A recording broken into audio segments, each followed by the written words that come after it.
Summary.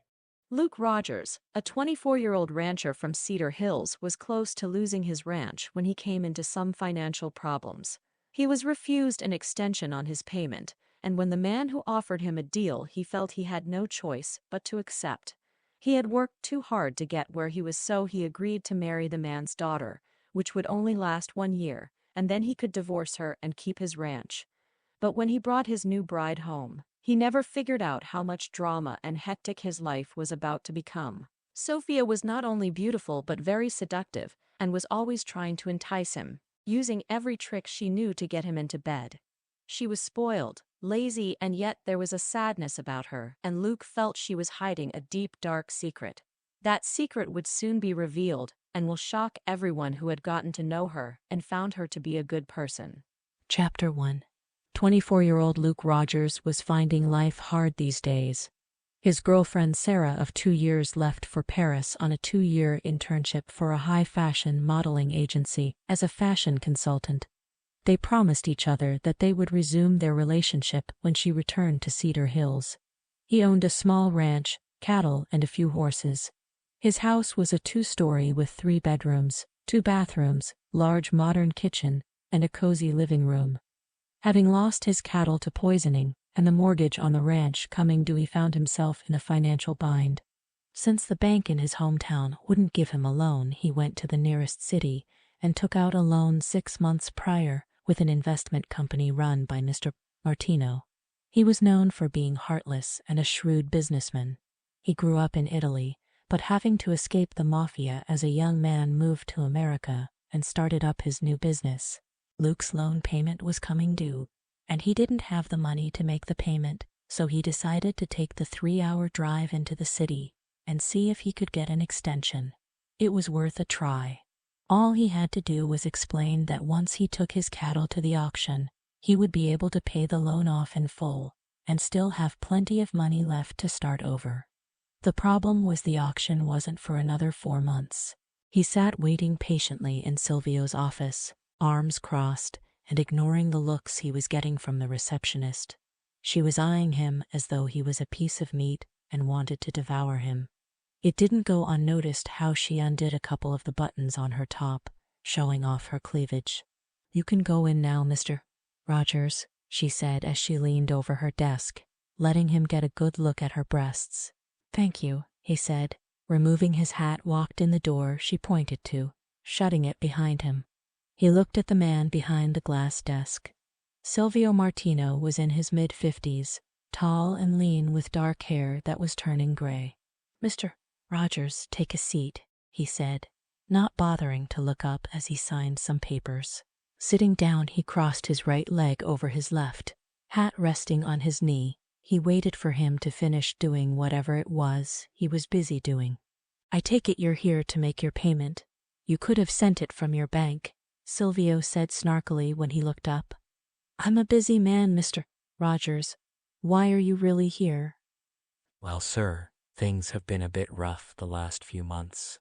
Most of the ranchers have lost many of their cattle due to someone having poisoned the watering holes where the cattle drink from, myself included. I'm here to ask for an extension on my loan. If you could give me a few months, I'll be able to pay off the loan in total." Silvio sat back in his chair, stroking his chin as he stared at Luke. "I can't do that, Mr. Rogers. I'm running a business here, not a charity camp." Luke wanted to punch the smug look off the man's face. His hand clenched, he stared back. "I'm not asking for charity, just a few months to come up with the money." Sighing, Silvio picked up the phone. He spoke, telling the woman at the front desk to bring in Luke's file. A few minutes she walked in and, smiling at Luke, dropped the file in front of her boss, and then walked out. Opening the file, Silvio was quiet as he looked over the papers, checking out the figures and checking out the pictures of Luke's ranch. "You have a nice piece of property here." He shook his head and looked at Luke. "I'm sorry, Mr. Rogers, but if you can't make the payment by Friday, I'm afraid you'll lose your ranch. Thanks for coming in, but I suggest you try and find a way to make that payment." Luke jumped up and banged his fist on the desk. How the hell do you expect me to come up with that kind of money by then? Sweat formed on his forehead. His body shook from anger. His head was spinning. Surely you can wait a few short months. This is my home, my livelihood. Sit down, Mr. Rogers, what if I told you there was a way to keep your ranch? A way of clearing your debt in full? Silvio found this to be the perfect opportunity to take care of the problem that tormented him, a way to become free of it. Luke's eyebrows furrowed together. He was so confused as he sat back down. Just how would I do that? If you are suggesting anything illegal, you can forget it. The older man laughed. No, nothing illegal. It says here you are a single man. Yeah, what about it? Silvio leaned in closer to his desk. His eyes stayed on Luke's eyes. I have a proposition for you, more of a business transaction, if you'd rather think of it that way. I'm listening, Luke said, eyeing him suspiciously. If you agree to marry my daughter Sophia, I'll tear up your loan. Luke couldn't believe he heard what the man had said. He must be hearing things. What father in his right mind would offer up his own flesh and blood to a complete stranger? Is this some kind of joke? He asked. I assure you this is no joke, Silvio answered with a smirk on his face. There is no way I'm going to marry your daughter. Come now, Mr. Rogers, what's the big deal? What's the big deal? My God, man, you're asking me to marry a woman I've never met. What's wrong with her that you would want to do this? He could picture her as an overweight spinster who couldn't find a husband on her own, so her father had to go to great lengths to find one for her. There's nothing wrong with her. Then why are you doing this? Look, Mr. Rogers, the reasons are my business. Are you in or not? When he got no response, he carried on. If it helps, I only expect you to stay married to her for 1 year. After that, you can divorce her. Luke thought about it. What was 1 year out of his life? Who cares what she looks like? It wasn't as if it had to be a real marriage. He wouldn't have to sleep with her. He would be able to keep his ranch and maybe have things turned around for him. If I say yes, it will be in name only, and I want a prenup. Don't want her taking half of what I got. Silvio nodded his head. That can be arranged, and you two will have to sign one. He stood, and they shook hands. It's a deal then. So what happens when the year is up? I mean to your daughter? She'll leave your home. Where she goes is up to her. Just then Silvio's phone buzzed, and he answered it. Good, send her in. He looked back at Luke. You're about to meet your bride. Oh, and the wedding will take place next Friday. I'll have all the papers drawn up by then. Luke swallowed the lump in his throat. He wasn't expecting it to happen this quick. Being a cowboy and a gentleman, he stood when the door opened, his jaw dropping when he saw the stranger he was going to marry. She was not what he was expecting. Sophia was medium height, slender with long, thick dark hair, almost black. She was drop-dead gorgeous, wearing long black leather boots that went up past her knees. Wearing a short leather skirt and a white blouse, low cut, and he couldn't help but notice what a great rack she had. Her nails were long and painted red, matching her lipstick. For a moment he thought she was an angel, that is until she spoke. Father, I didn't know you had someone with you. I'll come back later, she said, her eyes looking Luke up and down with a hint of disgust. Though he was good-looking, he was dressed in ripped jeans and a white t-shirt. He smelled of horse, and she wrinkled up her nose. No, I want you to stay, her father said. I'm glad you're here. Meet Luke Rogers. Luke leaned over, holding out his hand to shake hers, which she didn't offer. Right off, he realized though she was beautiful, she was also a snob. Sophia, I have arranged for you to marry this young man next Friday. Silvio sat back waiting for the fireworks to start with a smug look on his face, and he didn't have long to wait. Jumping to her feet, she glared at her father. Sweat formed above her eyebrows, and her body trembled ever so slightly. Her voice became high-pitched, arms flailing around, and she looked over at Luke.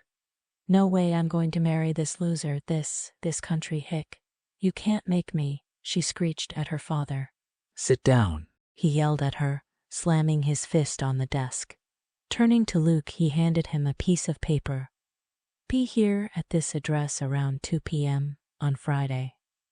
Look, sir, she obviously doesn't want to marry me, he said, ignoring the blazing fury in her eyes when she looked at him. You let me handle her, Silvio barked. Now leave me alone with my daughter. Luke glanced over at Sophia before walking out. Something was terribly wrong with those two, but he shrugged it off. After all, it had nothing to do with him. He made a deal and made it clear it would be temporary. Now the hard part would be telling people he was married, which he would take care of after the marriage took place. There was one person he would have to tell, his longtime friend, Andy Ward.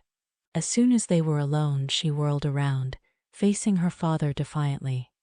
I won't marry him. You can't make me.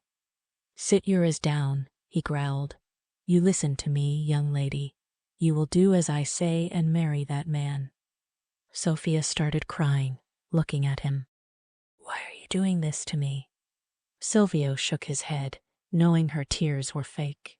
She was a good actress and could turn the waterworks on and off at a drop of a hat. You know damn well why I'm doing this. Since your mother passed away 4 years ago, you've been running around wild, embarrassing me. I'm fed up with you, and just maybe married life will knock some of that behavior out of you. Her tears instantly disappeared, and her lips curled up into a scowl. So you think sending me to live in some god-forsaken place with a stranger is the right thing to do? Why not just send me away, far away to another country? You know why, Sophia.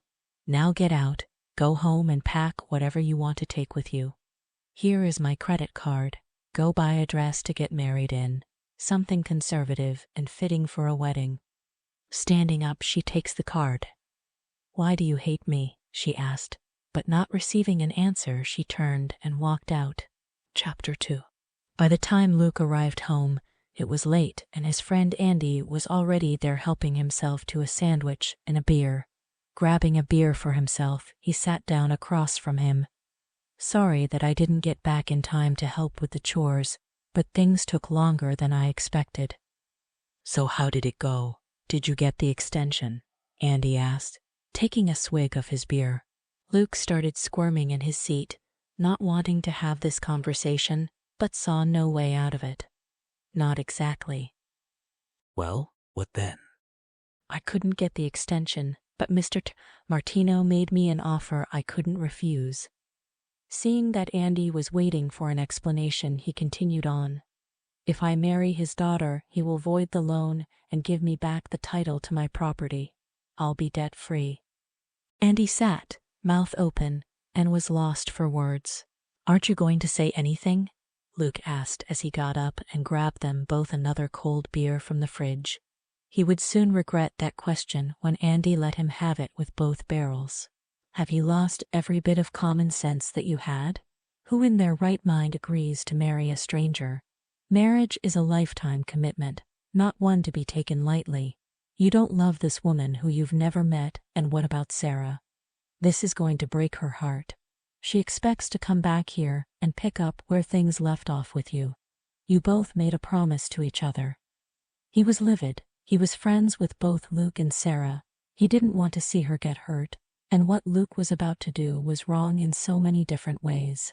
I thought it was insane too at first. But once Mr. Martino explained things, it all started making sense. I only have to stay married to his daughter for 1 year, and after that, I will divorce her. I really didn't have much of a choice, Andy. If I didn't agree with it, I would have lost this ranch, the one my folks left to me. There's no way I could lose the place my father built from scratch. He's counting on me to make a go of it. I can't let them down. You still haven't said anything about Sarah, Andy snapped. Sarah's gone for 2 years, and by the time she gets back, I'll be a free man and my so-called wife will be long gone. The marriage will be in name only. We won't be sharing a bed or any of the other things that married couples share. Sarah won't agree with you doing this. I'm not going to tell her, Luke answered. You don't think she's going to find out? Andy barked, still fuming. Sarah doesn't keep in touch with anyone from around here, just you. You have to promise me that you won't say anything to her." Andy shook his head. "I won't, but I think you should tell her. So tell me, what is this other woman like?" "She's beautiful, dark hair, brown eyes, and a great body. She's quite glamorous, and I'm afraid spoiled as hell. I think she's more of a city gal, not sure how she will take to living on a ranch. Her name is Sophia." "I don't like this, Luke. It doesn't feel right somehow. Why would a father offer his daughter's hand in marriage in exchange for a business deal? And why would she agree to it?" "I don't know. I asked Mr. Martino those 2 questions, but he told me it was none of my business. To be honest, I don't care what their reasons are as long as I get to keep my place. I will tell Sarah when she returns, and it has to be done in person, not over the phone." "When are you getting married?" "This Friday." Andy had a mouth full of beer, and it spewed all over when he spit it out after hearing how soon the wedding was taking place. "Shit, man, are you serious?" "Yes, I have to show up at his place in a suit, and it will be a quick ceremony." What? No honeymoon? Andy asked sarcastically. "Very funny, man. We'll be coming back here right after, so I'll need you to take care of things while I'm gone. I need to get the spare bedroom ready for my guest. You don't have to tell anyone about this. No one needs to know we're married. As far as people are concerned, she's a friend who's staying with me for a while." "What about your folks, Luke?" "They live in Florida and will never know about this." "I can't help thinking you've made a deal with the devil. I really don't see this ending well, Luke. Someone is going to get hurt. I hope you know what you're doing." The next few days flew by quickly. Luke had his suit pressed, and after putting it on jumped into his truck and headed to the city. Mr. Martino was taking care of everything. All he had to do was turn up and say "I do." He arrived at Martino's mansion and was escorted into the main family room where Sophia and her father were waiting. He wasn't sure what to expect her to be wearing. He figured it would be a white dress of some sort. Instead, she was wearing a long red dress with a slit up the side that reached her upper thigh. He had to admit she looked smoking hot. It appeared she and her father were having an argument, but they stopped when he approached them. "Mr. Rogers, you're on time, good," Silvio said, and turned to look at his daughter. "I'll give you 2 a couple of minutes alone, and then we'll get this show on the road." Sophia looked him up and down. "At least you cleaned up. I expected to see you in dirty, ripped clothes." God, she was such a snob, he thought. "And I expected to see you in something more conservative," he snapped back. "I hope your father told you about our arrangement." "What arrangement?" "This fake marriage is in name only. There will be nothing else between us. Is that clear?" She moved in close. Her finger ran down his chest. She looked up at him, a smile curled up on the corner of her mouth. "If you say so, cowboy." Removing her hand, she walked away, swaying her hips provocatively. He was handed a glass of champagne, which he downed in one gulp, making a face. He hated the taste of it and swore he'd never drink another one. He looked around the room. There were only a handful of people here, and most of them were the help. Silvio came back with some papers and handed them to him, along with a pen. "Sign these, and we'll start the wedding." Luke read them over first. Everything seemed to be in order.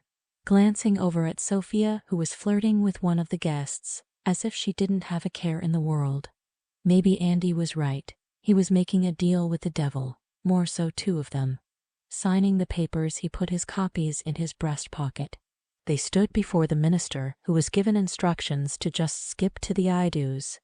There was no need for vows or all the other words normally spoken. Sophia looked away when he placed the gold wedding band on her finger. He refused to wear one himself. When they were pronounced man and wife, and were told he could kiss the bride, he kissed her cheek instead. Drinks were served, and he asked for a beer instead of the champagne. "Are you not drinking?" Luke asked her when she turned it down. "I don't drink," she said as she walked away from him when her father waved her over to where he was standing. Are you all packed and ready to leave? Her father asked. Yes. Why must I go live with him? Because you are his wife now. Make it work. That might not be easy since he has told me there will be nothing between us. Oh, my dear, I'm sure you'll have no trouble getting him into bed. I suggest you do it soon. What if I don't want to sleep with him?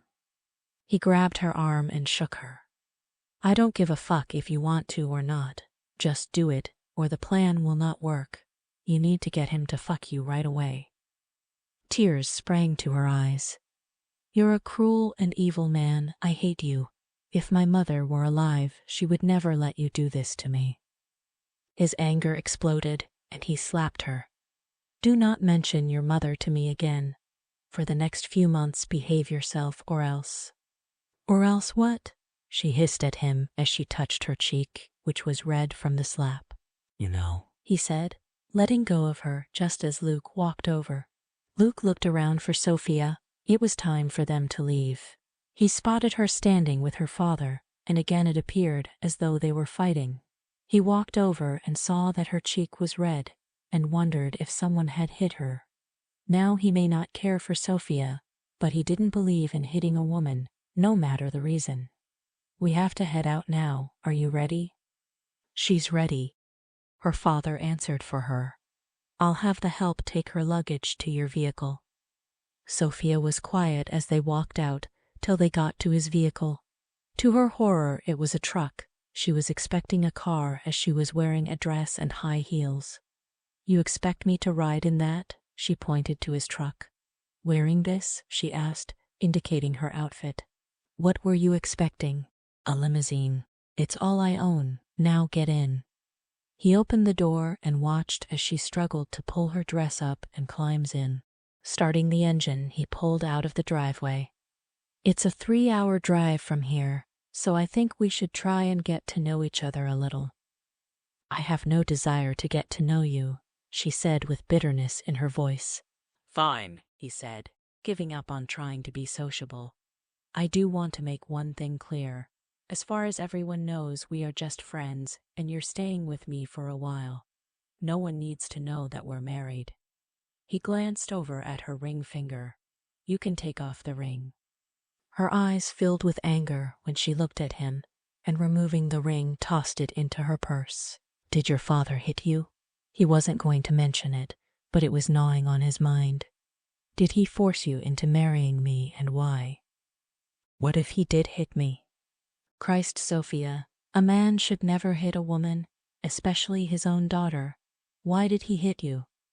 Father doesn't like it when I talk back to him. Well, it ain't right for him to do that, so why did he want to marry you off so quickly? She rubbed her temple, feeling a headache coming on. He had his reasons, and if he didn't tell you himself, I sure as hell am not going to. Her eyes narrowed when she looked at him with hatred. Why do you care anyway? You're getting something out of it. You and my father are alike, both using me to get what you want. Luke stared straight ahead and swallowed the lump that slowly crept into his throat after hearing what she had just said. She was right. He agreed to marry her in order to keep his ranch, so yes, in a sense he was using her. It was obvious she wasn't going to answer any more of his questions, so he stopped talking. Chapter 3. Not wanting to engage in conversation with Luke, she closed her eyes, pretending to be asleep. She couldn't help but wonder what her new home would be like. She hoped it wasn't going to be a dump. Growing up in a mansion with hired help, the place was spotless. She never had to lift a finger. It wasn't that she couldn't cook or clean, but why should she?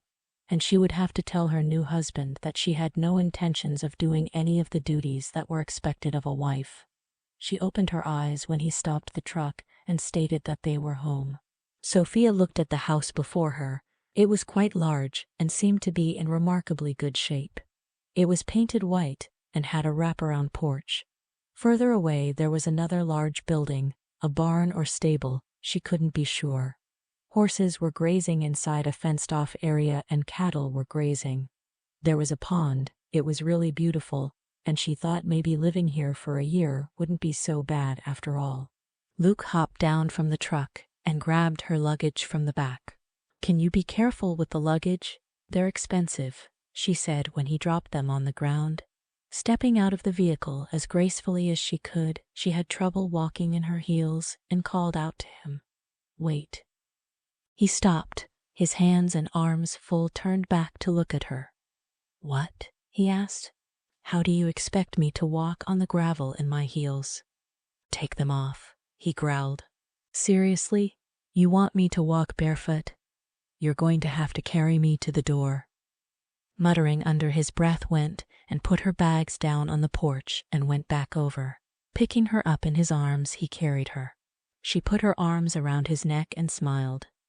This is so romantic, being carried over the threshold. The feel of his hard body and the ease with which he carried her to the door stirred something inside her. If only their circumstances were different, she thought. He plopped her down.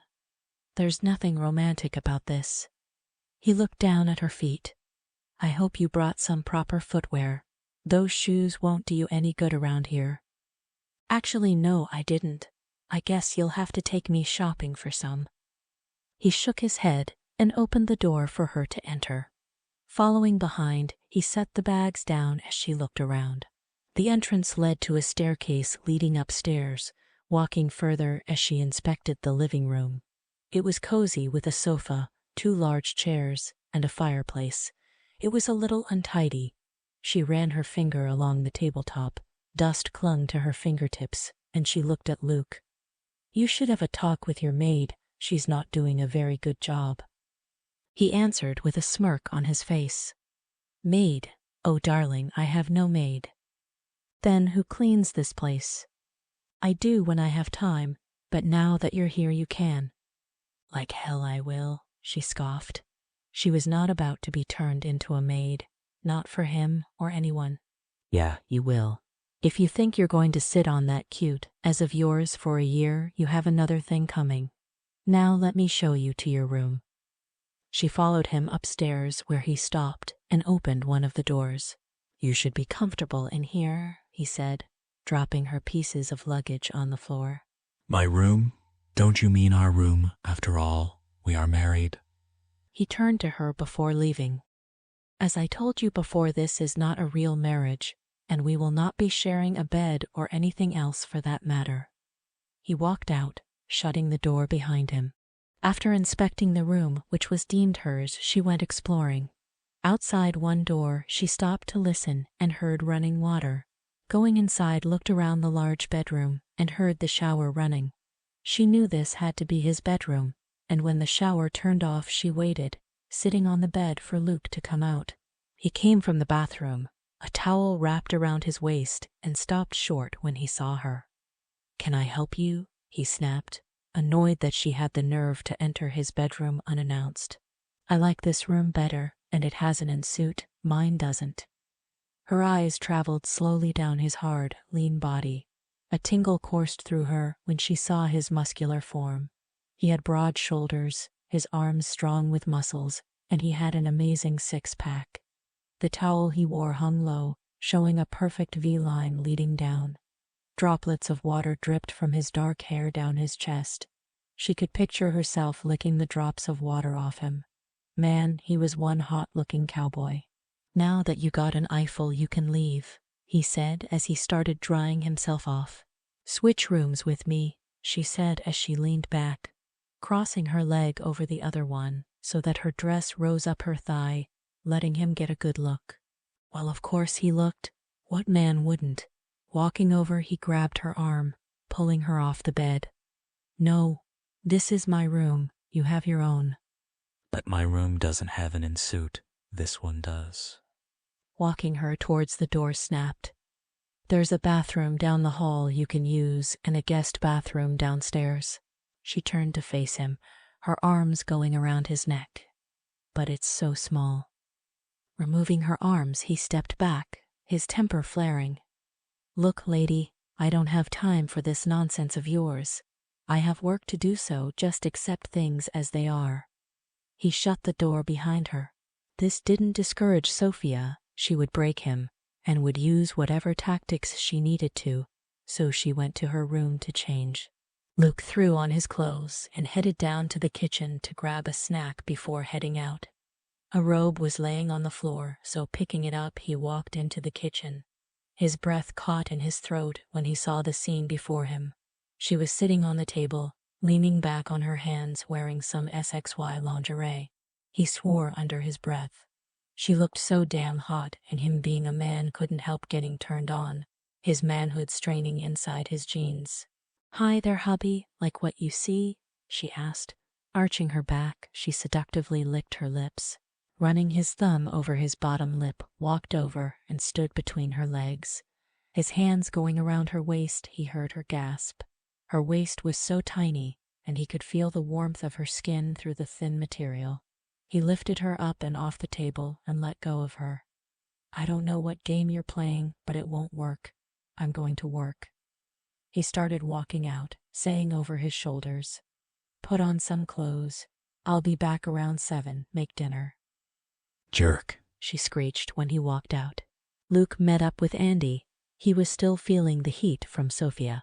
"I thought you'd be honeymooning," Andy said with a snicker. "Not funny, man. I told you it's in name only." So when do I get to meet the little woman? Andy couldn't help laughing when he saw Luke's face. "Relax, pal. I'm just teasing. But seriously, how's it going?" Luke ran his hand over his face. "She's going to be a headache. Already she's testing me, and I have to admit she's very SXY. Andy stopped his horse to look at Luke. "Why? What has she done?" "I think she's trying to seduce me. Before I left the house, she was sitting in the kitchen wearing this SXY little lingerie outfit. It left nothing to the imagination. I just don't get her, Andy. She was so against marrying me, and now it's like she's doing everything to get me into bed." "You are married to the girl, so why don't you?" "I thought you were pro Sarah. Now you think I should sleep with Sophia. What's up with that?"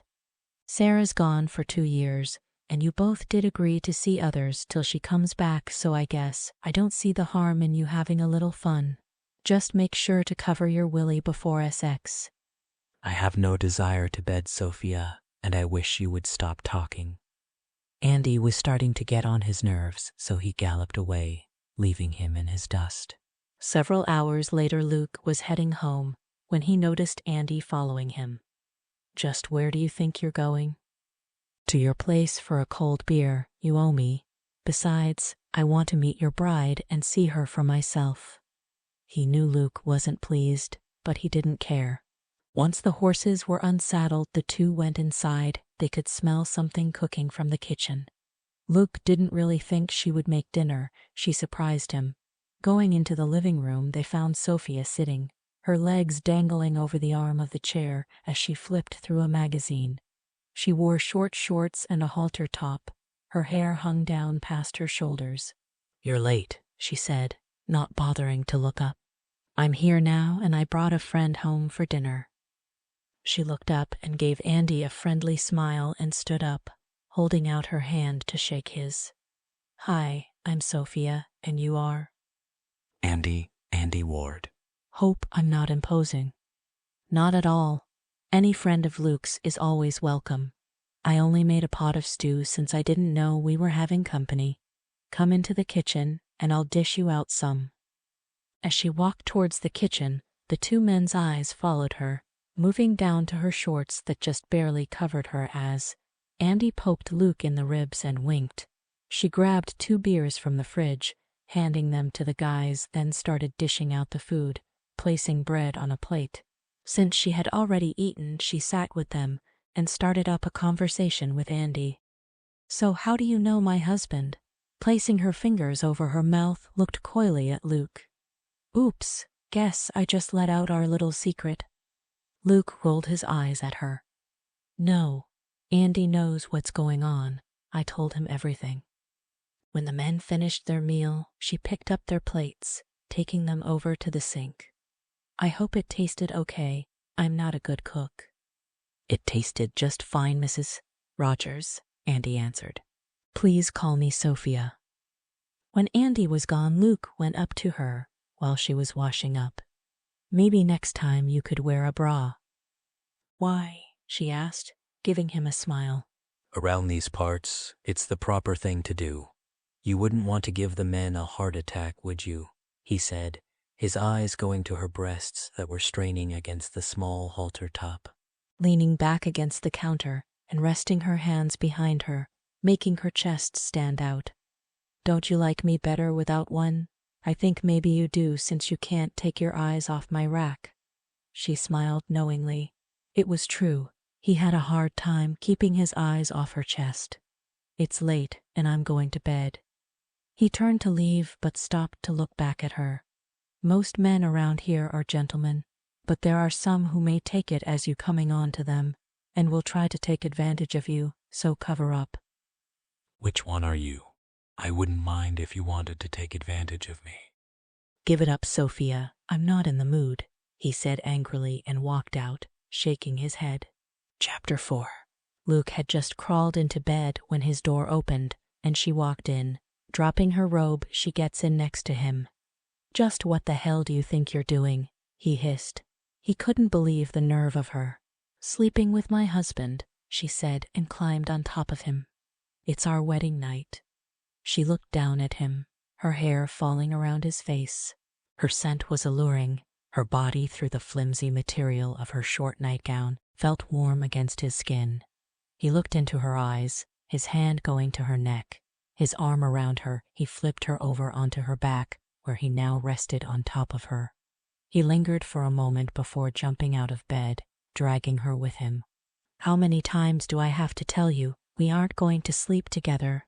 Now get out. Sophia rubbed her arms and shivered. Tears filled her eyes. Fake ones. But it's cold in my room. It's so much warmer in here. You're cold? He asked, and when she nodded, he pulled the blanket off his bed and tossed it at her. Here, this will keep you warm. He knew her tears were fake. You heartless bastard, she cursed. I bet Andy wouldn't mind warming me up. Luke grabbed her arm, his face so close to hers.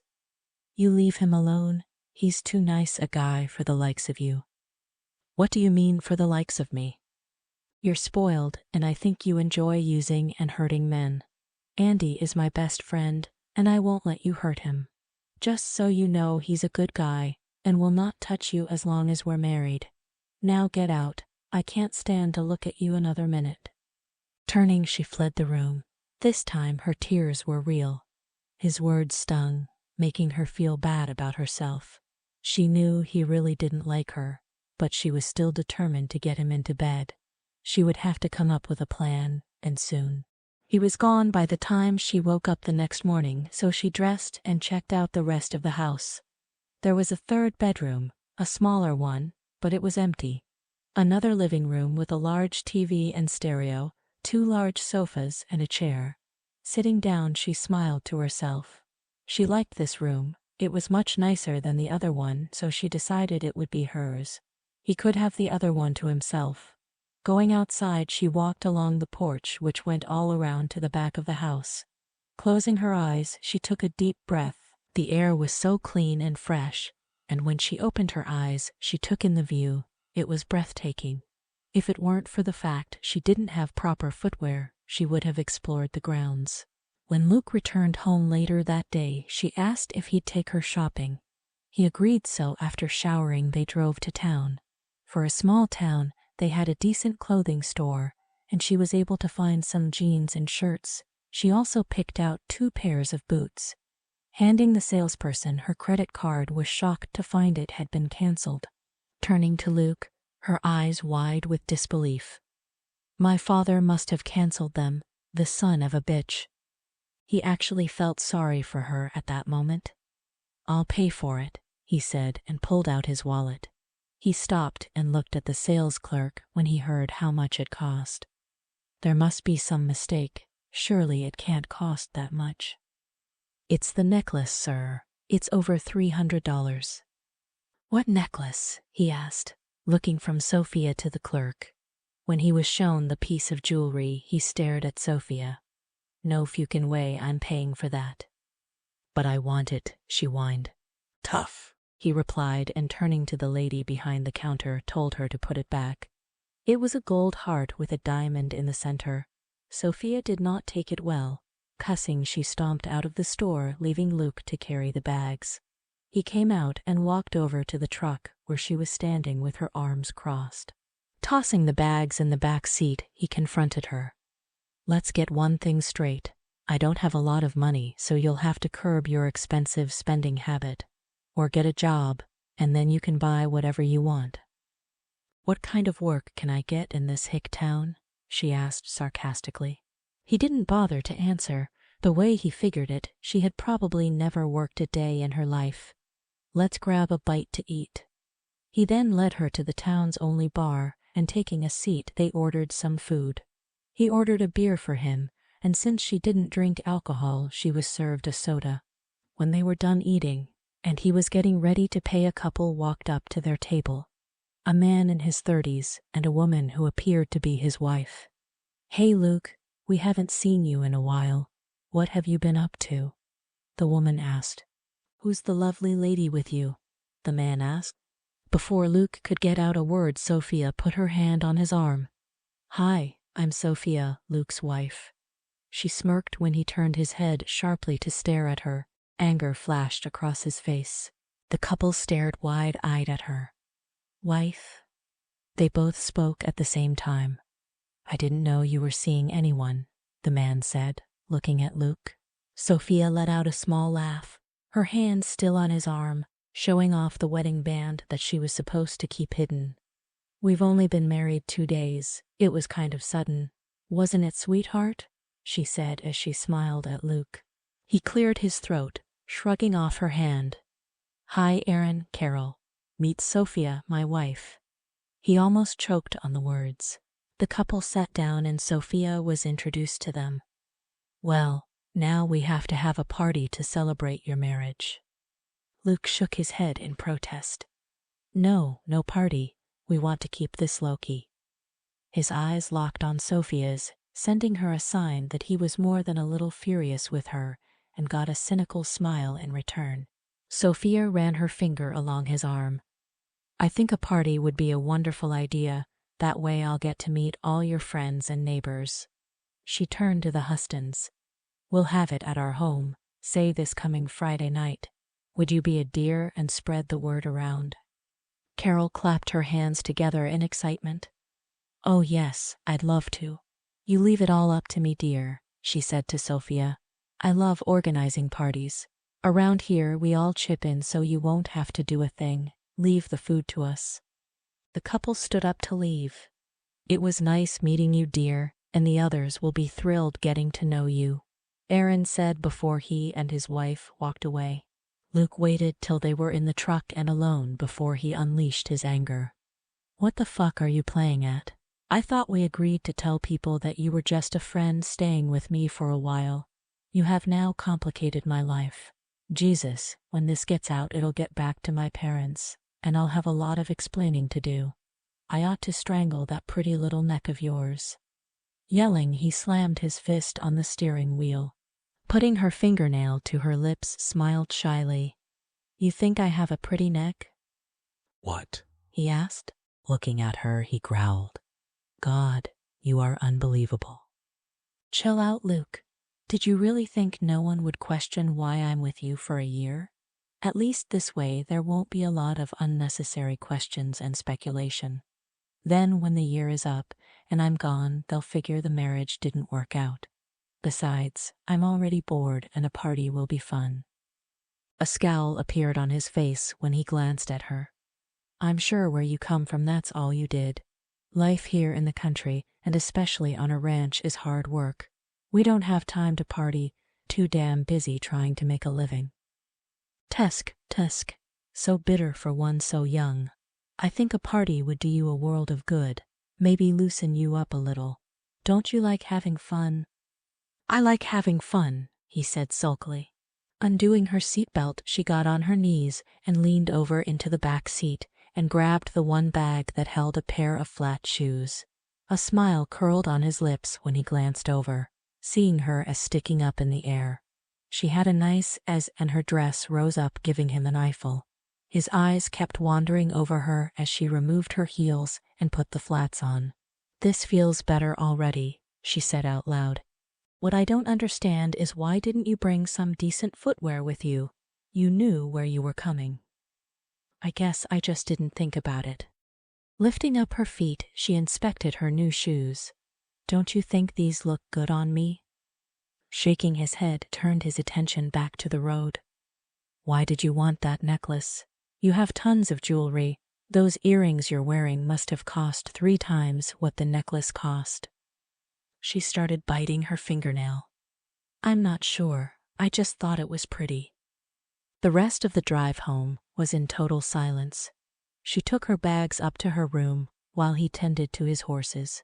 It was dark when he walked into his house and headed upstairs to take a shower.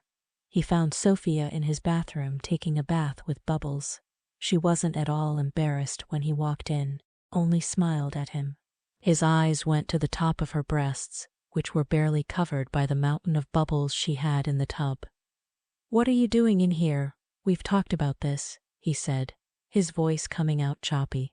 "I wanted to soak in a tub, but there isn't one in the other bathroom.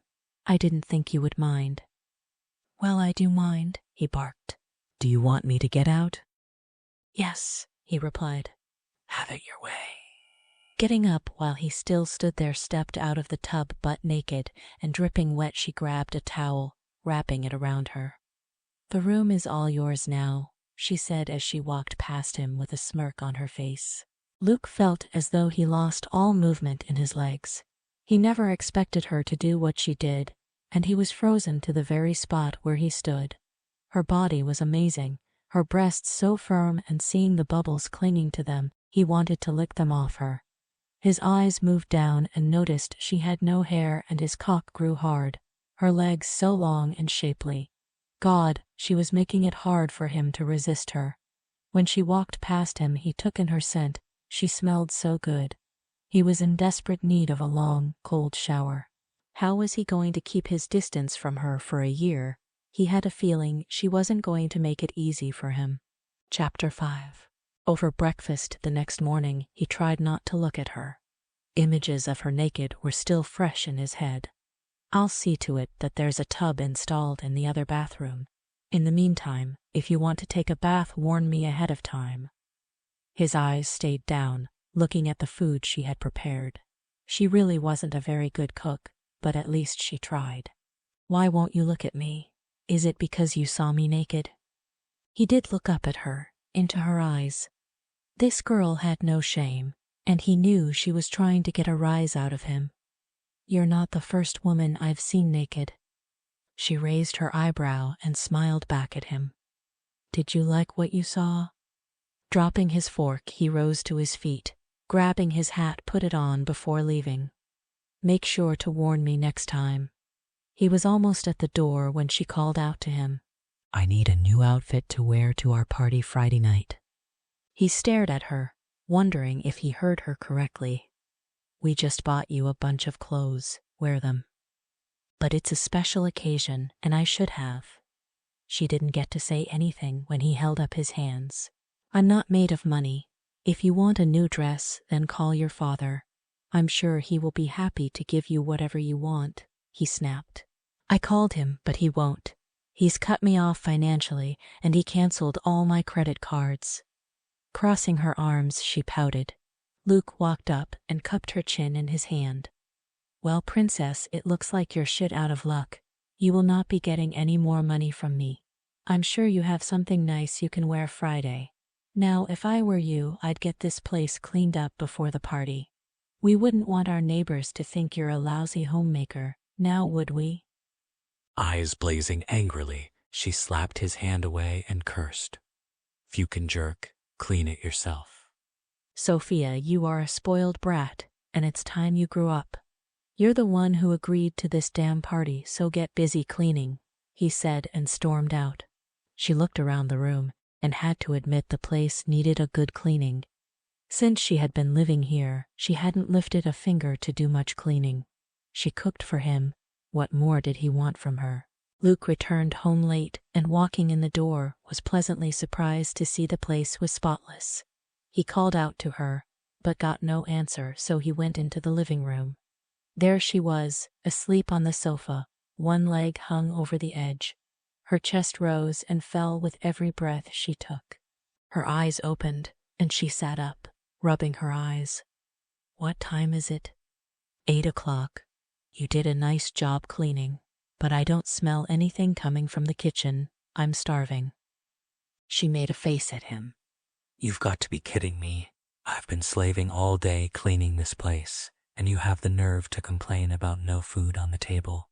My back is killing me, and I'm beat, so I'm going to soak in the tub, your tub. Now if you'll excuse me, she said and walked past him. "What about my supper?" "There's some rat poison under the sink. Heat some of that up, jerk." He couldn't help but smile. She was feisty. Since she was going to be using his tub, he went into the kitchen and made some sandwiches and opened a bottle of beer. A couple of hours later, he went upstairs, double-checking to make sure she wasn't still in the tub. She wasn't. Checking her room, found she was fast asleep. The night of the party, she came down the stairs wearing short shorts and a tank top, no bra. He was pissed and, cornering her, started yelling, "You are not meeting my friends looking like that. Now go put something else on. You can't tell me how to dress. You're not my father." "No, I'm your husband, and I won't have everyone thinking I married a tramp. You will not embarrass me." He ran his hand through his hair, feeling a headache coming on, and stopped to look at her. "I can't do this anymore. I'm calling off this arrangement." Sophia knew then that she had gone too far, and the last thing she wanted was to go back to her father. "You can't. If you do, my father will take your ranch. You'll lose everything." "I don't care," he said. He was willing to walk away. "Okay, I'll go change." "Why do you care if I lose this place? You didn't want to marry me in the first place." "I don't want to see you lose what you've worked so hard for. I also don't want to see my father win." She turned and walked away, leaving Luke more confused than before. She came back down just as the guests were arriving, wearing a skirt, blouse, and cowboy boots. He was glad to see she had put on a bra, and she looked really nice, he thought. He introduced her around and left her to mingle, and she did. He was standing with the guys, taking all the ribbing one gets from his friends when they find out he was married. "Wow, Luke, your wife is beautiful. I bet she keeps you hopping in and out of bed," Ken said, poking him in the ribs. This went on for a while, and having had enough, went over to Andy. "If only these people knew the real story, I don't think they would like it." "Luke, just keep it together. Enjoy the party. Sophia sure is," Andy said, and pointed to where she was standing with some of the women by the fire pit, enjoying a burger the guys grilled. "She seemed to be hitting it off with everyone. I don't think she's as big a snob as you said." Later that night, Sophia walked over to Luke, a beer in her hand. "I thought you didn't drink." "I don't. This is for you," she said, handing him the bottle of beer. "Thanks," he said, taking a swig of beer. "I've been watching you." She moved in close, her hands creeping up his shirt and resting on his chest. Tilting her head up, ran her tongue over her lips. "You have? We could sneak away for a while and make this marriage official. I've always wanted to know what it would be like to do it in a barn, on top of some hay." He removed her hands and backed away. "That's not what I'm talking about. You have to stop flirting with the men before you find yourself in trouble. As far as they know, we are a happily married couple, so it doesn't look right the way you're carrying on." "Oh my, are we getting a little jealous?" "Not a chance, baby. While we are married, I expect you to behave and act like a wife. Do I make myself clear?" "Okay, I'll tone it down on one condition." "Yeah, and what would that be?" he asked. "Kiss me," she replied. "Not going to happen, baby." "It's not for me I'm asking. People are starting to talk. They're wondering why we aren't being loving towards each other. So if they see us kissing, it will end their suspicions." Luke looked around and noticed they were being watched, so holding his beer in his right hand, his left arm going around her waist pulled her close to his body. His lips came down on hers, giving her a quick kiss. He then looked into her eyes, and maybe it was the booze hitting him, or maybe it was the taste of her lips, but he lowered his head and kissed her again. This time it was more passionate. He was shocked when she placed her hands on his chest and lightly pushed him away. "I think that did the trick," she said and walked away. When he kissed her, she felt something stirring inside her, but she was confused as to what it was. It could have been a number of things: shame, regret, or something else. The first kiss was fast with no feeling, but the second kiss was deep and intense. It was almost as if he meant it. She was talking to a young woman named Kimberly when Andy came strolling over, and she saw the way they were looking at each other. But he looked back at Sophia. "It's getting late, so we're all going to head out now. I thought I should tell you Luke is wasted. He's passed out over there." He pointed to where Luke was sitting on the ground, out like a light. Sophia looked back at Andy. "Do you think some of the other guys can help me get him upstairs?" Sure. Should we take him up to his bedroom? "Yes, thanks, and then maybe you could give Kimberly a ride home." Andy looked at Kimberly and smiled. "It will be my pleasure. I enjoyed meeting you. Please come by any time for a visit. I could use the company," Sophia told Kimberly. Andy and another man helped to get Luke upstairs and dropped him onto the bed. Andy laughed and looked at her. "I have never seen Luke this way before. Usually he can handle his booze." Sophia just smiled. "Thanks for getting him up here." "No problem," he answered. "You like that girl Kimberly, don't you?" His face turned a light shade of red, and a small smile appeared on his face. "Yeah, I think she's really sweet." "She likes you too." "She does?" he asked, his face lighting up. "How do you know?" "I saw the way the two of you kept looking at each other, and I also asked her." "Ask her out, Andy. I know she's dying to go out with you." "Thanks, Sophia, I'll do that. You know what? You really are a nice person. Night now." He then left her alone with Luke. She turned to look at the man passed out on the bed. Going over, she sat on the edge of the bed and started undoing the buttons on his shirt. It took some doing, but she managed to pull him up and slipped off his shirt, tossing it to the floor. God, he was solid, and she had trouble holding him. His body slumped against hers. Laying him down, she undid his belt and pulled down the zipper. Her hands around the waistband pulled them off. Then she did the same with his briefs. Sweat formed on her forehead. It wasn't easy undressing dead weight. Before covering him up, she took a good look at his form. Her eyes widened when she saw the size of his manhood. He was well endowed. Damn, man, the ladies must love you, and I bet you know how to use that thing. She smiled. If only things were different between us, she said, knowing he couldn't hear her.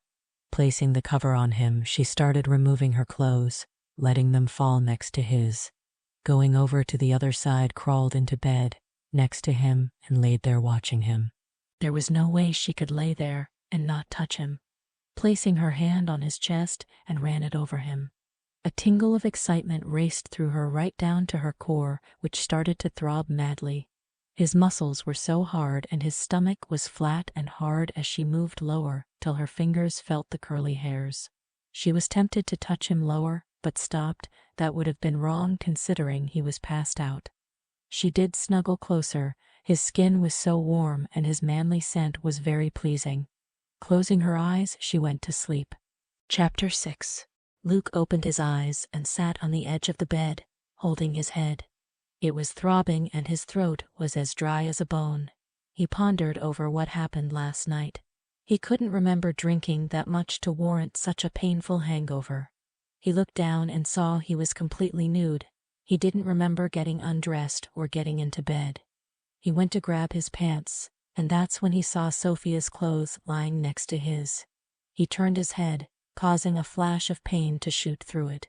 Seeing her lying there, he jumped out of bed, grabbed his pants and put them on. He looked at her. It was obvious she was naked. The sheet was pulled up just enough to cover her breasts. Sophia opened her eyes, and seeing Luke standing there, she stretched, giving him a devilish smile. "Morning, lover," she purred. Sitting up, holding the sheet over, she pats the bed. "Come back to bed." Running his hand over his dry mouth, shook his head. "What are you doing in my bed?" Well, come back in and I'll show you. "No, nothing happened between us," he said, his voice straining. "Luke, you made love to me twice. You were a wild beast, all over me. You were amazing. You gave my vagina quite a pounding. It's still sore, but in a good way." "You're lying. I would have remembered having sex with you, and I don't." "Do you remember kissing me at the party?" He sat back down on the bed as his head was spinning. Yes, he remembered the kiss and how her lips tasted, but not having sex. He needed coffee, so getting up and not saying another word to her left the room. Once he reached the kitchen, he put on a pot of coffee and, running the cold water, poured himself a large glass of water. Refilling his glass, drank it too. He was pouring a cup of coffee when Sophia came in wearing his shirt, nothing else, and thanking him, took the cup from his hand and started drinking. He reached for another cup and poured more coffee. "If we had sex, I don't recall it. Another thing, if we did, I assure you, it will never happen again. We didn't do anything wrong. After all, we are married. What I don't get is passing out. First of all, I didn't drink that much. Second, I never pass out, and how could I make love to you if I was out cold?" When I put you to bed, you woke up and threw me down on the bed and pulled off my clothes. I could have stopped you, but I didn't want to. I wanted you to make love to me. Tears appeared in her eyes. Now you're saying you can't remember what we did. That's so hurtful. He stood sipping on his coffee, watching as she wiped her tears with a napkin. Most men would probably fall for it, but not him. He could tell her tears were fake by her body language and facial expressions. "I'm going out." I'll get dressed and go with you. No, you won't. Damn it, lady, don't you get it? I want to get away from you. "You're a fucking jerk, Luke Rogers." She got up abruptly, knocking her chair over, and stormed out of the room. He never saw her fresh tears, real ones this time. Luke jumped in his truck and headed into town. He needed time away from Sophia and decided to have breakfast at the diner. Andy was there already, seated, eating a plate full of pancakes. "Mind if I join you?" Luke asked. Not at all. Sit before you fall down. "Man, you look like shit." "I feel like shit. Hell, what happened to me last night? I can't remember much, and I woke up this morning in bed with Sophia." Andy almost choked on his drink and stared at Luke. "You slept with her?" Luke rolled his eyes. "Not so loud, damn it. I can't even remember going to bed. She said we had sex, and if that's true, then I screwed everything up with Sarah. Once I tell her, she may never take me back." "Then don't tell her." "Look, Luke, it was a mistake, and I'm sure you won't let it happen again. To be honest, I don't know how you managed to do anything. You were dead to the world when Reuben and I carried you up to bed." Just then Kimberly walked over to take Luke's order, bringing him some coffee. She and Andy exchanged glances before walking away. What was that all about? Luke asked as he drank the drink that she placed before him. Andy blushed. "I gave her a ride home last night, and we got to talking. I'm taking her out tonight to dinner and a movie." "Well, it's about time," Luke said. "You two have been checking each other out for months now. So why all of a sudden did you ask her out?" Andy smiled. "It's all down to Sophia." "Why her?" Luke asked, curious as to what she had to do with them getting together. "She and Kimberly got to talking, and Sophia saw that there was something between us. It was her that suggested I give her a ride home. She also told me that Kimberly liked me.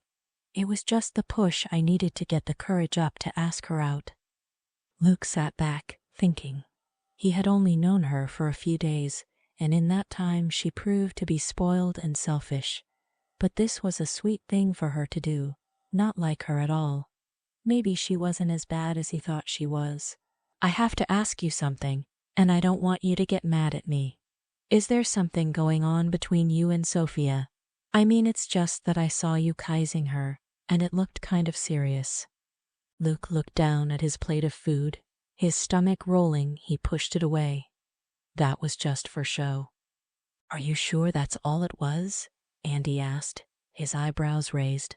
Luke thought about it before answering Andy. Between you and I, when I kissed her, I felt something. It could have been the booze or the fact that I saw her naked. Andy held up his hands, stopping Luke from going on. Whoa, hold on 1 second. You saw her naked when? A couple of days ago. She was taking a bath and I walked in. I was pissed that she was there, so she got out and she walked past me. Sophia has been coming on to me and teasing me. The first night when I came home from work, she was sitting at the kitchen table, wearing this cute little back see-through lingerie thing. It's like she's doing everything she can to get me into bed. Looks like she finally did, Andy said as he took a sip of his coffee.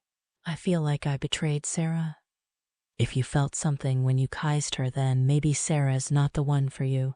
Besides, you both agreed it was okay to see other people till she returns. Right, but not get married. I ought to call her and tell her about Sophia and why I married her. With any luck, she'll understand and forgive me. I'd wait for a while, till you sort out your feelings for Sophia. Luke leaned back. Maybe you're right. It was late when he returned home. After eating, he threw himself into his work. There was no sign of Sophia, just a note saying she had gone to bed and his dinner was warming in the oven. After he ate, he did the dishes and headed upstairs. He hoped she wasn't asleep in his bed. He was relieved to see she wasn't in his room. Maybe she had finally gotten the message. The next 2 weeks flew by, and she hadn't made a move on him, which got him curious as to why.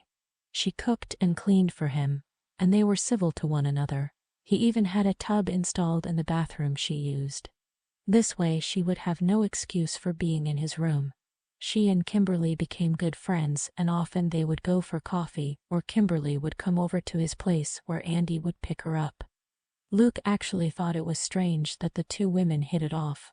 Sophia was from a wealthy family and was spoiled, whereas Kimberly was dirt poor and as sweet as pie. But he wasn't complaining, since it gave her something to do to pass the time. Coming down for breakfast, he was surprised to find her cooking up bacon and eggs. Lately, she waited till he made his own breakfast before coming down. You really don't have to get up this early, he said as he poured himself some coffee. I was up, so I thought, what the hell. Sit, it's ready. She dished out his food and sat across from him, nibbling on a piece of toast. Have you got something on your mind? He asked when he noticed her fidgeting in her seat, and she was avoiding making eye contact. He wolfed down the food. Not having eaten much of his dinner last night, he was starving. I do have something to tell you, but I'm afraid you'll get mad and start yelling at me again, she said, her voice shaky. I think I know what it is, he replied. You do? She asked, looking at him quizzingly. Yep. You used my credit card to buy some more clothes. I found the receipt lying on the floor. Next time, ask my permission before you take my card. Oh, I didn't think you'd find out. I'm not rich like your daddy. I have to watch my spending, and that means you do too. Unless you get a job, then you can buy whatever you want. She swallowed the lump in her throat. It was time to tell him before she lost the courage to do it. It's not that. Then what is it? He asked, pushing his empty plate away, grabbed his cup and stared at her while he drank his coffee. Taking a deep breath, her hand shook and blurted it out. I'm pregnant. The cup fell from his hand, the hot liquid spilling all over the table as the cup broke in half. He felt as though he was suffocating. The room was spinning. You're what? I'm pregnant.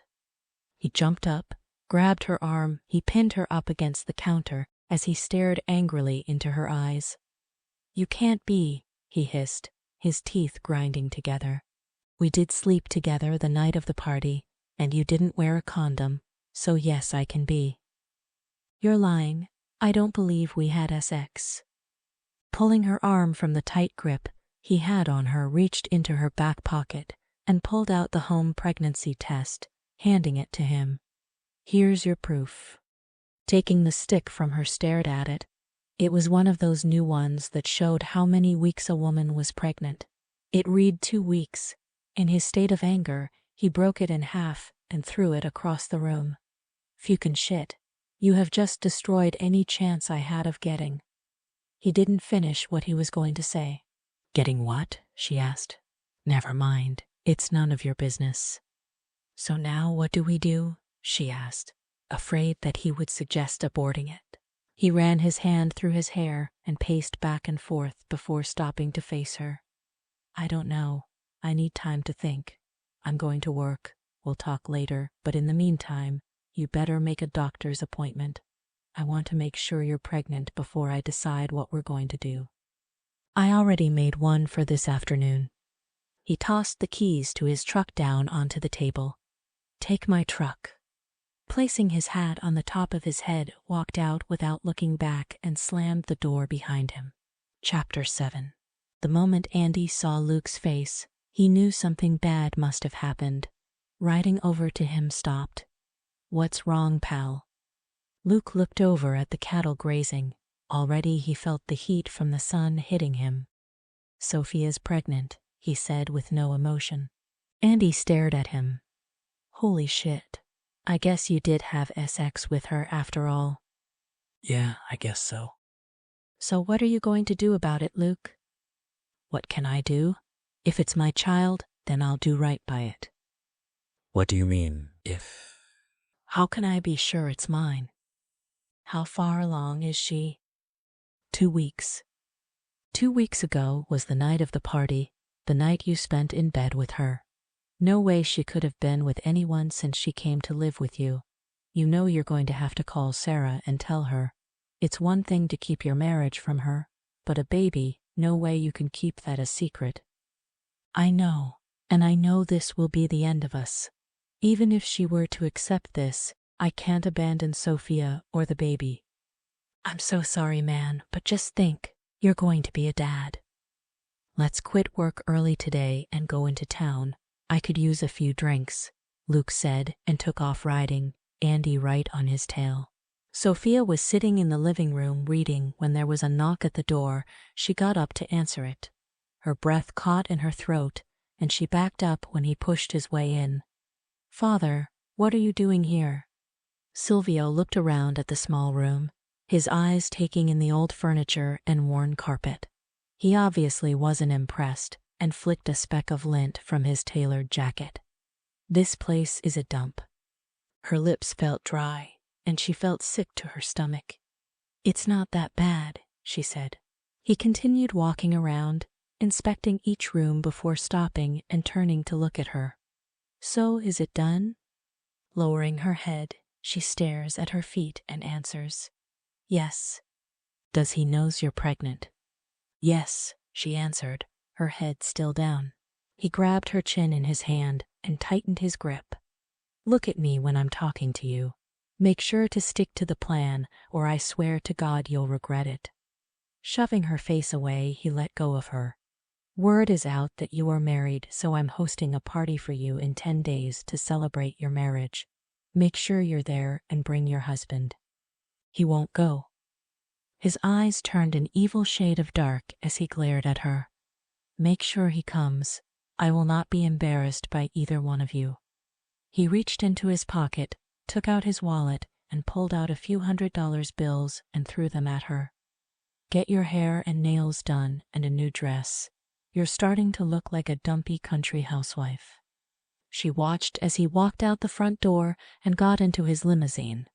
Her eyes filled with tears as she got down on her knees to pick up the money. Her chin still stung from the pressure of his hand. How was she going to convince Luke to go to a party at her father's place when he clearly hated her? More now that she told him about the pregnancy. This was how Kimberly found Sophia when she arrived at the ranch, on her knees crying and holding the money. She went over and squatted down next to her. putting her arm around her shoulder and helping her to her feet. "What's wrong?" she asked as she helped Sophia over to the sofa. "You can trust me, I'm your friend." Her breath stuttered as she spoke through her sobs. My father was just here." "Your father, did he hurt you?" "Not really. He scares me more than anything. He sounds like a horrible man. What kind of a father forces his daughter to marry a complete stranger?" Sophia's hand flew to her mouth, and she gasped. "Luke told you?" No, Andy did. I'm your friend, and I'll never tell anyone. Do you want to tell me what he wanted? I don't mean to pry, but it seems to me you need someone to talk to. For the life of her, she couldn't understand why Luke was always saying that Sophia was spoiled and her tears were fake. These tears were real, and so was her fear of her heartless father. Sophia sniffed.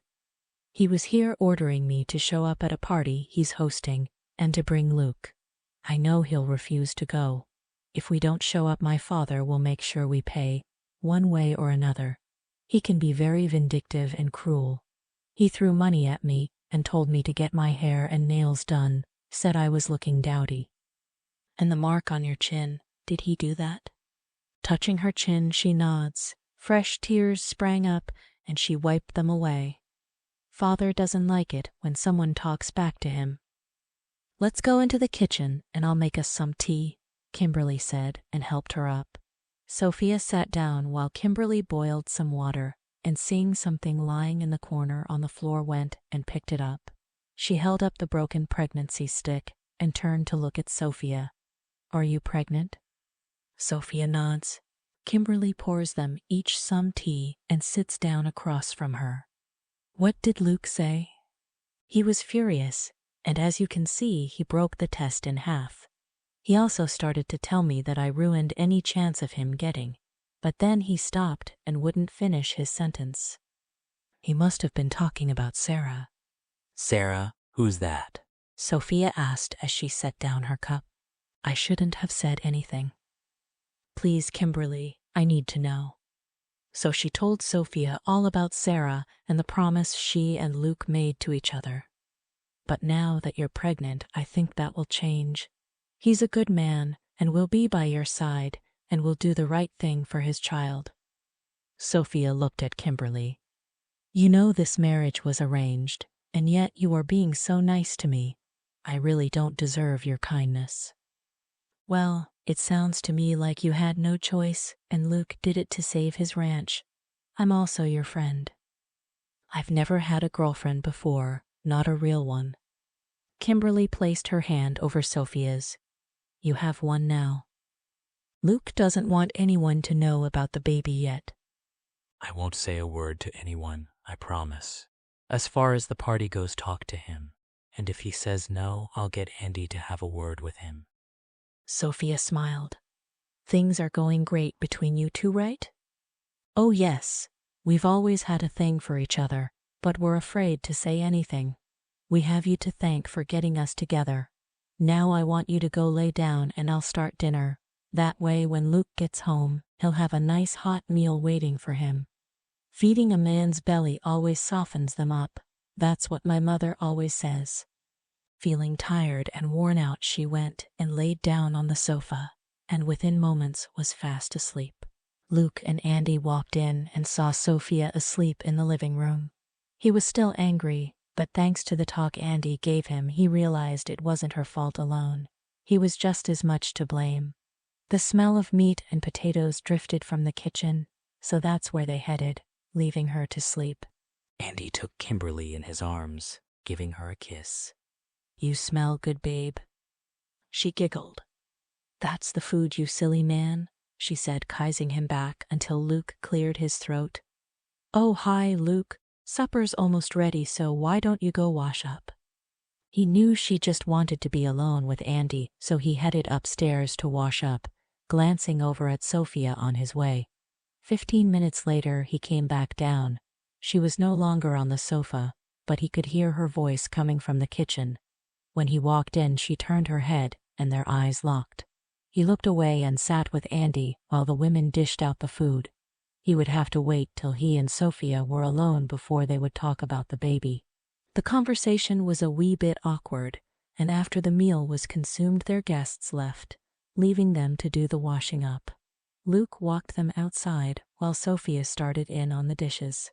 Kimberly turned to Luke before getting into the car. Sophia is very upset. She had a visitor. Who? Luke asked.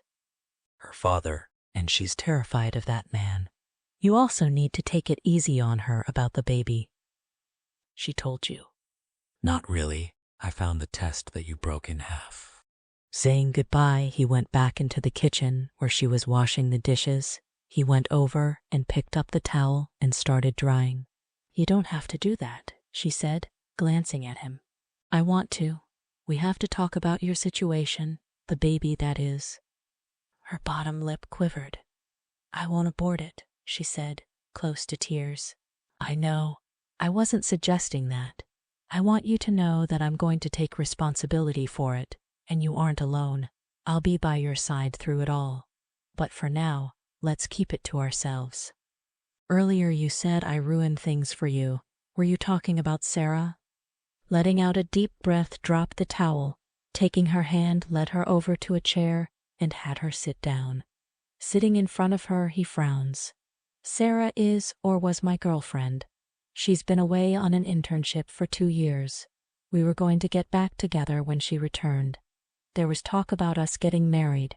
We had it all planned out. She would get a job in New York, and we would live here. New York. That's about a 3-hour drive from here. Isn't that a long drive for her every day to go to work? Sarah was going to get an apartment and come home on the weekends. That's kind of a strange setup. What kind of marriage will that be with her gone all week? And you don't think our arrangement is strange? I have to call her and tell her about us. No way will she be able to forgive me, so it's over. I really am sorry, Luke. Are you? He asked, looking into her eyes.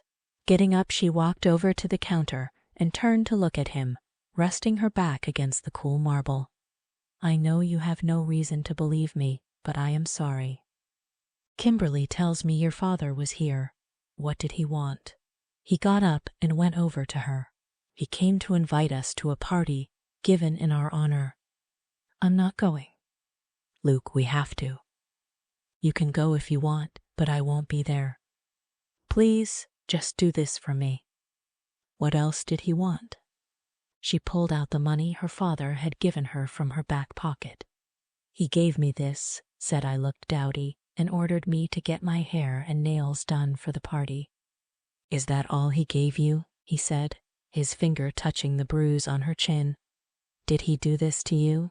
He saw the tears in her eyes before she looked away, knowing they weren't fake. Tell me, did he give you this mark? Yes. She sniffed. Why do you care? I'm from Texas, and we don't take kindly to a man putting his hands on a woman in violence. She looked at him. A tear clung to her eyelid. If we don't show up to his party, he'll become very angry and will make us pay. He's a cruel man and will do whatever he can to make life hard for us. Why is it so important to him that we show up? He's a wealthy man and his reputation is important to him.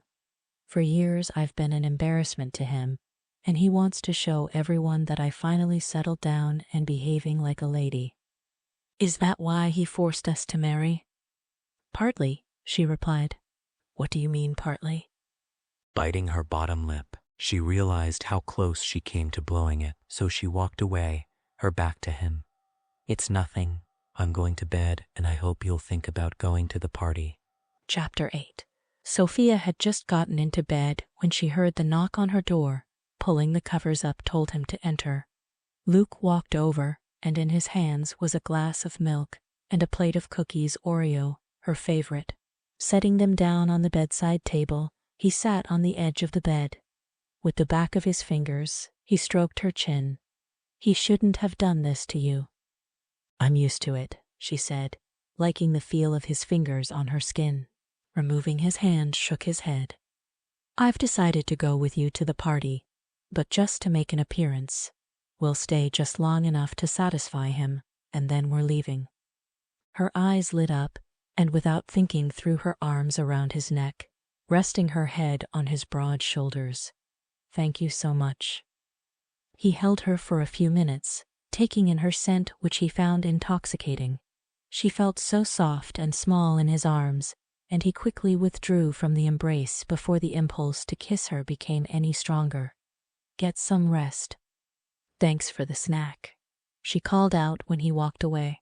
10 days later, Luke was dressed in the suit he wore when they married, the day his world was turned upside down. Sophia entered the room wearing the red dress she got married in, and he had to admit she looked even more beautiful today than before. "You look amazing," he said, giving her one of his rare smiles. "Thank you," she replied. "This is what I wore when we got married, and you never said it back then." "I was pissed off, and we were more or less forced to marry. Shall we go?" Slipping on the flats, she picked up her high heels. She would put them on when they got to her father's mansion. It was going to be a long 3-hour drive, but not as bad as it was the first time when he brought her back home. This time she was more willing to talk.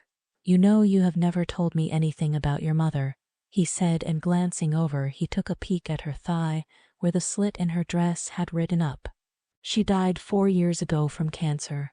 My mother was beautiful on the inside as well as on the outside. We were so close. She was my everything and protected me from my father. He was never a loving or caring father. When she died, he got worse. He became more controlling and belittled me every chance he got. Told me who I could talk to, who I could date." She looked over at Luke. "And who I had to marry." "Why didn't you just leave? It's not like you're a child." "Don't you think I tried? But every time I tried, he brought me back. I also don't have any skills, and with no money, it was easier to go back and accept his punishment." "How did he punish you?" Luke felt his blood boiling. She shook her head and looked out the window. "I don't want to talk about it right now. Tell me about your parents." So for the next hour and a half, he told her about his family, and they discussed other things. He also told her that he had gotten in touch with Sarah, and as he suspected, she broke it off with him and was angry as hell. It made no difference that the marriage would end when the year was up. He didn't blame her one little bit, he expected it. Pulling into the driveway and parking the truck, he waited while she changed her shoes. His eyes watched her. Her hands were shaking. "You ready to do this?" he asked as he went around to her side and opened the door. Nodding, she took his hand when he went to help her down. They were greeted at the door by the butler who walked them to the main room. The guest had not arrived yet. "Mr. Rogers, Mr. Martino would like to see you privately in his office. Follow me, please." "You better go," Sophia said and sat down on the sofa. "I'll just wait right here." "I won't be long," Luke said, then followed behind the butler. Silvio Martino was sitting behind his desk and motioned with a wave of his hand for Luke to sit, but he remained standing. "I prefer to stand. I told Sophia I wouldn't be gone long." He eyed the old man with hate. "So how is married life treating you? Is my daughter keeping you satisfied?" Luke's chest rose, his lips pressed together. This man was truly vile. The way he talked about his own daughter disgusted him. "I'm not about to discuss my marriage with you. Now, why did you summon me here?" "The guests will be arriving soon, and I expect you to conduct yourself with manners and mingle with them. Also, the story will be that you and Sophia had been secretly dating for over a year when you decided to marry on a whim. She already knows the story, so just go along with it." He got up and walked over to the safe and opened it. Luke could see inside the safe and saw papers, wads of cash, a gun, and what appeared to be a pair of panties, black with red trim. He rolled his eyes and wondered if the old fart was some kind of pervert or maybe a cross-dresser. When Silvio pulled out a small box, he quickly closed the safe, unaware Luke had gotten a glimpse inside. "Make her wear this." He takes a large diamond ring from the box and handed it to Luke. "It's just for appearance's sake. I want it back before you leave here." Luke placed it in his pocket. If that's all, I'll be going now. He stopped to look at Silvio. Don't you want to come and say hello to your daughter? I'll see her later. Shaking his head, leaves the office and back to Sophia, who was still sitting. Suddenly, without warning, his heart started pounding as he stared at her. She looked so damn beautiful, but sad, and having met her father, he was beginning to understand her a little better. He went and sat down next to her. Was it his imagination, but did her face light up when she saw him? Your father wants you to wear this during the party, he said. Pulling the ring from his pocket, handed it to her. Oh my God, it's my mother's ring. Tears filled her eyes. She always told me it would be mine one day. She slipped the ring on her finger. He wants it back when we leave. Seeing the hurt in her eyes, he felt so bad for her. Of course he does, she scoffed. He moved a strand of hair that had fallen over her eye. We can leave now if you want to. No, let's get this over with, she said as guests started coming in, and her father finally made an appearance, giving her a nod. Sophia introduced him to her father's friends and business associates. Luke played the doting husband, keeping his arm around her waist, earning an approving nod from Silvio. Her father finally came over to the couple, not to say hello to Sophia, but to tell them it was time for pictures. A photographer snapped several photos, Silvio with his arm around her shoulders, smiling ear to ear. The pictures showed a happy and loving family. If only everyone knew the truth behind the fake smiles. When the pictures were done, Silvio took Luke over to meet some people, so Sophia stepped out onto the balcony to get some fresh air. The cool air felt good on her skin. She closed her eyes, wishing she were anywhere but here. A familiar voice rang out, and she looked to see Carter Mosley approaching her with 2 glasses of champagne in his hands. Hi, doll, it's been a while. She backed up when he got closer. Carter, I thought you were in Switzerland. I was, but when I heard you got married, I had to come back and see for myself. I have to be honest, I never pictured you as a rancher's wife living in the country. It must be boring. It's not so bad, she said and shook her head when he offered her one of the glasses. I'm not drinking. He laughed. Since when do you refuse alcohol? Maybe I've changed.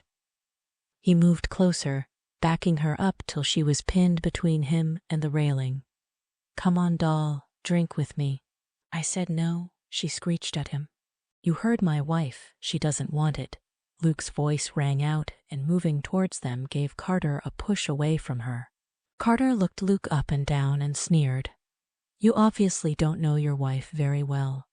He looked at her and smiled. Why, she's a real party girl, loves her booze and loves to have a good time. He looked back at Luke and winked. If you know what I mean. Luke got right up into Carter's face and poked him in the chest, his eyes burrowing into his. Out of respect for Sophia and her father's home, I won't bash your face in. Now get lost and don't bother her again. Whoa there, cowboy, Carter says, raising his arms. I'm leaving. Turning to her, let his eyes roam over her body. When you get bored, doll, give me a call. Luke took her hand. You want to leave now? I think we've been here long enough. Nodding, she let him lead her out, and when they were about to get into the truck, her father came running out. Sophia, wait, he shouted. Reaching them, he grabs her hand. You're not leaving with this. He tried to remove the diamond, but she yanked her hand away. No, it's mine. Mother promised it to me, she cried out. I don't give a fuck what she promised you. You can't have it. He pulled her hand with such force she stumbled and would have fallen, but Luke caught her. Giving Silvio a shove, cursed. You fucking bastard, leave her alone. Don't you ever set foot on my property, and if you ever lay a hand on Sophia again, I'll make you regret the day you were born. Silvio snapped his fingers, and 2 men came rushing over and grabbed Luke. They were ready to do some physical harm to him till she yelled for them to stop. Removing the diamond, threw it at her father. Take it, you evil bastard. God, You just can't let me have one thing that belonged to my mother, can you? Silvio picked up the ring and stared angrily at her. Leave now while your husband is in one piece and you're dead to me. He snapped his fingers and the man let Luke go and walked away. Luke took a trembling Sophia in his arms. Are you okay? She looked up at him. Her bottom lip quivered, her body trembling. Take me home, please. Taking off his jacket, he placed it over her shoulders. He stroked her cheek and looked into her tear-filled eyes. You never have to see that bastard again. He leaned down and kissed her lips softly. Pulling back, he saw that she was looking at him differently. He too was looking at her in a different light. Shaking it off, he helped her up into the truck. His palms were sweaty and his heart was racing. Shit, he thought as he got in. She was starting to get to him. There had been sparks between them right from the beginning, but their anger about being forced to love blinded them to what was taking place. Chapter 9. Seeing how upset she still was, he took her hand and held it. My mother was given that diamond ring by her mother, and she always said she wanted me to have it. He has no need for it. He just hates me and doesn't want me to have it. Why would your own father hate you? I wish I knew. She closed her eyes so as not to think about it, but ended up talking. When I was little, I wanted him to love me, but whenever I tried to hug him, he would push me away. As I got older, his hatred towards me seemed to grow, and he ignored me even more. When my mother died, I did everything I could to get his attention. I drank and ran around with the boys. He would call me a slut and start hitting me. I got to the point that I would do more to get him mad, wanting him to hurt me. I know how sick that sounds, but it was one way of getting him to show something for me. Luke squeezed her hand. No matter what you did, he had no right to lay a hand on you. I'm sorry you had to endure what he did to you. You are better off away from him. I know, she nodded in agreement. Arriving home, they got out of the truck. Oh, I forgot to put on my flats. Just give me a minute. No worries, he said, and scooping her up in his arms, carried her inside and set her down. His hands lingered on her waist. Placing the palms of her hands on his chest, she looks into his eyes. What you did back at my father's place, the way you defended me with Carter and my father. She teared up and swallowed the lump in her throat. No one has ever done anything like that for me. Thank you, Luke. Placing a finger under her chin, tilted her head up. You don't deserve to be treated that way. No one does. He looked at her lips and lowering his head, he kissed her. As the kiss deepened, he put his arms around her, pulling her into his body, and he felt her arms going around his neck as she returned the kiss. Putting her up against the wall, his tongue entering her mouth, she moaned as he ran it along the roof of her mouth and circled her tongue. The heat was building into an inferno as they greedily attacked each other's mouths, heads moving in perfect rhythm to each other, both breathing heavily, hearts beating against the other one's chest. The sound of the phone ringing put a halt to what was about to happen. Luke pulled away and regret filled his eyes. I better get that. I'm sorry, Sophia, I shouldn't have kissed you. Running her hand through her hair, she felt her heart breaking at that moment. Right, I'm going to bed. You better answer that, she said, and turning away from him, walked up the stairs to her bedroom. Hanging up his phone, he went to his room, the feel of her lips still fresh on his mind. Removing his shirt and tie, laid them on the chair, and started undoing his pants when there was a knock at his door and Sophia entered, holding his jacket in her hand. I thought you might want this, she said, and handed it to him. His eyes stared into hers, and when he reached for his jacket, the other hand grabbed her arm. Dropping the jacket, he leaned her up against the wall. His free hand went around her neck, and his mouth came down on hers. Releasing her arm, he opened the robe she was wearing. Nothing was under it. His hand cupped her breast and rubbed his thumb over the nipple, which became hard and erect. Tearing away from her lips, his breathing erratic, he picked her up and laid her down on his bed. Spreading the robe wider, kneeled over her, his mouth going to her breast and over the nipple, sucking and tweaking as his hand moved slowly down her body till he reached between her thighs. His hand caressed the folds of her pussy, his finger stroking her clit and rubbing in a circular motion. Her purr-like moans rang in his ear as she squirmed beneath his touch. "Oh God, Luke," she cried out, her moans getting louder. He moved to the other breast and gave it the same amount of attention that he had the other before moving down her body. His mouth left a trail of soft kisses, spreading her legs and gripping her as his mouth attacked her pussy, which was wet and throbbing. His tongue swiped along her clit and inside, going deep as he licked and sucked. He felt her body spasm, and she screamed when she climaxed. Wiping his mouth, he moved up and hovered over top of her, looking down. His cock was hard and in need of relief. "If you want me to continue, just say the word." Her chest was rising and falling rapidly, her heart hammering in her chest. What he had just done to her was amazing, nothing like she had ever experienced before. But she wanted to know what it would feel like to have him inside her. So eyes glazed over and filled with hot fiery, lust gave him a fuck me smile, and through her breathy pant answered, "Word."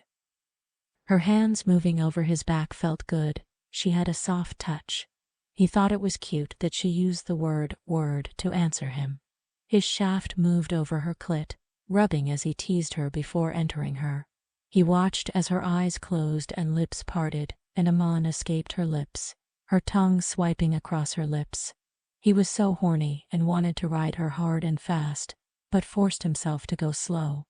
He moved up and down, the tip of his cock pulling out just close to her opening, and then surging back in harder and deeper with each thrust.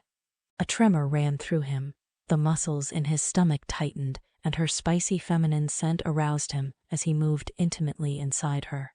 He felt her writhing and twisting frantically as he moved faster and harder. The sound of their flesh slapping against flesh pervaded the air as they both climaxed together. Her legs around his waist, her arms around him, she held him when he collapsed on top of her. Placing the palms of his hands on the bed, lifted his head to look at her. His breathing ragged, heart pounding, he lowered his head to kiss her before rolling off and onto his side. Their bodies glistened with sweat, and he took her hand, their fingers intertwined. She looked over at him, face flushed. She gave him a smile that lit up her face. Wow, that was amazing. Raising her hand to his lips, he kissed it. "I may not remember the first time we made love, but I guarantee you I'll never forget this one." When he touched her stomach, she stiffened and sat up, the covers pulled up to her chin. "I guess I should go back to my room." Laying on his side, he propped his head upon the palm of his hand. His other hand he used to run his fingers up and down her arm. "Stay, please." He pulled her back down on the bed. Pulling her close, he put his arm around her when she rested her head on his chest. Laying there in his arms, she felt contented, her body still warm from their lovemaking. Head on his chest, her fingers stroked his chest and down his stomach. She hoped he wouldn't regret what happened between them come morning. "About the baby?" she started to say, but stopped when he placed a finger to her lips. "I told you I would stand by your side and take care of our baby," Luke said. "I know, but we should talk. There are things you should know." "We'll talk, but not tonight." He yawned and closed his eyes as he fell asleep. She lay awake, his arms around her, her fingers running over his toned stomach. He's such a good and decent man, and she wished things could be different. If only she had met him before her life took a turn for the worse. She chewed on her bottom lip when a thought struck her. She was so full of herself, spoiled, and was always looking for a rich sugar daddy to latch onto, so she probably wouldn't have given him a second look. But he deserved to know the truth, the whole truth. Tomorrow she would tell him, even though he would hate her. She just couldn't live with the lies any longer. Luke had already left by the time she woke up. She could not understand why he had to get up before the sun rose. Rolling over onto her side, she pulled his pillow close to her body, his scent still on it, and she took a sniff. Seeing a note on the table, reached over his side of the bed and picked it up and started reading it. "Didn't want to wake you. See you later." Smiling to herself, she jumped out of bed and hugged herself. A sense of joy filled her heart, and she felt all warm inside. Luke had made love to her with so much passion, made her feel like she was special. She could still feel his touch, his lips, and the way he moved inside her like only he belonged there. Taking a quick shower, she then changed into jeans and a shirt. She was meeting Kimberly at the diner where she worked for lunch. Sophia got there just as Kimberly was going on break, so they took a seat by the window and ordered their food. "You look awfully happy today. What's up?" Kimberly asked. Shaking her head, Sophia shrugged her shoulders. "No reason." "Oh my God, you got laid, didn't you?" Sophia coughed and wiped her mouth with a napkin. "No, of course not." "You can't lie to me, girl. I know that look." "Oh, come on. Why are you blushing? It's not like the two of you haven't had sex already." "What?" Sophia asked, confused. "Well, you are pregnant with his baby." "Oh yeah, right. But it was different this time." She thought back to last night and couldn't stop smiling. "Okay, I get it. The first time you two did it, Luke was drunk, so maybe it wasn't that good." Sophia nodded. "Yeah, that's it." Once Kimberly's break was over, she got up and gathered up the plates when a male customer came over and grabbed her ass. "Nice as baby," he said with a stupid grin on his face. Kimberly glared at the guy. "Hands off, jerk." When he grabbed her as again, Sophia jumped from her seat and gave him a shove back. "You heard her, Shoal. Back off." "What's the matter, bitch? Are you jealous? Maybe you want some too." When he moved closer, she balled her right hand into a fist and punched him in the stomach. Her knee came up and slammed into his crotch. "You have no right touching a woman or treating them this way." He grabbed himself and cursed at her. "You fucking bitch." The owner came over after seeing what had happened. He told the stranger to leave and never come back. Kimberly stared at Sophia, her eyes wide with appreciation. "Wow, that was amazing the way you stood up to that creep." When she saw how upset Sophia was, she touched her arm. "Are you okay? You look a little pale." Sophia was trembling inside and out. The truth was she was scared to death.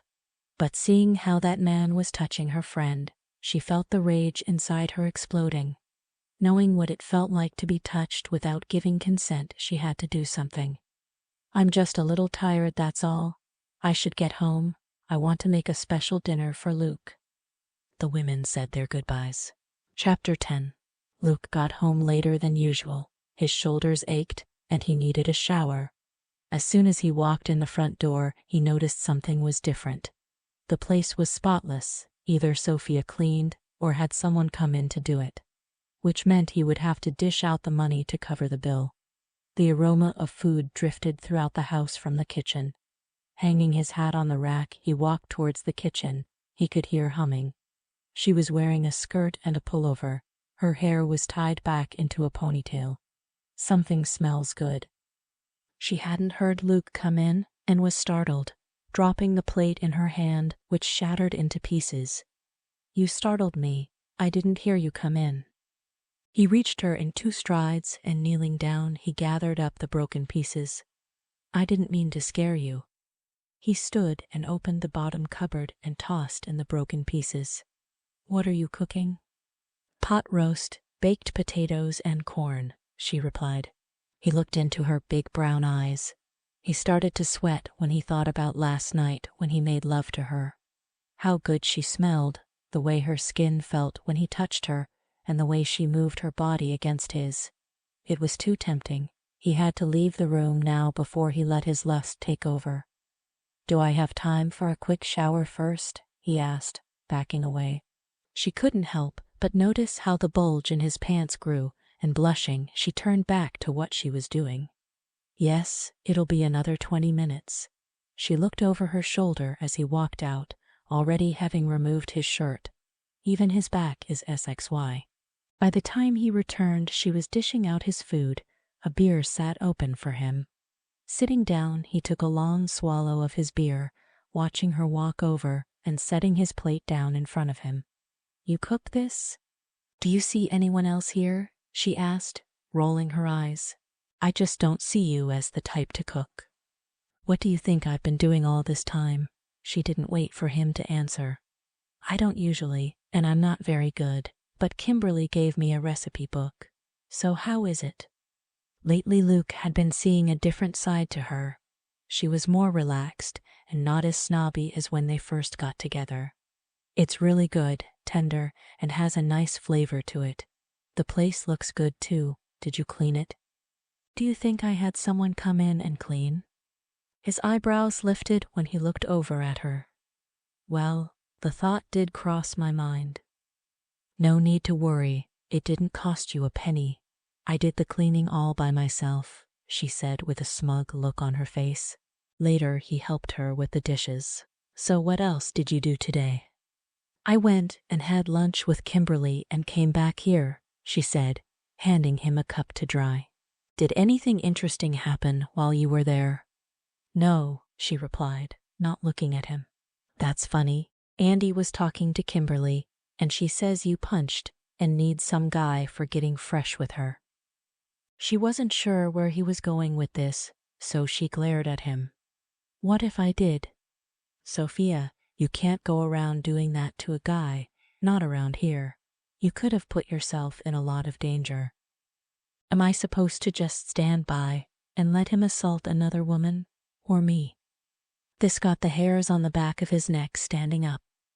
Wait, did he touch you?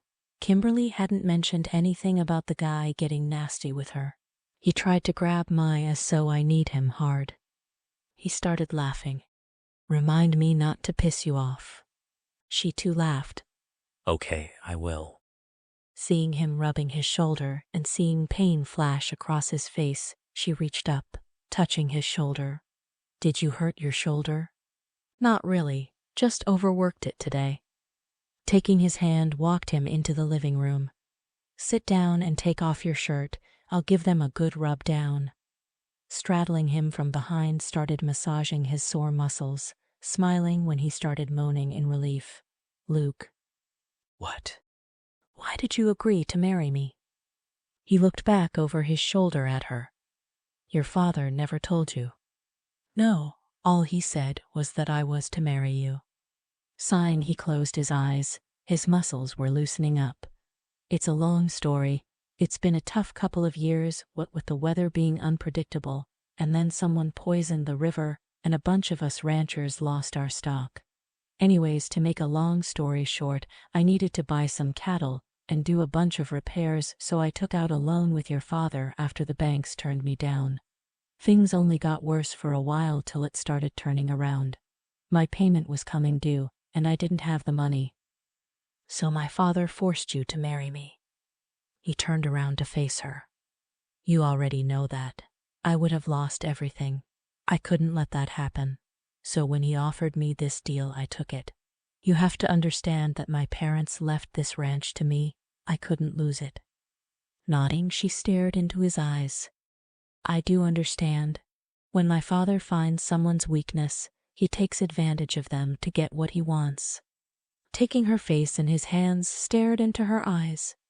What I don't get is why he wanted me to marry you and why you agreed. Seeing the way he treats you, I can kind of understand why you wanted to get away from him. But why was he so desperate to get you married so quickly? Tell me what's going on. She couldn't look at him, so her eyes looked down. He has his reasons, ones he will never tell. I'm really tired, so I'm going to get ready for bed. Night, Luke. Removing his hands from her face, she walked away. He couldn't help feeling that she was keeping something important from him, but damn if he knew what it was. Maybe in time, she would learn to trust him enough to tell him. Till then, he would have to be patient. He was so beat by the time he crawled into bed, and just as he was about to close his eyes, the door opened. Sophia, wearing a short nightie, walked in and over to the bed. Can I sleep in here? She asked, twirling a strand of hair around her finger. Seeing him hesitate, added, just to sleep. Lifting the covers up, waited till she crawled in next to him and covered her up. Luke, she said in barely a whisper. Yeah, he answered sleepily. Do you regret what we did last night? Putting his arm around her and smiled when she rested her head on his chest. He stroked her hair and moved down to her shoulder. No, and you? I have no regrets, she said, then fell asleep. The sun was starting to rise when Luke woke up and silently cursed himself for sleeping in. He heard her moan when he slipped his arm out from under her. Don't leave, she said as her eyes fluttered open and saw him putting on his pants. He turned to look at her and was tempted to get back into bed with her, but he didn't. I can't, I'm already late. It's so cold in here without you. Pulling on his shirt and doing up the buttons went and sat on the bed, pulling the covers over her. I have to go, I'll see you later. Bending down, he placed his lips on hers and her arms went around his neck, kissing him back. As he was about to walk out, he turned and smiled at her. Try not to kick anyone in the balls today. Giggling, she replies, Okay, I'll try not to. It was early afternoon and Sophia was sitting on the front porch, flipping through a magazine when Luke came riding up. She was surprised and thrilled to see him. Usually, he never made it home until much later. You're home early. He seemed agitated. Removing his hat, wiped the sweat from his brow. I just received word that my parents are coming for a visit. Apparently, they found out I got married and want to meet you. Sophia pulled her lips into her mouth, her eyes wide with shock. They'll be here later today. Look, Sophia, I don't want them to know you're pregnant. Not yet. We'll stick to the story that we met, fell in love, and got married on a whim. Don't look so worried. I'm sure they will love you. What if they don't? I didn't plan on ever meeting your parents. You'll have to move your things into my room while they're here. Can you do that and maybe clean it up and have it ready for them? She swallowed and nodded. You'll be home before they arrive, right? The last thing she needed was to be alone to confront them. Oh God, what would they think of her if they knew the truth? Yes, I've got to get back to work. Are you okay? Yeah, just a little nervous. You go and I'll get to work fixing up the room. Once he was out of sight, she took a deep breath and went inside. She moved her things into Luke's room, jamming her clothes into the closet next to his. She changed the sheets, dusted and washed the floor. The spare bedroom was spotless and ready for the in-laws. After tidying up the rest of the house, took a long shower. There she thought about what she would wear. Most of her belongings consisted of short dresses and skirts, so she decided to wear jeans and a buttoned shirt. Then panic set in. She hadn't defrosted any meat and had nothing to make them for supper.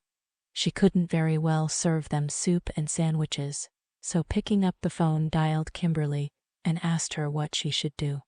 Okay, calm down, Sophia, she said over the phone. The diner is serving their homemade lasagna. I'll bring some over when my shift is done in an hour.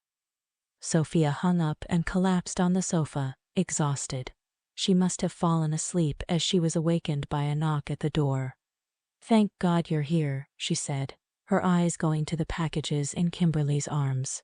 The women went into the kitchen, removing the food from the bags. Along with the lasagna, there were homemade dinner rolls and all the makings of a salad. Kimberly with care slid the main course into a pan, telling Sophia that way it would look like she made it herself. There you go. All you have to do is heat it, and the rolls up, make a salad, and you're done, Kimberly said as she got rid of the containers the food came in. The two women sat down with glasses of iced tea. How can I ever thank you? Kimberly grinned and patted Sophia's hand. You don't have to thank me. We're friends, and that's what friends do for each other. She wiped a tear from her eye. What are Luke's parents like? They're good people, but old-fashioned. I'm sure they will give Luke an earful about marrying so fast and for not telling them. I'm sure you will like them as they will you. Okay, I've really got to get going. Call me later and let me know how everything went. Sophia walked her to the door and waved as she drove away. They would be here soon, and she was wondering where Luke was. He promised he'd be here before his parents arrived. She looked at the clock and moaned. They would be here any minute, and she was starting to sweat. Chapter 11. As the minutes ticked by and Luke still was not home, she started to panic even more. His parents would be here any minute. Sure enough, a car pulled into the driveway, and an older couple got out. Sweat appeared on her forehead and between her breasts. Looking into the mirror, she fixed her hair before opening the door, putting a smile on her face. With more confidence than she actually felt, greeted them. "Hello. It's a pleasure to meet you both." She was a little taken aback when they pulled her into their arms for a big hug. "My, you are beautiful," Mrs. Rogers said, and turned to her husband. "Isn't she, Fred?" "That she is, Nancy," he said, giving her a friendly smile. "Where is that son of mine? Don't tell me he's still working when he has such a gorgeous wife waiting for him." Sophia blushed. "I'm sure he'll be home soon," she said nervously. "Can I make you something to drink?" "We'd love some tea if you don't mind, dear." "Not at all. I'll go make it now." Leaving them, she headed to the kitchen and, pouring water into the kettle, placed it on the stove. So far so good, she thought. When she heard the door opening, she knew Luke had finally made it home, so she let out the breath she was holding in. She was still pissed that he wasn't here when his parents arrived. The sounds of happy greetings could be heard coming from the living room, and then the sound of footsteps coming towards the kitchen. "Sorry I'm late, honey," Luke said as he went over and kissed her cheek. Turning back to his parents. "So what do you think of my wife?" he asked, his arm going around her waist as he pulled her closer to him. "Oh, she's a beauty, son." They sat down as Sophia made the tea, setting it down in front of them. Luke's mother cleared her throat and glanced at her husband. "Your father and I were a little concerned when we heard you got married and didn't tell us. The last we heard, you and Sarah were an item." She looked at Sophia. "I'm sorry, dear, that I brought up Sarah, but you can understand our concern." Luke saw how uncomfortable she was, so he spoke up, saving her the trouble. "Mom, it wasn't going to work out with us, and when I met Sophia I knew she was the one. Once you get to know her, you'll love her." "I'm sure we will," Fred said, winking at Sophia. "But you have to admit it was kind of fast." "Now, Dad, didn't you and Mom marry after only knowing each other a few weeks? It's like you said, once you knew Mom was the right one, why wait?" After they had their tea, Luke's parents went upstairs to get settled into their room, and he went to take a shower. They were only going to be with them for a few days, and then going to visit friends before going back to Florida. Sophia made the salad and heated the lasagna. The table was set and food was ready to be served by the time everyone came back down. "I hope you enjoy it, Mr. and Mrs. Rogers. Call us Mom and Dad, or if you're more comfortable you can call us by our first names. It's delicious, dear, but then Smitty always did make a mean lasagna," Nancy said with a twinkle in her eyes. Sophia almost choked on her food and looked at her. "You know?" "Yes, dear. Smitty is well known for this one dish, and we used to go there just for this peculiar dish." "I'm so sorry. I wanted to make it myself, but I forgot to thaw out some meat, and I didn't know what to do, and I didn't want you to think bad of me." At that moment she felt like a total failure and was sure Luke would be furious. But he wasn't. He was smiling, as were his parents. Nancy placed her hand on top of Sophia's. "Sweetheart, don't fret about it. We understand, and we did kind of spring our visit on you. It is delicious, though." Sophia chuckled. "To be honest, I'm not a very good cook, and if I tried to make it myself, it would have been a disaster." She looked over at Luke, who was still smiling, and he winked at her. Luke and his father went out to feed the horses, while Sophia and his mother stayed inside, sitting on the sofa talking. "Do you like living in Florida? It must be so different from living on a ranch in Texas," Sophia asked as she curled up on the sofa next to her. "When Fred first suggested it, I wasn't happy about it. I mean, I grew up around here with family and friends, had my own horse when I turned 8. I told Fred I would give it 1 year, and if I didn't like it, we were to move back here. Well, honey, let me tell you, after 6 months I knew it was where we belonged. We've met many friends and the weather is always warm. Oh, and we have our very own orange tree out back. Don't get me wrong, there are times I miss it here, especially when the rodeo is here. Rodeo? She asked quizzically. Yes, every year at this time, the town puts one on. Luke hasn't mentioned it to you. Sophia shook her head no. I thought he would have since he usually participates in it. Calf roping, bull riding, and he's really good at it. That's one of the reasons why we came. Well, that, and the fact we heard he got married. Enough about me, dear. Tell me about you. There's not much to tell, Sophia said, casting her eyes down, stared at the floor. What about your parents? Were they upset that you got married so quickly? She blinked back tears. My mother died 4 years ago from lung cancer. I'm so sorry, Nancy said, leaning over and patting Sophia's knee. And your father? We don't get along, never did.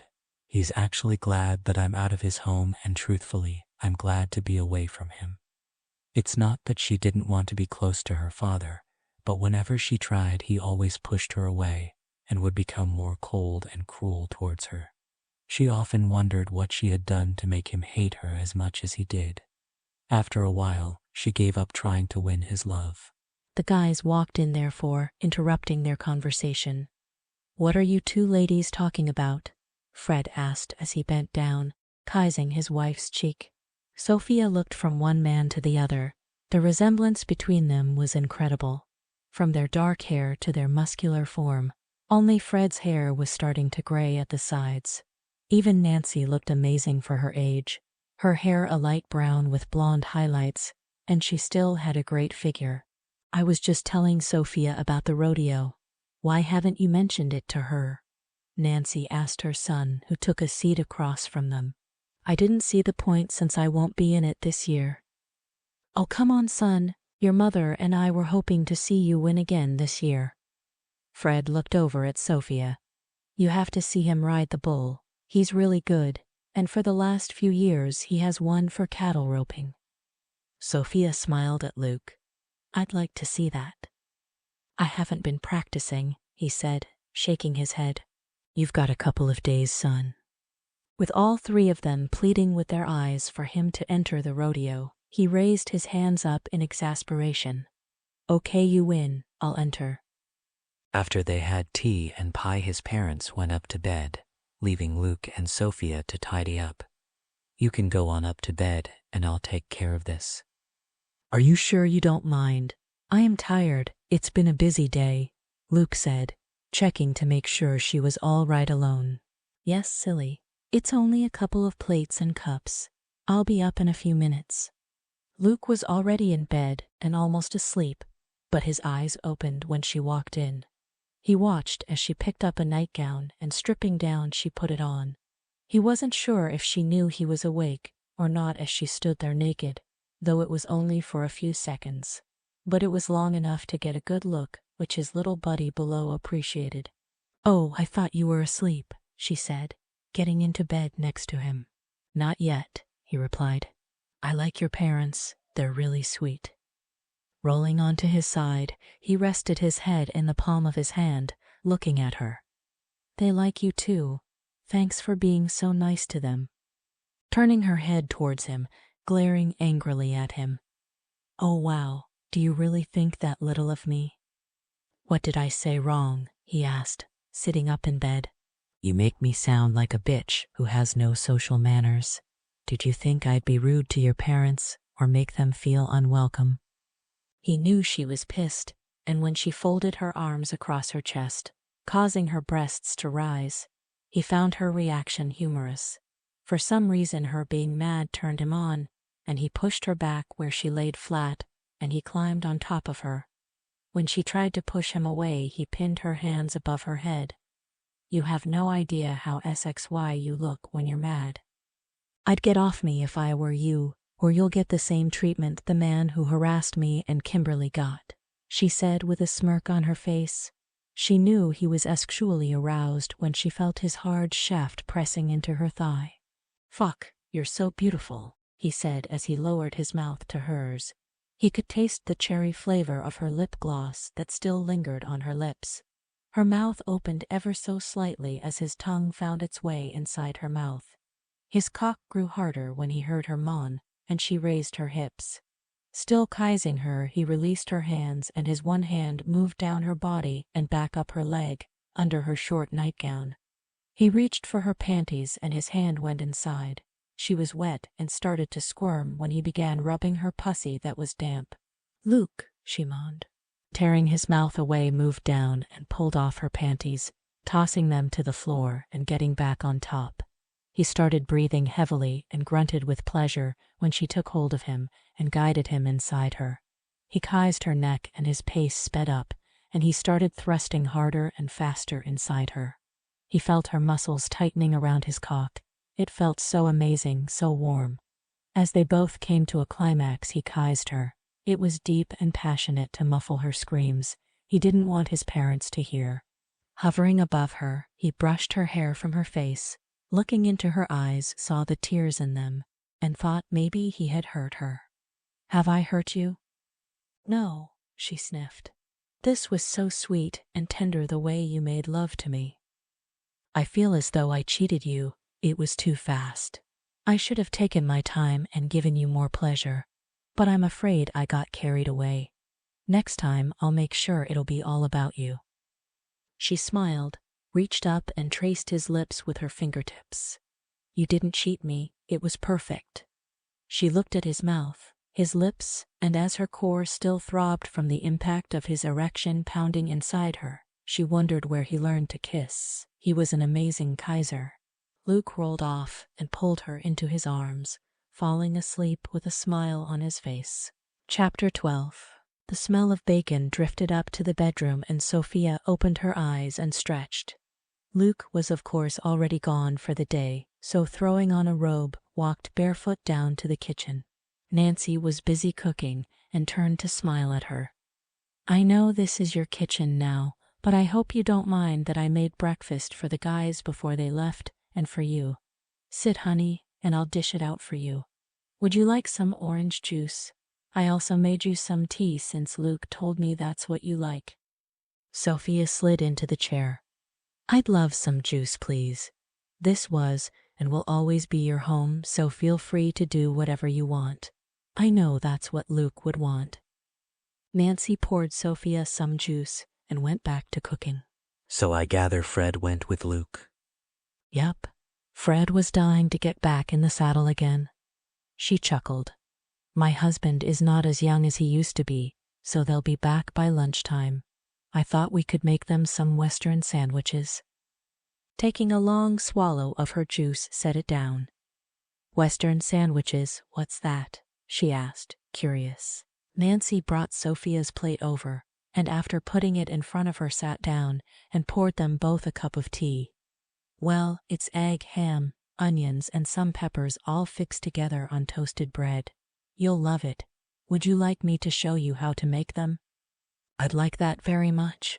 I'm not much of a cook, and I think Luke is getting tired of eating the same thing every day." "You'll learn, honey," she said, patting her hand. When the men returned around noon, the two women were busy in the kitchen, and the smell of apple pie drifted through the house. Fred went and kissed his wife. "Did you enjoy yourself, dear?" "Oh yeah, riding the land and being in the fresh country air makes me feel 10 years younger. Our son is doing a fantastic job." He looked over at Sophia.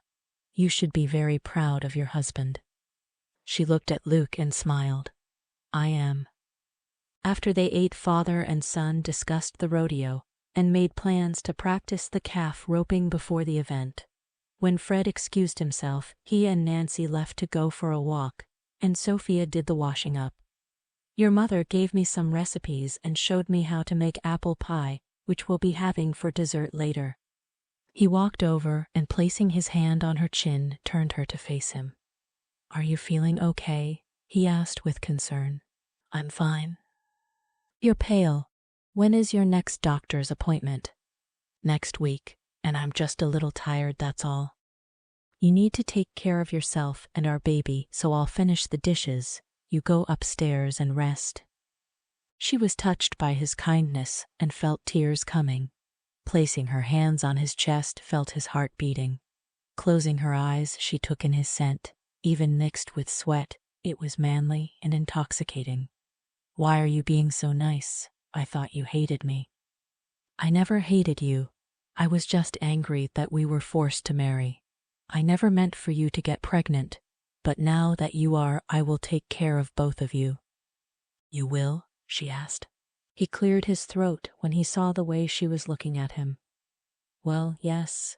After the year is up and we get divorced, I'll still take care of my responsibilities. We can talk about this later. I do want to be a part of my child's life, so I hope you'll consider moving close by." She backed away, turning her back on him. "We'll see," she said with tears in her eyes. "I think I will go lie down for a while." She had fallen asleep, and when she woke up and went downstairs, no one was around, so she went outside.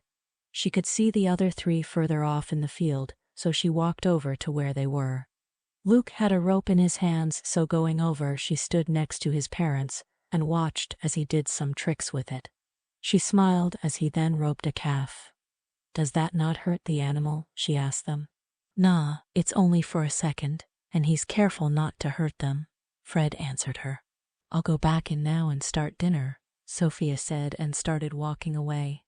Hearing Luke call her, she stopped and turned around, wondering what he wanted. She shrieked when the rope was tossed and landed around her waist, and he started pulling her towards him. "What do you think you're doing?" she asked as she was forced to move closer to him. With a smirk on his face, he pulled her towards him. "I'm practicing."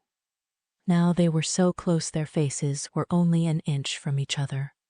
"Your parents are watching us," she said, looking over her shoulder.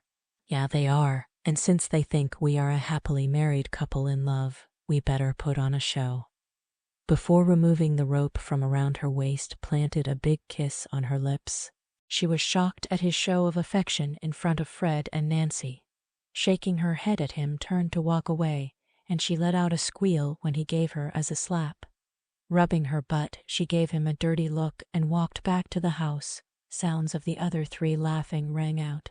Later they ate the meal that Sophia made, with Nancy's help. After they all retired for the night and Luke was in bed when Sophia came from the bathroom, her skin still wet from the shower, a towel wrapped around her. He laid back, his hands behind his head, and watched as she dropped the towel and slipped on her nightgown. Maybe having had sex with her was wrong, but damn, he couldn't resist her. When she saw he was watching her, she smiled. "You could have looked away." "And you could have changed in the bathroom," he replied. "Touché," she said and climbed into bed next to him. Her fingers traced his defined muscles as she snuggled closer. Her touch felt like feathers on his skin, and his cock grew hard. Reacting quickly, he flipped her over onto her back and got on top, his mouth going to her neck. Her flesh tasted delicious, and when he moved his hand between her legs, she was wet. She loved it when he nibbled on her neck. It got her hot. When she felt his hand going between her legs, stroking her sensitive folds, she felt the dampness pooling. But then she pushed at his chest. "Luke, stop." "I don't want to," he groaned. "I hear something, listen." He stopped what he was doing and lifted his head. Just then they heard a loud crash. He jumped out of bed and pulled on his pants. "That came from my parents' room. Stay here." He ordered her to stay put and dashed out of the room. Moments later he returned, and she noticed how ghostly white his face was as he removed his pants and got back into bed. "Oh my God, what happened?" He shook his head. They broke the lamp next to the bed. "A lamp? So why do you look so upset?" she asked, touching his arm. "Surely you're not that upset over a silly lamp." "That's not what's upsetting me." "Then what?" she asked, more curious than ever.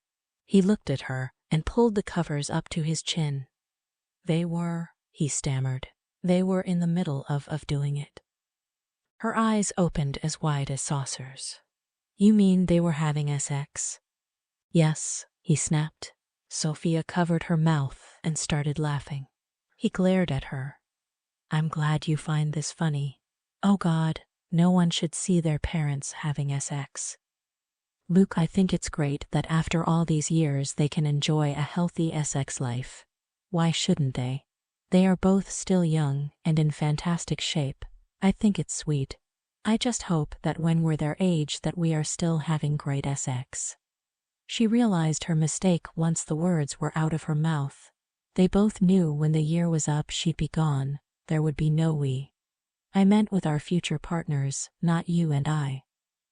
Yeah, right, he said and laid back down, staring up at the ceiling. After seeing his parents in action, he was no longer in the mood for sex, and might never be. Laying on her side, her back to Luke, she wanted to slap herself. What was she thinking in saying that to him? It's not like he wanted to stay married to her. Though she was starting to like being his wife, he was sweet and gentle with her, and a very generous lover. He was not selfish in bed like some men were. He made sure she was satisfied before he finished. If only things could be different, she thought as a tear slid down her face. Thoughts and images of his parents flew out of his head when Sophia said what she did. For a second there, she made it sound as if she wanted to remain his wife. The fact was, he kind of liked that idea.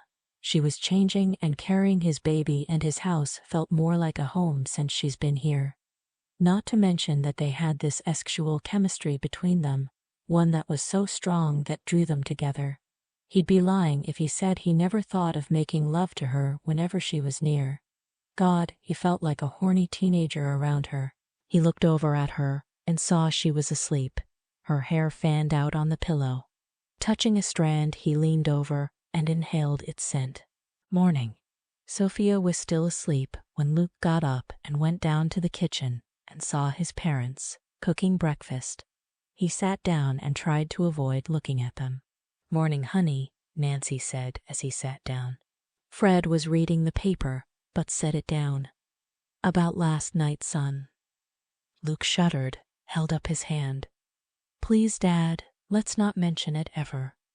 No way did he want to think about it, much less talk about it. Fred chuckled. As you wish. Your mom and I will be leaving the day after the rodeo. We want to stop along the way to visit some old friends. Okay, Luke said as he dug into the plate of food his mother set before him. He was going to miss her cooking. Sophia, though she was improving, some of her meals were bland. Remembering some of her other talents, such as in the bedroom, he was able to overlook her cooking. We're going to visit the Carters later today, so we won't be back until late, Nancy said, giving Luke a kiss on his cheek. So why don't you take Sophia out tonight? Show her a good time. Luke wiped his mouth with the napkin. Yeah, I think I will.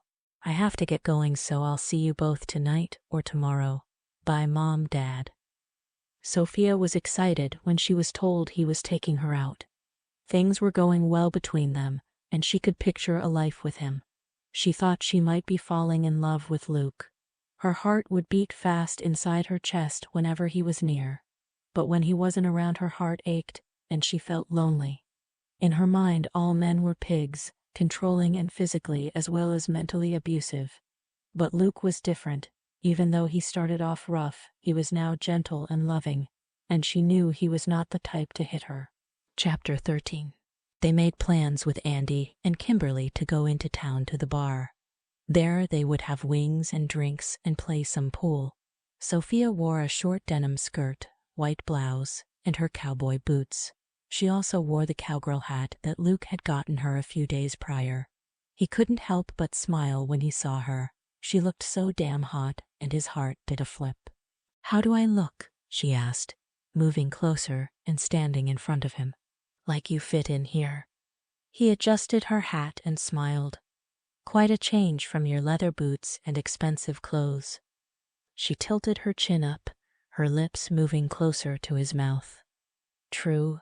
I think I like this outfit better. How about you? He looked down at her as she swiped her tongue across her bottom lip seductively and cleared his throat. No matter what she wore, she looked smoking hot. I think no matter what you wear, you look great.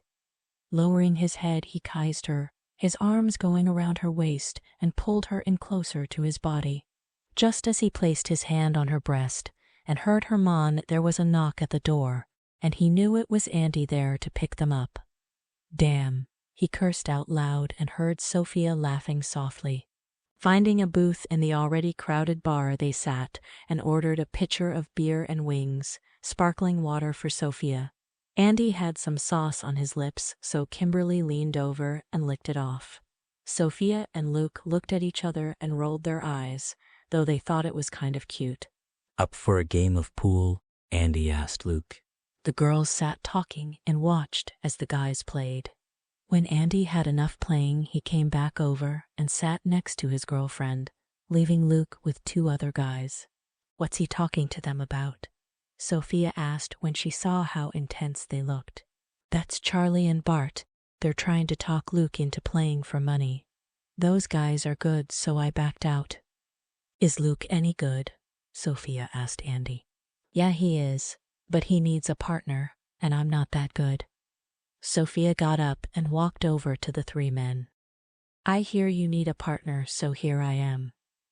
Luke shook his head. No way. Why not? She whined. It looks like fun. Oh, come on, let the little lady play, or are you chicken, Rogers? Charlie said sarcastically. So they agreed to play 3 games. The winner would walk away with $500. The money was held by the bartender.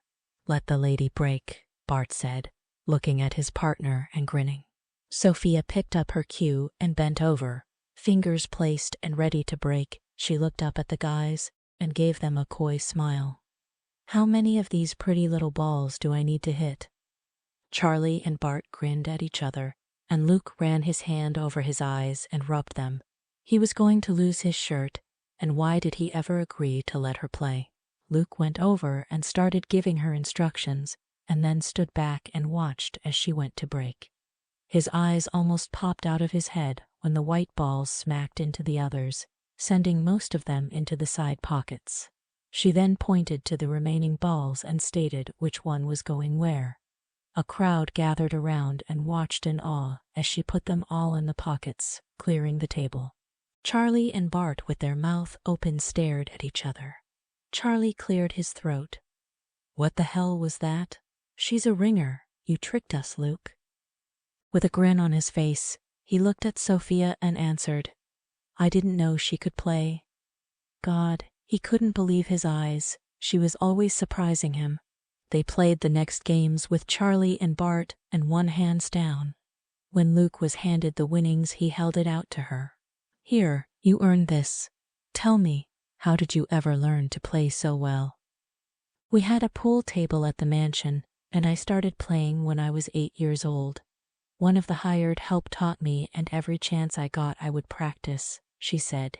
Taking the money from him, placed it in his pocket. Keep the money, I don't want it, she said. Turning around, walked back over to where Kimberly and Andy were still sitting.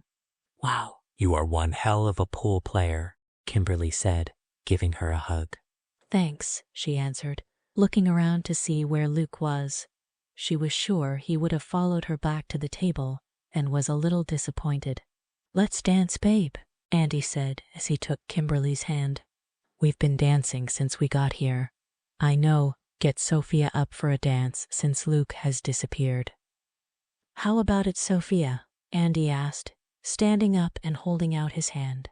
Smiling, she took his hand and let him lead her onto the dance floor. I wonder where Luke is, she said, her eyes searching the room for him. I don't know, but I'm sure he'll be back soon. Luke wouldn't just go and leave you here. I do believe that boy is falling for you. Her head snapped back And looked at Andy. Do you really think so? Yeah, I do. He turned serious and looked back at her.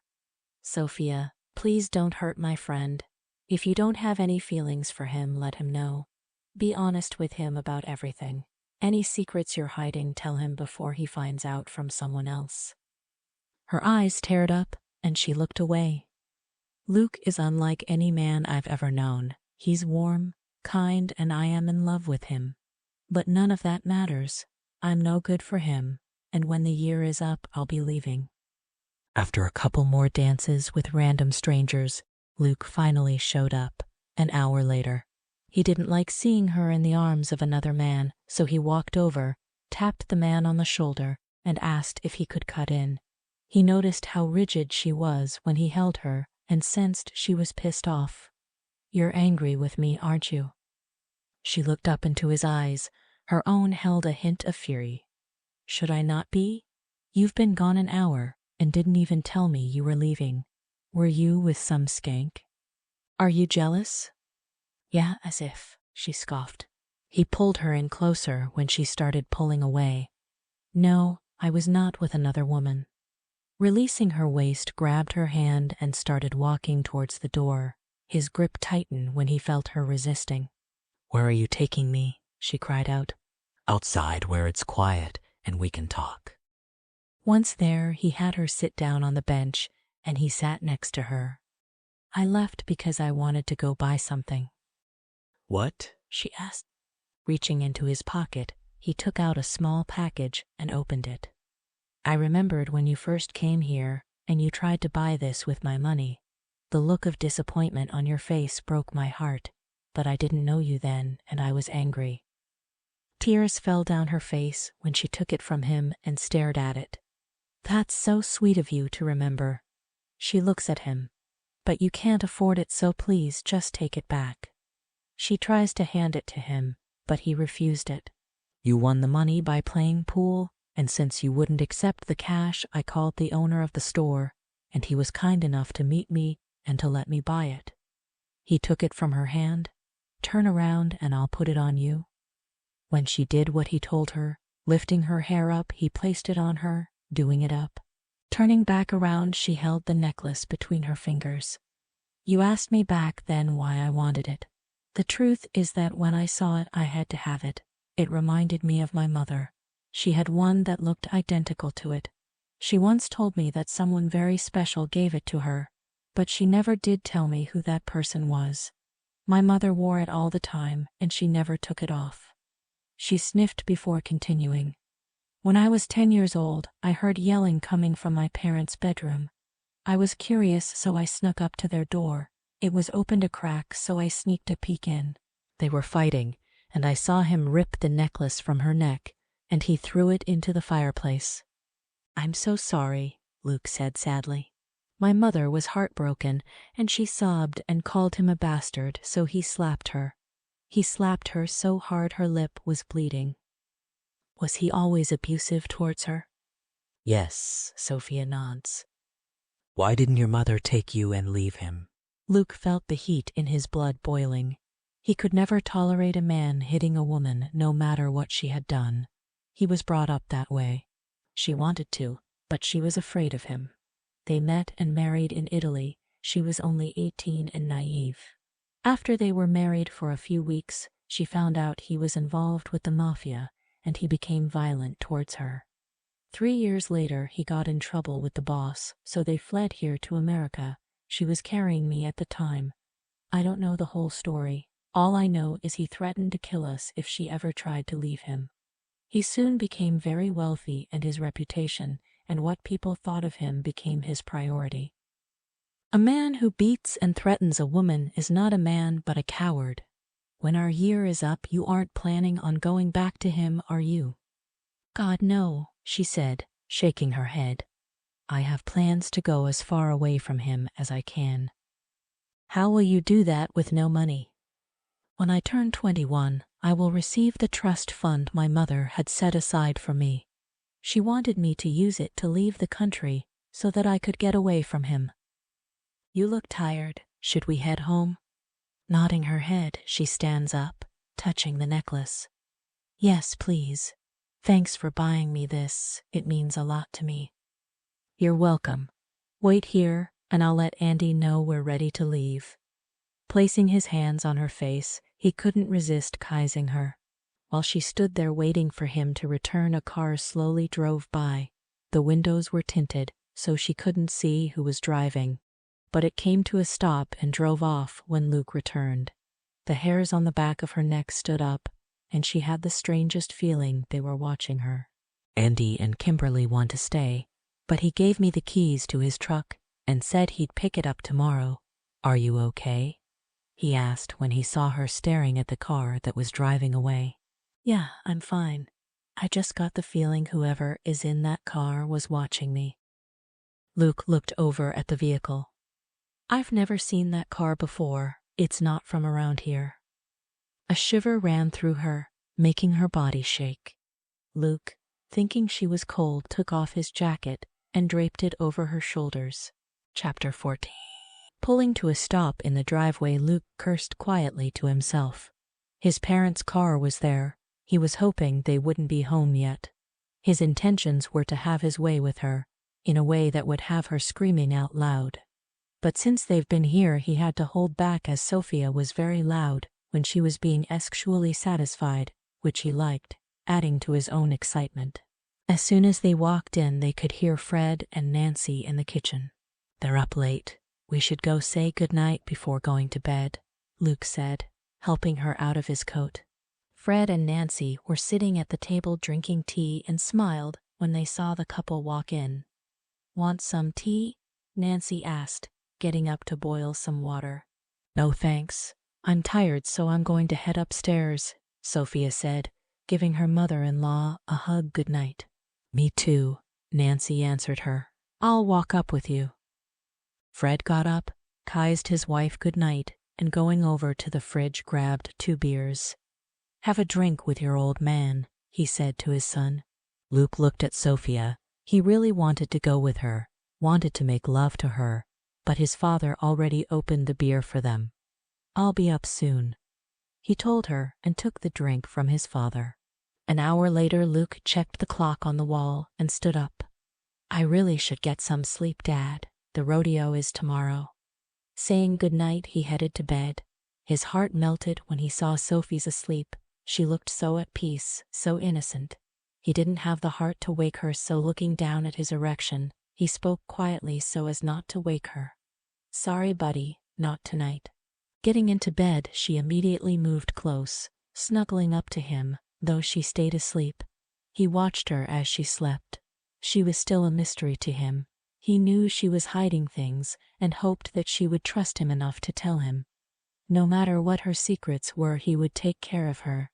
Putting his arm around her, he kissed the top of her head, and she made a soft purr-like sound. The next day, after a hearty breakfast that Nancy and Sophia made, they all got ready to go into town for the rodeo. You and Mom will be going in their car. Dad's coming with me, he said, pulling Sophia into his arms. Can't I ride with you? Dad and I have to leave early, and there's no sense in you going until it's ready to start. Okay. She let out a deep sigh, putting her arms around his neck. Just promise me that you'll be careful. I don't want anything to happen to you. I didn't know you cared so much, he said, looking deep into her eyes. I do care, Luke, more than you know. She reached up, seeking his lips. Their kiss was a long, sweet, tender kiss. Luke, let's go. Fred's voice rang loudly from the front door. Reluctantly, he released Sophia. I'll see you later. I'll be there watching you. Luke started walking away when she called out, Be careful, okay? I will, babe. Sophia watched as he walked away. Her breath hitched in her throat when he called her babe for the first time. It was a term of endearment and warmed her all over, inside and out. She and Nancy met up with Andy and Kimberly at the rodeo, taking their seats in the stand. It was hot, and the sun was beating down on them. Sophia was glad she wore her hat, wishing now she had worn a skirt instead of jeans.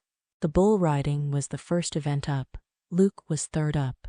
She watched as he rode it, hanging on with one hand, his other arm up in the air. They all watched and cheered for him, but then he was tossed off, falling hard to the ground. Sophia gasped and her hands went to her chest. A wave of relief coursed through her veins when he got up and wiped the dirt from his rear.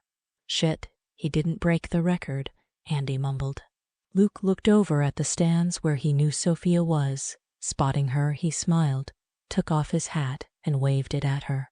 She gave him a big smile and waved. God, he looked so damn hot when he was riding the bull. His muscles straining against the sleeves of his shirt. She felt herself getting turned on. Moments later, he made his way towards them, getting pats on the back and hugs from his mother. Okay, Mom, you know I lost, right? I know, son, but I'm still proud of you. You'll get the next one. His eyes went to Sophia and took her hand. I've got time before the next competition. Let's take a walk. Taking his hand, she followed him. Where are we going? Somewhere we can have some privacy. Taking her inside one of the empty barns, leaned her up against the wall, his arms trapping her. His mouth came down on hers. His kiss was hot and demanding. They stayed that way for what seemed like forever, her arms around his neck. She moaned in his mouth when he forced his tongue inside. She felt the pool of moisture between her thighs and the bulge inside his jeans pressed into her. If he were to take her right there, she wouldn't have stopped him. Now more than ever, she wished she had worn a skirt after all. Pulling away, his breathing ragged. I have to go now. Do you want me to walk you back to your seat? No, it's okay, you go, she said, her hands running over his chest. If I had more time, I would have nailed you. Smiling, he walked away, adjusting his pants. He had left her breathless, and not to mention horny as hell. She waited till she had cooled down before going back to the others. As she took a step to leave, she heard a noise coming from the back of the barn. It was dark, and she couldn't see anything. Hello, she called out. Is someone there? When no one answered, she figured it was just her imagination. But for some reason, she felt uneasy. It was just too quiet there, so she took one look back before dashing out and into the hot sun. It was Luke's turn roping the calves. He was fast, and each time got them in record time, winning them all. The crowd cheered, and she jumped up, clapping and high-fiving the others. Sweat trickled down her face, and she felt dizzy. Her face turned pale. Kimberly was the first one to notice that something was wrong, and taking her arm sat her down. Sophia, what's wrong? She cried out. I felt like I was going to pass out. It's the heat. Kimberly looked over at Andy. Get her some water. Nancy and Fred came over, worry lines etched on their faces. Poor dear, you aren't used to this heat. Nancy handed her a tissue to wipe her face with. Luke happened to glance up and saw Kimberly helping Sophia. Forgetting everything and everyone jumped over the seats to get to her. He kneeled down in front of her. What's wrong? He asked, lifting her chin up with his fingers. Is it the... She stopped him in time before he was able to finish his sentence. I felt dizzy. It was just from the heat. Andy is getting me some water. You sure that's all it is? He couldn't help thinking it had something to do with the baby. He took the bottle of water from Andy and gave it to her, telling her just to sip it. He moved her hair away from her face. She didn't look good. I'm taking you home now. Shaking her head, she stared at him. But the rodeo isn't over. Don't you have more events to enter? Just one, but it's not important. He turned to the others. I'm taking Sophia home. You guys stay and enjoy yourselves. Putting his arm around her shoulders, walked her through the crowd and to where his truck was parked. Only he didn't head home instead. He stopped at the clinic. I thought you were taking me home, she asked when they pulled into the clinic's parking lot. We will be. First, I want a doctor to check you out to make sure you and the baby are okay. Taking her hand, kissed it. Come on, it'll only take a few moments. After being examined, the doctor said her blood pressure was a little high and that she was suffering from a mild case of heat stroke. He suggested she go home and put her feet up and get plenty of rest. Thank you, doctor. I'm not used to being in the sun for so long, and it was very hot. You sure you're okay? Luke asked when they were in the truck. It's so sweet of you to be so concerned. I'm okay, but to be honest, I'm dead tired. She leaned back, letting the air conditioner cool her off. Why can't other men be as nice as you? She looked at him, her eyes filled with tears. He reached out and caressed the side of her face with his hand. There are a lot of nice guys out there, Sophia. You've just been surrounded by bastards your whole life. Let's get you home and into bed. Pulling her close, gave her a kiss. The rest of the ride home was with his arm around her shoulder as she snuggled in close to him. Okay, now that we're home, I want you to go right up to bed while I make you a snack. Is that an order? She asked, crossing her arms and pretending to be mad. When he smiled at her and nodded, she headed upstairs. It felt good having someone take care of her. It only made her fall more in love with him. The coolness of the sheets felt good against her warm skin. Being hungry and thirsty, she fought to keep her eyes open, knowing Luke would be up any minute with her drink and snack. She was about to drift off when he showed up with a large glass of milk, a sandwich, and a slice of apple pie. Placing the tray on her lap, he told her he was going to take a shower. 20 minutes later, he returned with a towel around his waist and found her fast asleep. Taking the tray off the bed, pulled the covers over her. Putting on some clean clothes, went back downstairs just as his parents walked in. "How's Sophia?" Nancy asked him. She's asleep. I took her to the doctor's before coming home, and he said it was heat stroke and for her to get lots of rest. Well, we won't disturb her tonight then. Your father and I are going to bed. It's been a long day, night, son. Mom. Yes, dear? Sophia is. He wanted to tell her she was pregnant, but something stopped him. She's what, dear? She's different from any other woman I've ever known. Nancy went over and took his chin in her hand and lifted his face up so that she could look into his eyes. Yes, she is, and that's why you love her. You just make sure and hang on to her. Let her know every day how special she is to you. My God, his mother was right. He did love her. It snuck up on him so quickly, and he didn't see it coming. I will, Mom. Good night. Getting into bed, he turned on his side to look at her. Her nose twitched, and she made a soft noise. Her eyes fluttered open, and she smiled at him. Leaning over, he kissed her, his hand resting on her breast, and felt the nipple hardening under his touch. Lifting his head, saw the way she was looking back at him, and his heart flipped. Pulling her up into a seating position, lifted her nightgown up over her head. Laying her back down, his lips traveled down her body. She was wet, his cock hard, and he took his time making love to her. For whatever reason, the sex was different this time. It was deep, tender. It held more meaning than before, and when she drifted off to sleep afterward, he could have sworn he heard her say, "I love you." Chapter 15. As usual, Sophia was the last one to wake up in the morning and found the other three eating breakfast. She felt a pang of guilt. Knowing the Rogers was leaving today, she should have been up to make them something to eat. Instead, Nancy was busy cooking away and motioned for her to sit while she dished out a plate full of food for her. Thanks, Nancy, but I should be the one cooking for you, seeing that you're leaving today.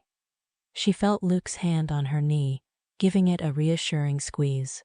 Don't be silly, honey. I love cooking for my family, she said and sat down, picking up her cup of coffee. That's a beautiful necklace you're wearing. Sophia's hand went to her neck. Her fingers caressed the gold heart.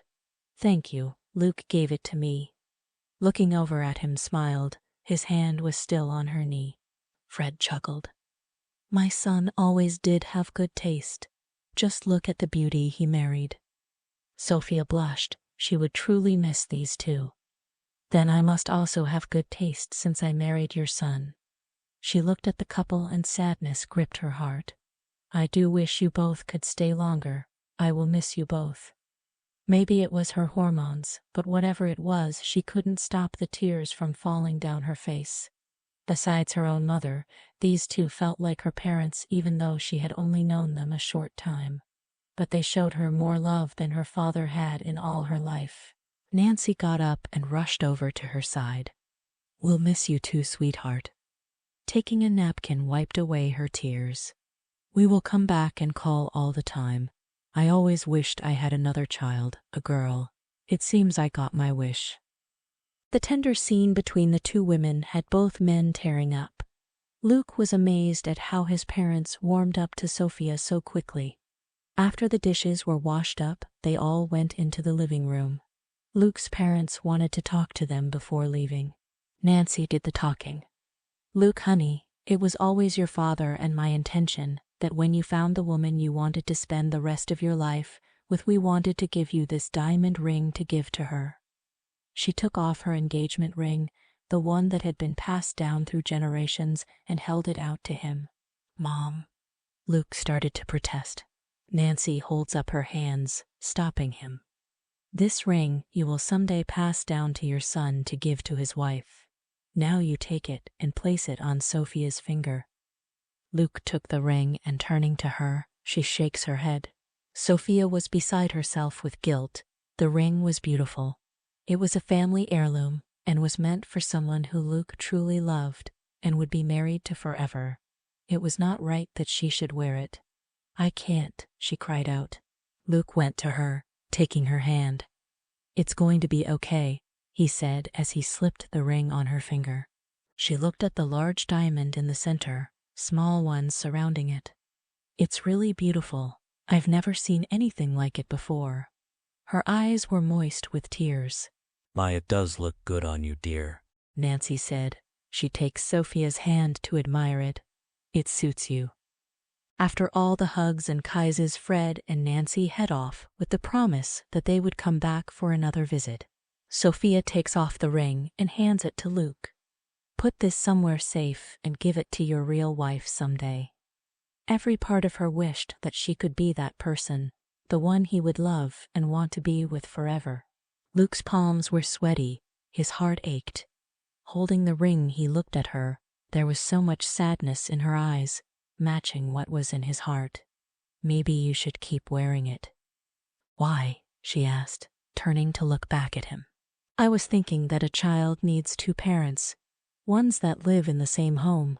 So maybe you should stay living here, even after the year is up. Children also need two parents who love each other, not just living together. And it wouldn't be fair to you if the right woman comes along and you weren't available." Not wanting Luke to see her cry, she turned and walked out of the room. He followed right behind her, grabbing her arm, swung her around to face him. "Maybe I do." "Do what?" she asked him, her eyes filled with the tears she didn't want him to see. "Love you." "What?" "I love you, Sophia. Your father may have forced us to marry, but he didn't force me into falling in love with you. Neither did you. You teased me, flirted, and showed off your body in an attempt to get me to sleep with you. What you don't know is the moment I saw you in your father's office, I wanted you." Moving closer, he placed his hands on either side of her face. "Tell me you don't love me, and I'll let you leave when the year is up." She couldn't believe what she was hearing. It was like a dream come true. He really did love her and wanted her to stay. There was no way she was going to lose him, not now. "I can't tell you I don't love you, Luke, because I do love you."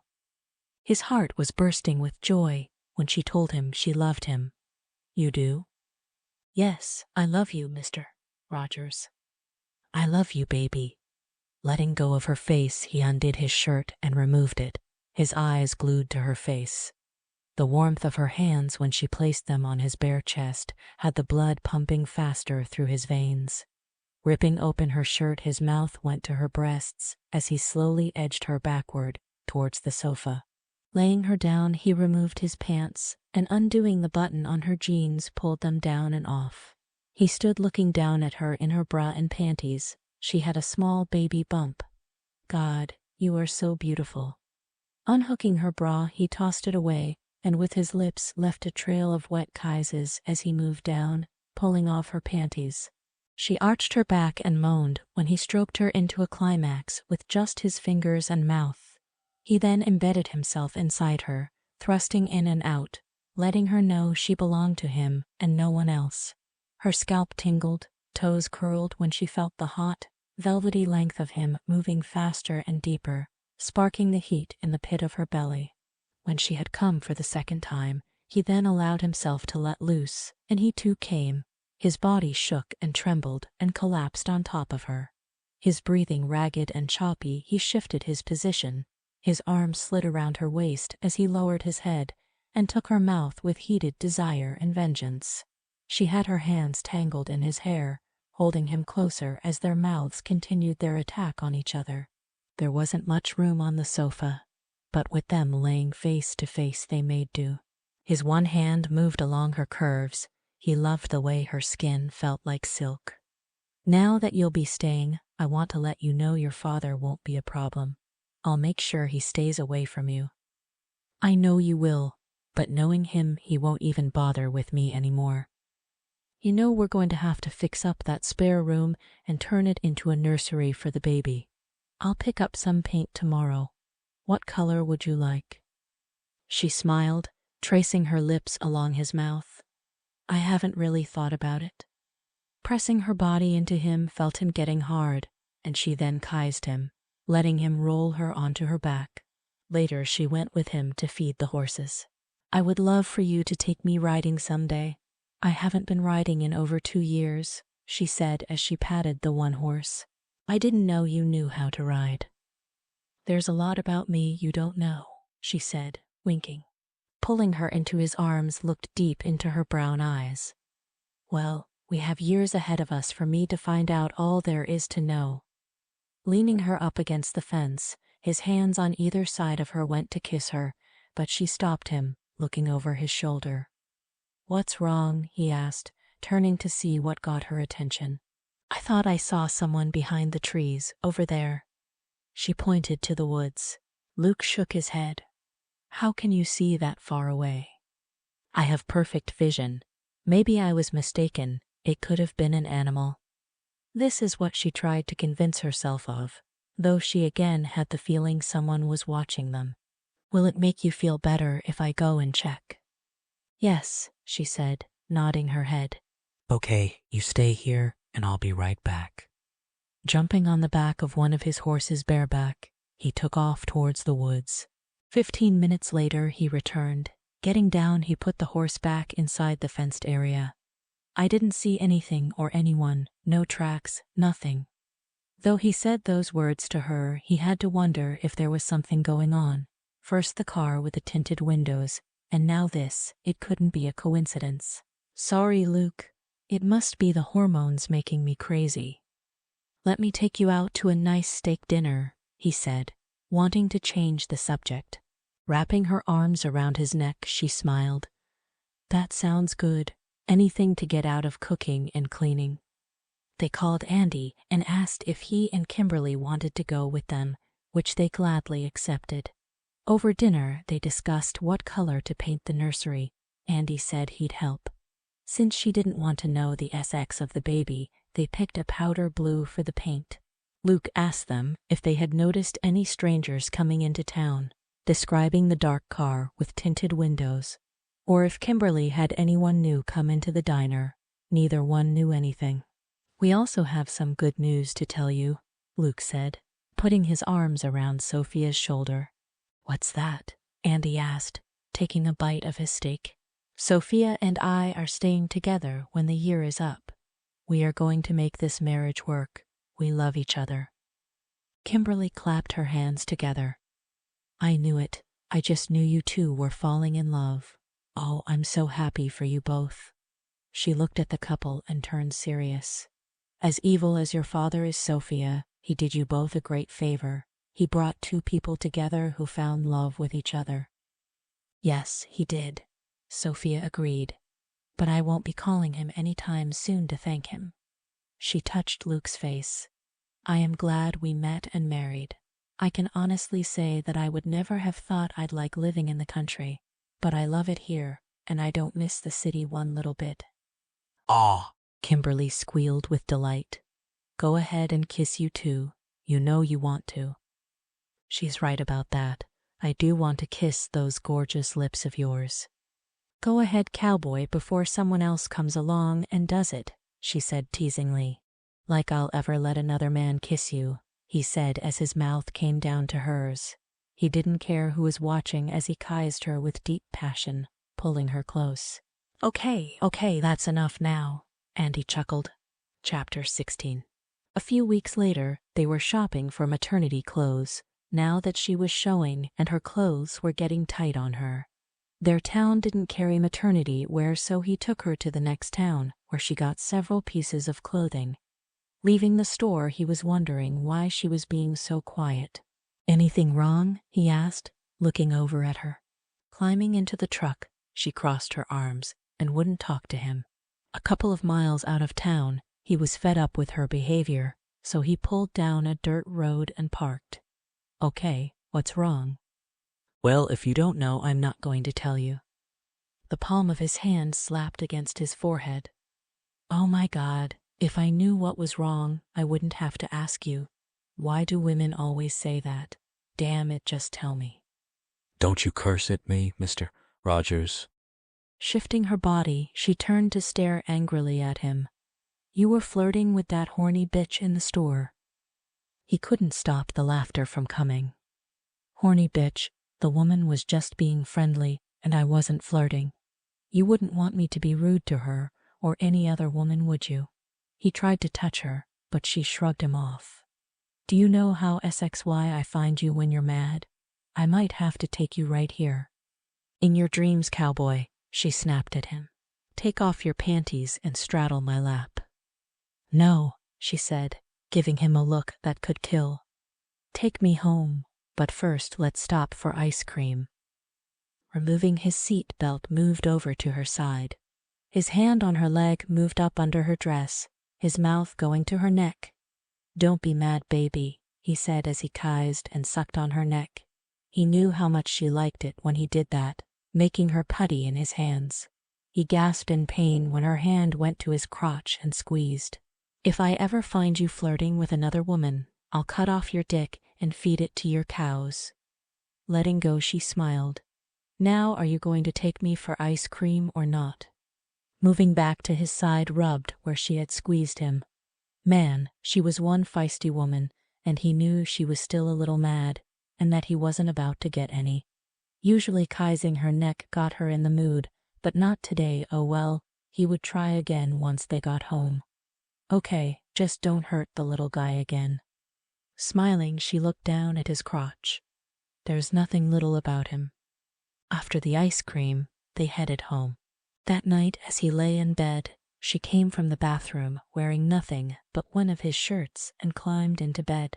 You stole my shirt again. Lately, she had been wearing them to bed, and he found it SXY.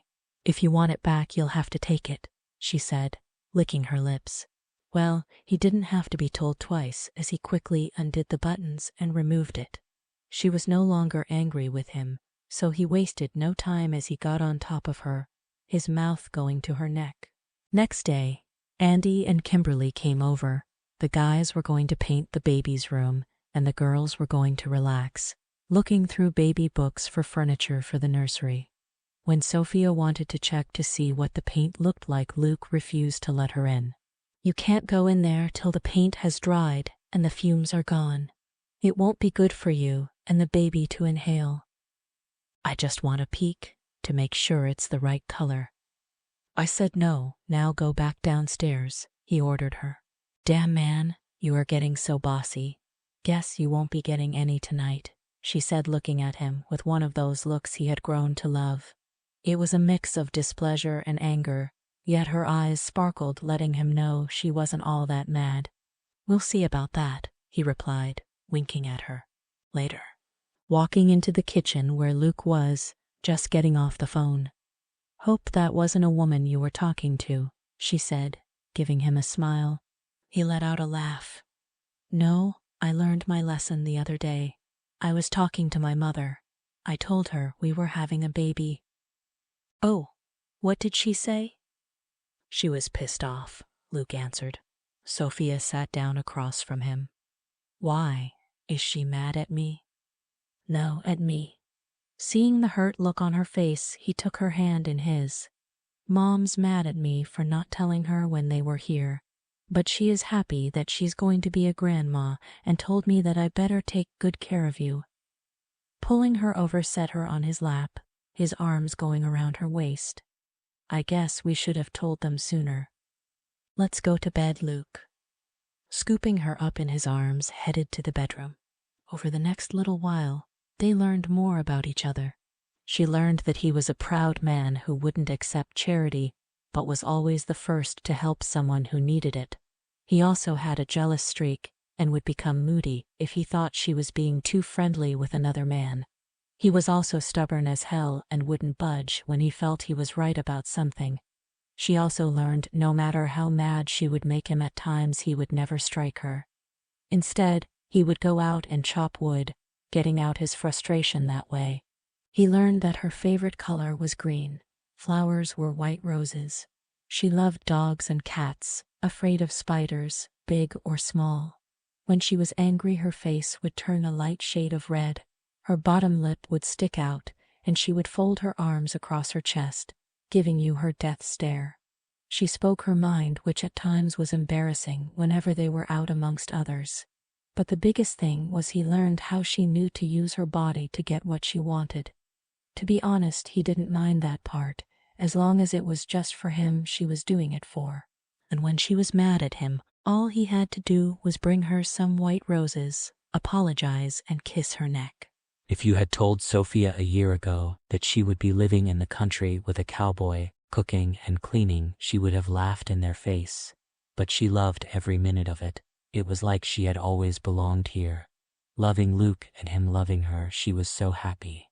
Away from her abusive father and all the creeps she used to date who only wanted her for sex or to get in good with her father, she finally felt alive. She was happy and hoped that nothing would happen to tear her world apart. Though there were no more mysterious vehicles lurking around, she still felt from time to time that she was being watched. She was happy, but her world would soon come crashing down around her. She and Luke were at the bar with Andy and Kimberly when Sophia looked towards the door just as it opened and a woman walked in. She had short blonde hair, was 5'5", and was beautiful. Her heart froze when she recognized the woman from the picture that once sat on Luke's fireplace, which she had him take down. It was Sarah. Sarah, having spotted them, walked over and stood behind Luke. Only Sophia had seen her. The others were busy talking and hadn't noticed her. "Hi, Luke." They all stopped talking, and he looked over his shoulder. Seeing Sarah, he stood up and faced her. A smile crossed his face, and he gave her a hug. "Sarah, what are you doing back?" She took a seat next to Luke, glancing momentarily at Sophia. She then greeted Andy warmly and gave Kimberly a nod. Then her attention went back to Luke. "Can we go somewhere private to talk?" He looked over at Sophia. "Sarah, this is my wife, Sophia. Whatever you have to say, you can say it in front of her." "Please, Luke, after everything you owe it to me to hear me out, and what I've got to say should be done privately." He looked at Sophia and saw how worried she was, but Sarah was right. "I'll be right over there where you can see me. I won't be gone long." Getting up, they walked over and sat at the corner table. "Okay, what is it you want to talk about?" "About us, Luke." "There is no us. You were the one to break it off, said you never wanted to see me again." "I know I did. I was hurt and angry when you said you got married and that she was pregnant."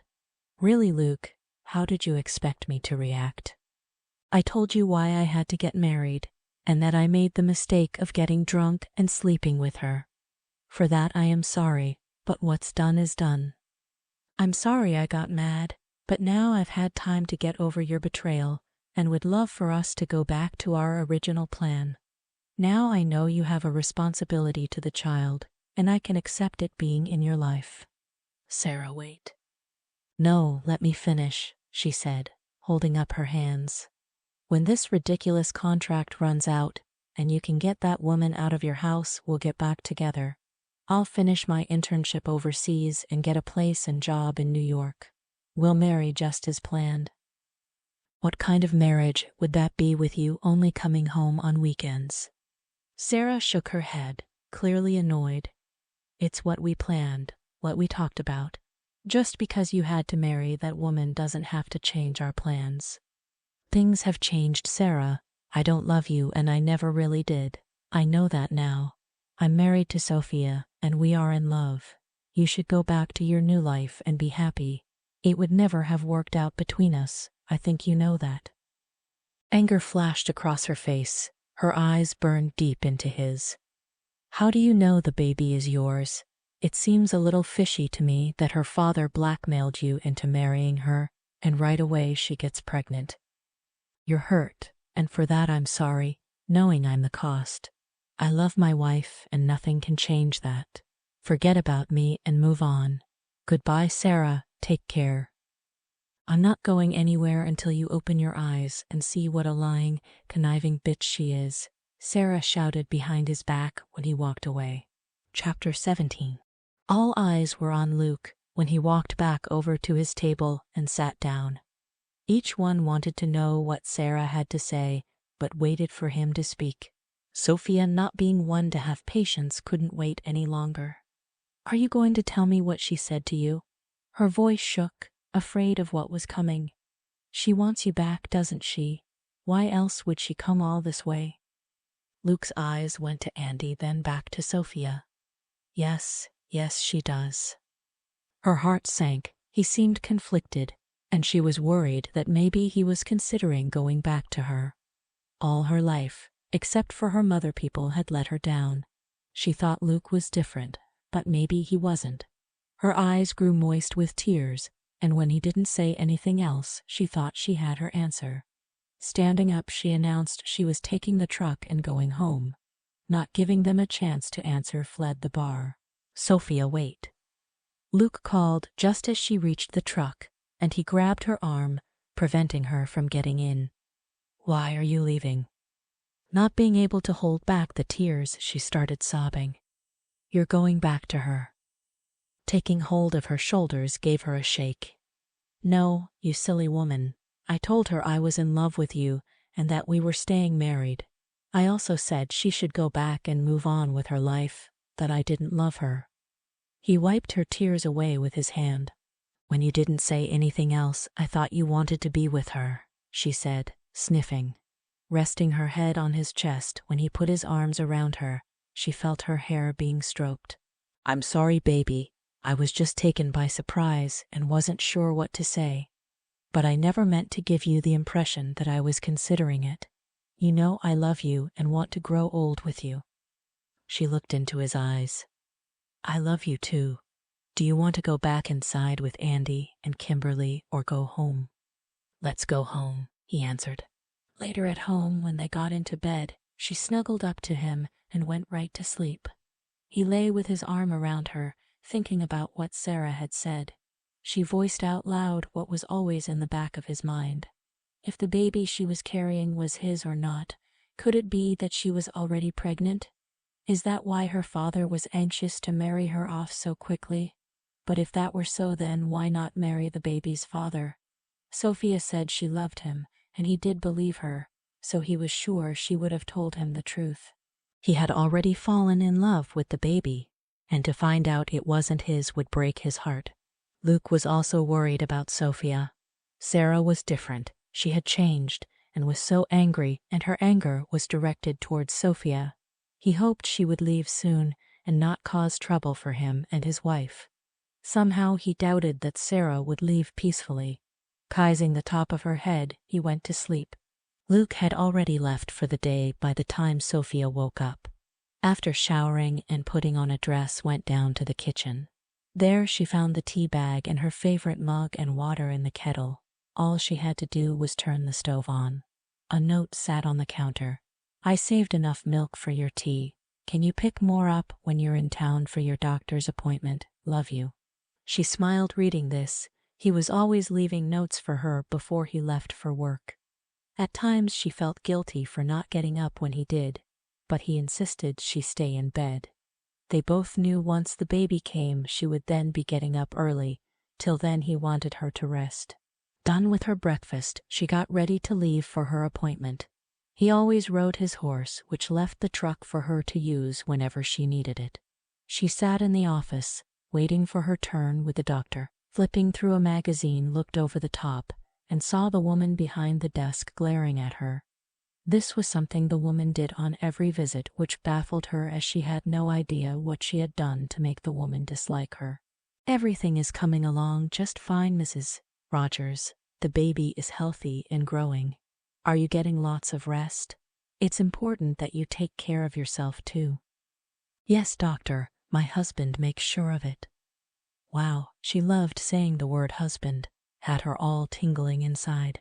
She then went to the diner, knowing Kimberly was working and hoping to catch her on her break. Luck was on her side, and they had lunch together. "Sarah is staying at the bed and breakfast. I hear she's staying for a few days," Kimberly said, hoping the news wouldn't upset her. Sophia felt her appetite leaving and laid her sandwich back on the plate. "I hope she's gone before Luke's birthday." They were planning a surprise party for him to be held at the bar. They had already invited a bunch of people, and she didn't want Sarah to show up. "I hope so too. I don't know her, but Andy was her friend, but I think he's having second thoughts about her." "Why do you think that?" "She called him last night asking a bunch of questions about you. Apparently, she was being rude and calling you names. He said she is different, not so nice anymore. Watch your back around her. I think she's here to break you and Luke up." Sophia felt the rage inside her building. If she thinks she can get Luke back, she's in for one hell of a fight. "You go, girl," Kimberly said, beaming from ear to ear.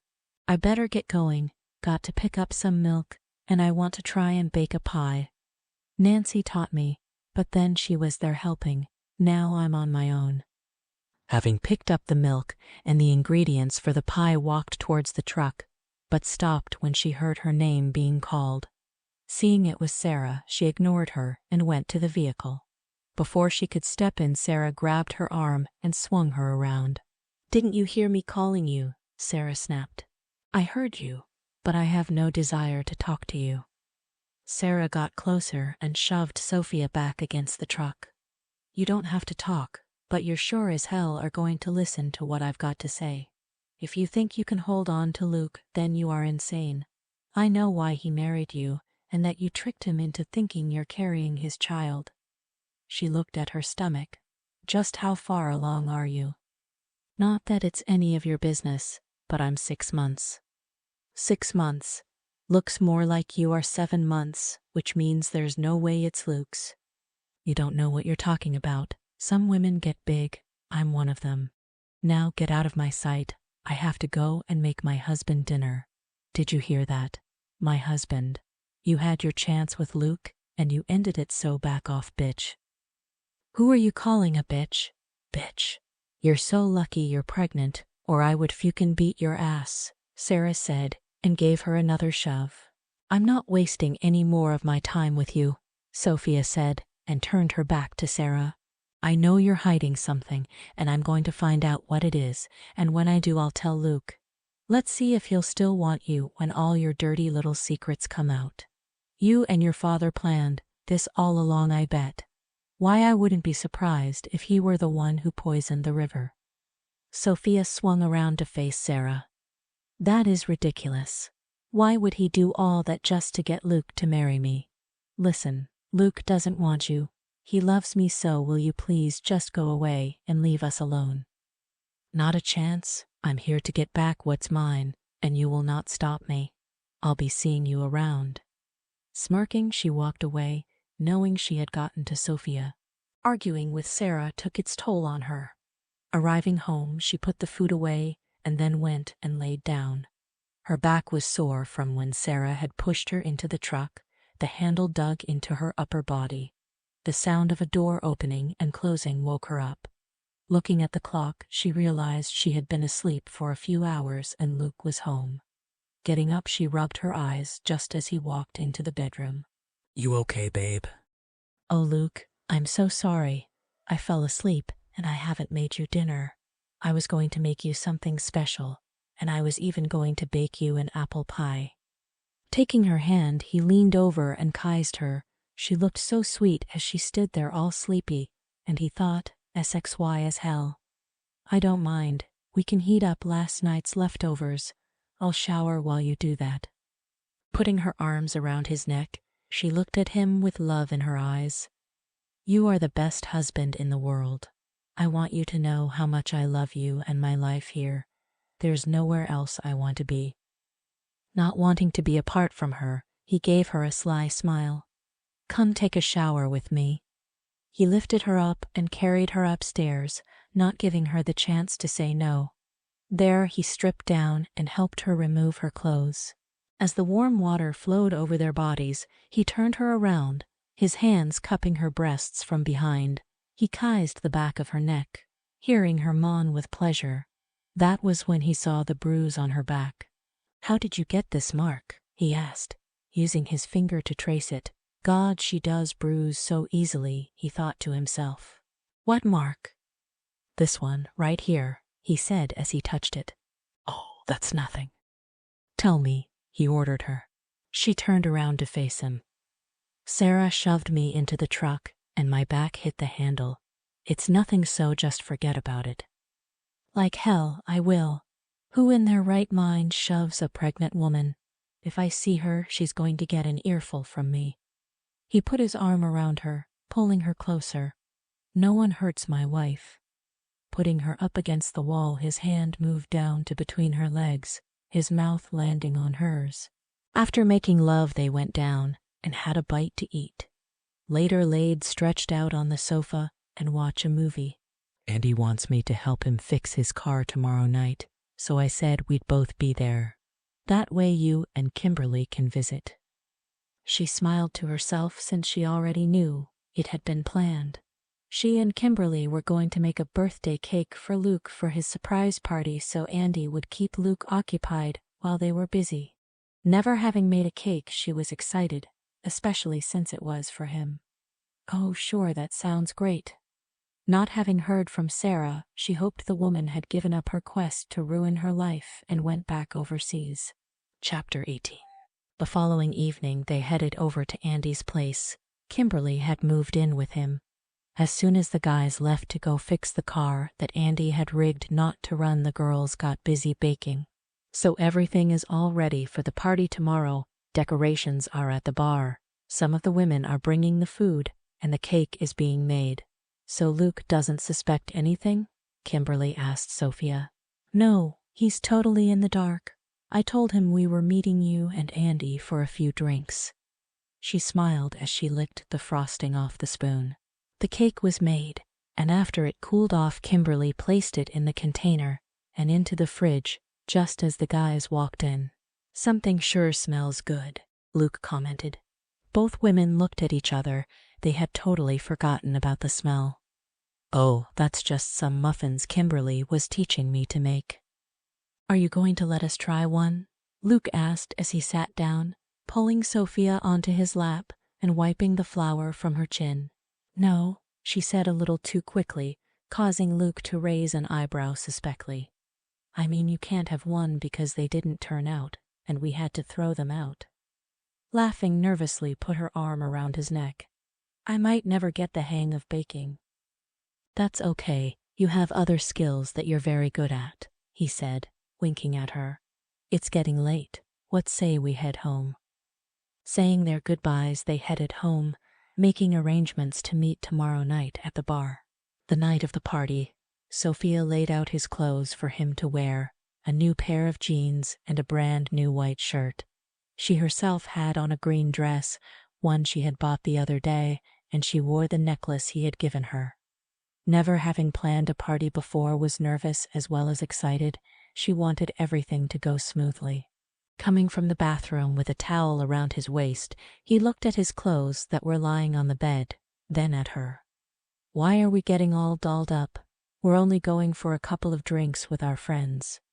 His eyes moved up and down her. She took his breath away and had the blood in his veins pumping. God, you look absolutely breathtaking.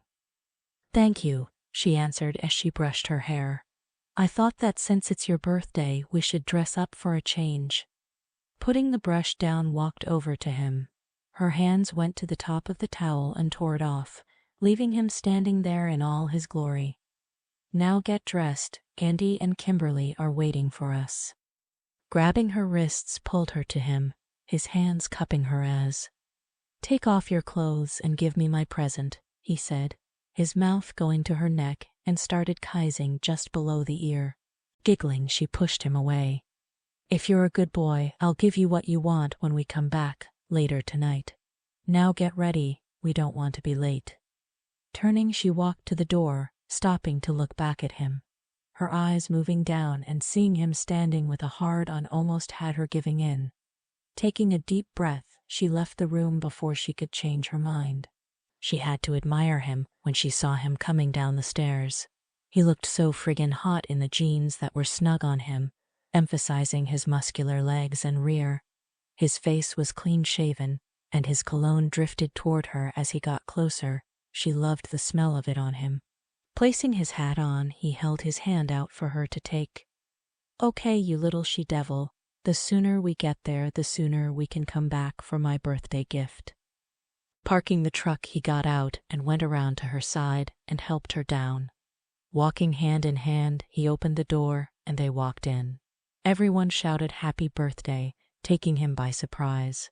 He looked around at all the decorations and over at Andy and Kimberly. "You guys, you didn't have to do this, but thanks," Luke said, his arm going around Sophia's waist.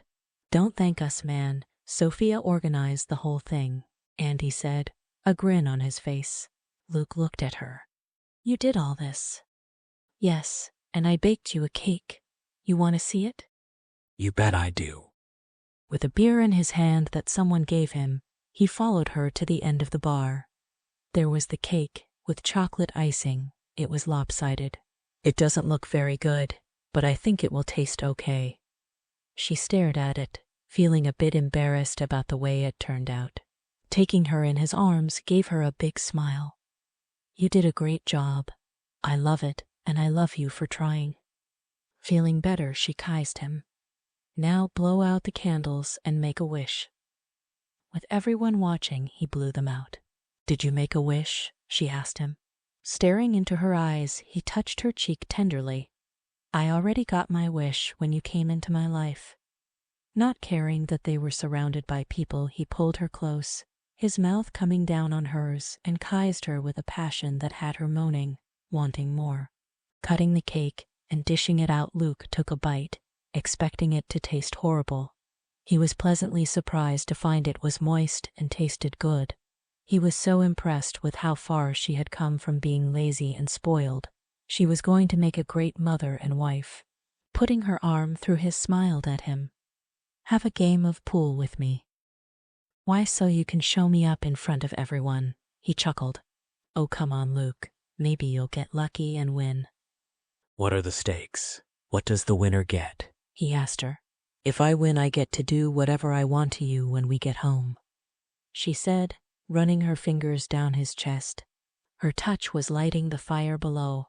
Even being pregnant, she had so much sex appeal and could drive him mad with desire at a drop of a hat. "Okay, if I win, I get to do whatever I want to your body. Either way, I win." People gathered around as the game began. Sophia was doing good, but then missed getting the ball into the last pocket. Putting her long fingernail between her teeth, looked at Luke. "Oops, how in the world did I miss that shot?" He shook his head, wondering what she was up to. She was way too good a player to have missed that shot, and thought maybe she was letting him win on purpose. When he went to take his shot, she lifted her dress up far enough for him to get a glimpse of the black garter belt she had on, pretending she was adjusting it. She did it just as he took his shot, causing him to miss, so tossing the pool stick down, smiled at her. "You little vixen, but as I said before, either way I win."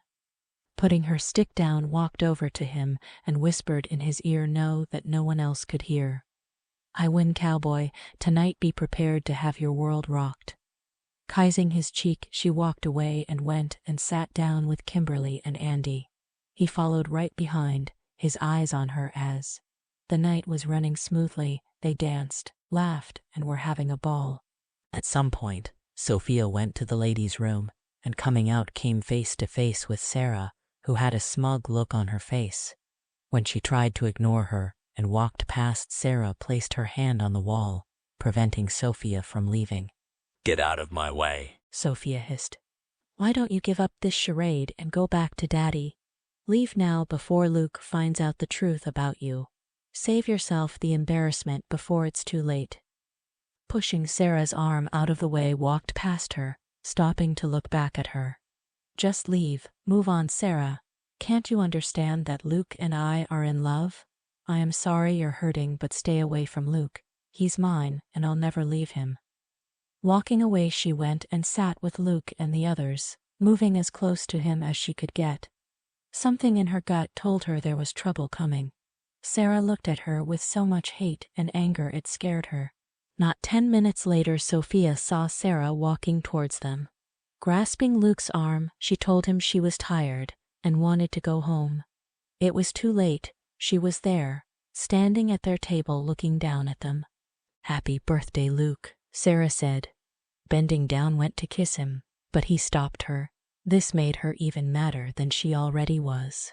Just leave, Sarah, Luke said, feeling Sophia's grip on him tightening. You heard him, go away. This is a private party and you're not invited, Kimberly said as she glared angrily at her. This is a public bar and I have every right to be here. She looked at Andy. Really, Andy, what are you doing with this skank? You could do so much better.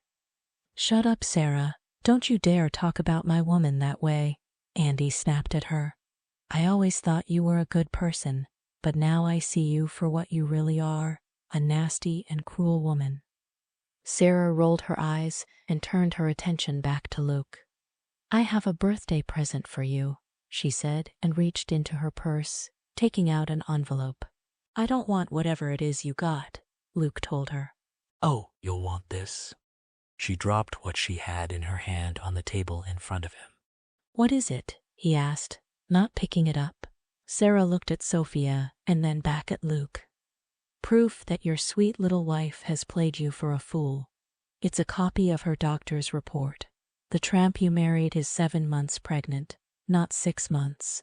You didn't even know her then, so there's no way you're the father. When Luke went to pick up the envelope, Sophia stopped him. Please, before you read that, let me explain. Her eyes filled with tears and her whole body was trembling.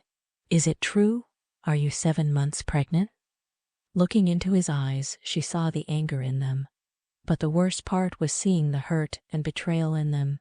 He looked at her with disgust, and she knew he would never forgive her, and it was her own fault. If only she had told him the truth about the baby, she had plenty of opportunities to come clean about how she became pregnant. Then maybe he would have understood. But it was too late now. Yes, I am. Luke felt as though someone had rammed a knife into his heart and was twisting it. Through misty eyes, he tore open the envelope. He hoped this was all a big mistake and wanted to see it in writing to be sure. After reading it, he stood up, his hands balled into fists, and he glared at Sophia. She stood too, standing before him, placed her hands on his chest, tears falling down her face. Let me explain, she pleaded. She gasped from shock when he grabbed her wrists, removing her hands from him. How could you? He growled. Let her explain, Luke, Andy said, but stopped when Luke held up his hand and told him to stay out of it. Sarah stood back listening. A smile was spread across her face. Chapter 19. If we didn't have sex that night, and I'm not the father, what about the test? It showed positive. I saw it with my own eyes, he said. Looking down at her stomach, he felt like crying. That night of the party, and we woke up in the same bed, naked. How? Crossing her arms, her lips quivering, she spoke through sobs. I put a sleeping pill in your beer and I undressed you. I then undressed and got into bed next to you. The test was from before when I thought I could be pregnant. I'm so sorry, Luke, I had to do it. You and your father were in on it together. I don't get why he didn't make you marry the father of the baby.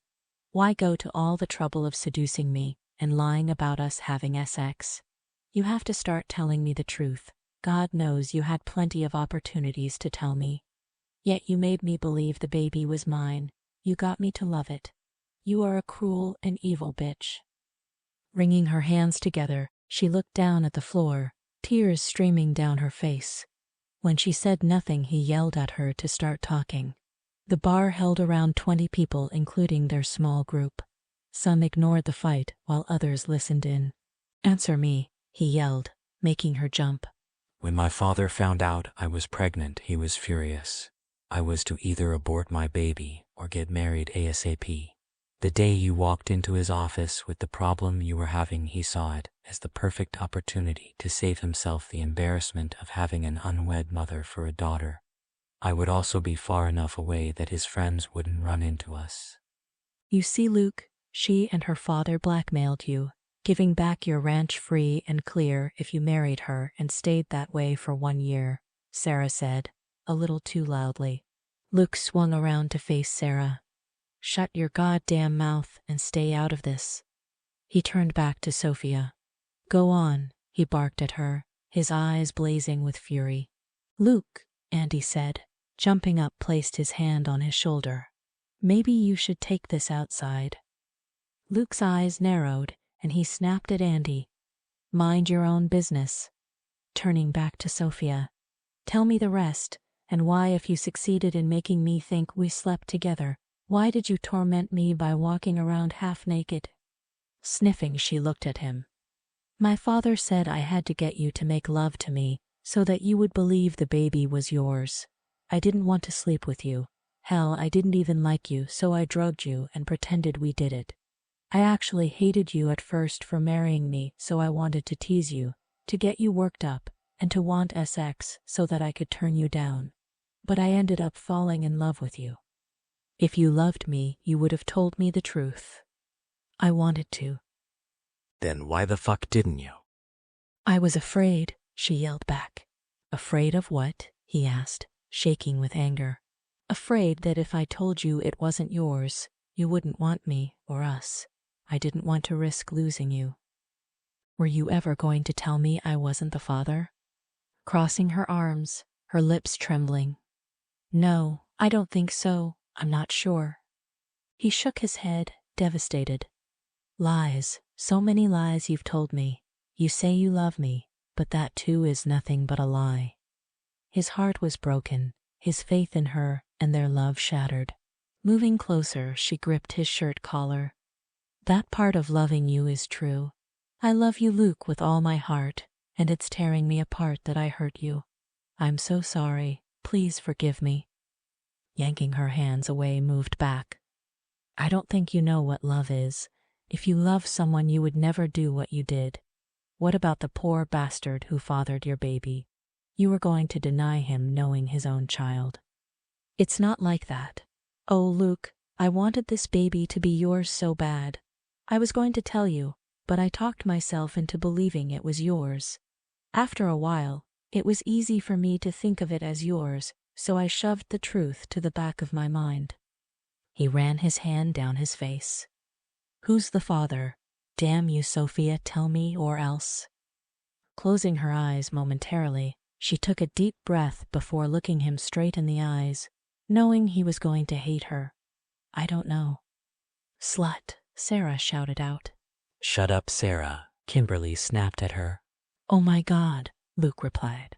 "It's not what you think, Luke," she cried out, her eyes red and face all blotchy. "Let's go somewhere quiet where we can talk." He moved up close, taking her face in his hands. "I can't stand to look at you right now, much less talk to you." Letting go of her, he sat down. Picking up his beer, he downed it in one gulp. Sophia glanced around the room and saw that all eyes were on her, knowing they had heard everything. Heart pounding, tears falling, she turned and slowly walked out of the bar, feeling everyone's eyes on her. Sarah pulled up a chair next to Luke. Ignoring the angry looks from the others, she placed a hand on his arm. "I know you're hurting, but you had a right to know the truth. Just think about it. Now that you know the brat isn't yours, you can dump that sluts as when the year is up, and we can start over, just like we planned." He looked at her for a second before standing up and went to walk out, but Sarah jumped in front of him. "You and I can now be together." Are you insane? You embarrassed Sophia and me in front of everyone. Not only that you blabbed out loud the secret about the deal with Mr. Martino, one I told you in confidence. There is no way I would want to be with someone like you. Why didn't I see what you were really like before now? A cold, cruel woman who has no qualms about hurting another human being. I never want to see you again. He moved around her and walked out. Andy, go with him. He shouldn't be alone right now, Kimberly said as she stood up. He found Luke outside, just staring into open space. Standing next to him, his heart broke for his friend, who was in so much pain. She took my truck, Luke said, his hands in his pockets. Andy placed his hand on Luke's shoulder. I'll give you a ride home. Neither one spoke on the ride back to Luke's. When they got there, his truck was nowhere in sight. Want to come in for a drink? Don't mind if I do. I'm sure Sophia will be home soon, and then you two should talk, Andy said and followed Luke into the kitchen. Beer or whiskey? Luke asked as he pulled out some beers and a bottle of the hard stuff. Beer, please, he answered. I need something stronger, Luke said and poured himself a large one. I don't know what to say to her. She hurt me, Andy, hurt me badly. I loved the baby, and at night I would kiss her belly and talk to it. I was so sure it was mine, and not only isn't it, she doesn't even know who the father is. Luke, you have to talk about it. I'm sorry, but Sophia does not seem like the type to sleep with complete strangers. There has to be a reasonable explanation for it. Luke looked up at him. She slept with me. I was a stranger. No, you two were together for a few weeks before that happened. He looked at the time. They had been back for over an hour now, and still no sign of Sophia. You know, I can't help wondering how Sarah got a copy of Sophia's report. Do you think it's possible she might have made them up herself? No, they were legit, even if they weren't. Sophia admitted to being pregnant before we met. Sarah's friend Jan works in the office. She could have gotten them for her. He too peeked at the clock and couldn't help being concerned. She should have been back by now. What happens now, Luke, between you and Sophia? There are still 6 months left before the year is up. I guess we'll continue to live together till then, and after that get divorced. But what she did, lying to me about the baby, I don't think I can forgive her for that. I thought you loved her. I still do, Luke said, dropping his head into his hands. His heart and mind were fighting with each other. Should he forgive her and try to make it work between them or move on without her? Would he ever be able to trust her again? She loves you, Luke. I really think you two belong together and can work this out if you'll just talk to her. Now that I've calmed down, I wish I had let her explain. But I was so mad I couldn't think straight. Where is she, Andy? It's getting late. I believed her when she said she convinced herself it was your baby she was carrying. If only she had told me, I would have accepted it, loved and raised it as though it were mine. Oh hell, Andy, what am I going to do? You're going to sit down with her and talk it out. Find out what it was she wanted to tell you. Then you are going to let her know you love her and will stand by her no matter what she has done. That is, if your love is strong enough to handle the whole truth. Luke gave Andy a light punch in the arm. When did you get so smart? I've always been smart, bro. Just then the phone rang, and they both looked over at it. No one moved. One of us should get that, Andy said, and getting up answered it. Luke looking on, listening. Who is it? Is it Sophia? Luke asked, getting to his feet. Andy held up his hand, silencing him. My God, what happened? Yeah, I'm here with him now. We'll be right there. He turned to Luke. His face was as white as a ghost. It's Sophia. She's been in an accident. She's at the hospital. It's bad, really bad. The room began to spin. Luke's legs buckled, and he dropped to his knees. Oh my God, I never should have let her leave.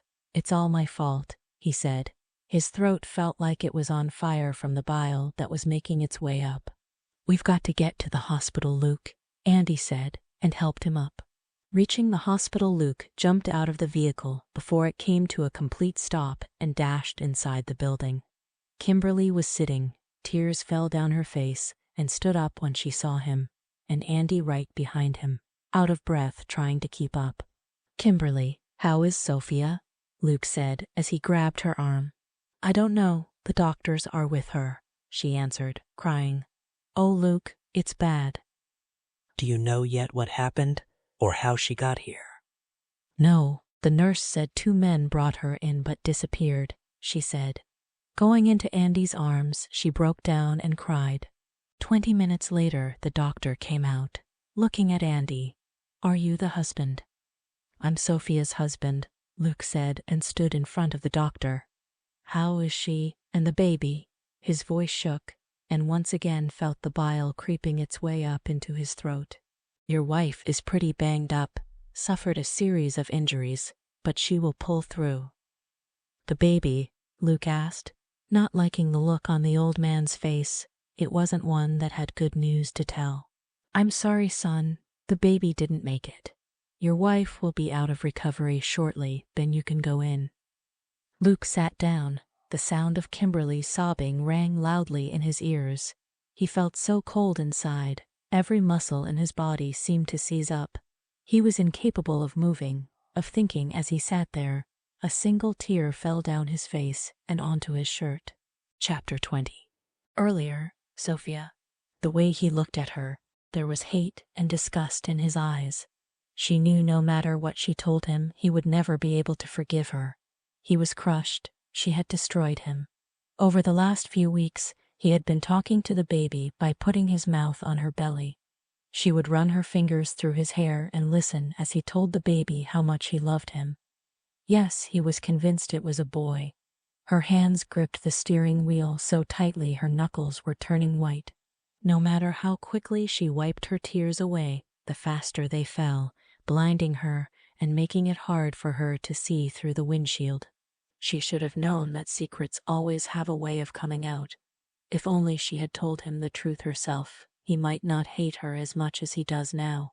Her plan had been to give birth, and when she turned 21, she would take her trust fund and leave the country, perhaps go back to her mother's true home, Italy. She would let Luke think the baby was his and leave it with him. But not only did she fall in love with her unborn child, but also with Luke. When he told her he wanted her to stay and that he loved her, she was over the moon. With the tears falling and not paying attention to the road, she never noticed the deer running across her path until it was right in front of her. Stepping on the brake, she felt the impact when she hit the animal, causing the truck to swerve. She screamed when it rolled down the hill, flipping over twice before coming to a stop on its roof. There was glass everywhere. She felt the blood in her mouth, and her head was throbbing. Her vision blurred and things were spinning. She cried out in pain. Her panties were soaked, and she thought she had peed herself. Hanging upside down, she tried to move, but something was trapping her. Fearing for the life of her baby, she screamed for help. "Help me. Oh God, someone please help me." She fought to stay awake, but kept drifting in and out of the darkness. This was it, she thought. This was how she would die alone. What about her baby? It wasn't fair that the baby's life would end before it had a chance to live a full and happy life. Not sure how long she lay there and slipping in and out of consciousness, she heard voices, men's voices, and she called out, "Help me, help me." Sophia heard the voices getting closer. Then she felt hands on her, pulling her out of the vehicle, and she cried out in pain. She tried to see the man's face, but it was too dark. "My baby, don't let my baby die." "SHH, don't try to speak," the one who got her out of the truck said as he picked her up in his arms and carried her to a waiting car, placing her in the back seat where another man sat. Her eyes were closed, and she couldn't open them, though she heard some of what the men were saying. It sounded like there was a younger man and an older one. "Get to the hospital now, step on it." The older one who was with her in the back shouted out to the other one, "She's losing too much blood." She felt a hand stroking her hair in a loving gesture. Her eyes fluttered open for a second, and her eyes stared into a pair of dark ones before darkness took her. She felt like she was floating as she was being carried. Being in so much pain, she tried to force her eyes open. But nothing came into focus. The bright lights caused her to close her eyes. Voices could be heard shouting orders as she was placed on a bed, and through slits when she tried to once again open her eyes, saw lights on the ceiling as she was wheeled into a room. "My baby, don't let my baby die," she cried out. Her hands tried to move to her stomach, but she couldn't move them. Her thoughts drifted to Luke, wishing he were here with her, holding her hand. She felt the prick of a needle going into her arm, and then total darkness descended upon her. Sophia wasn't sure where she was or what had happened when she finally woke up. Things were hazy.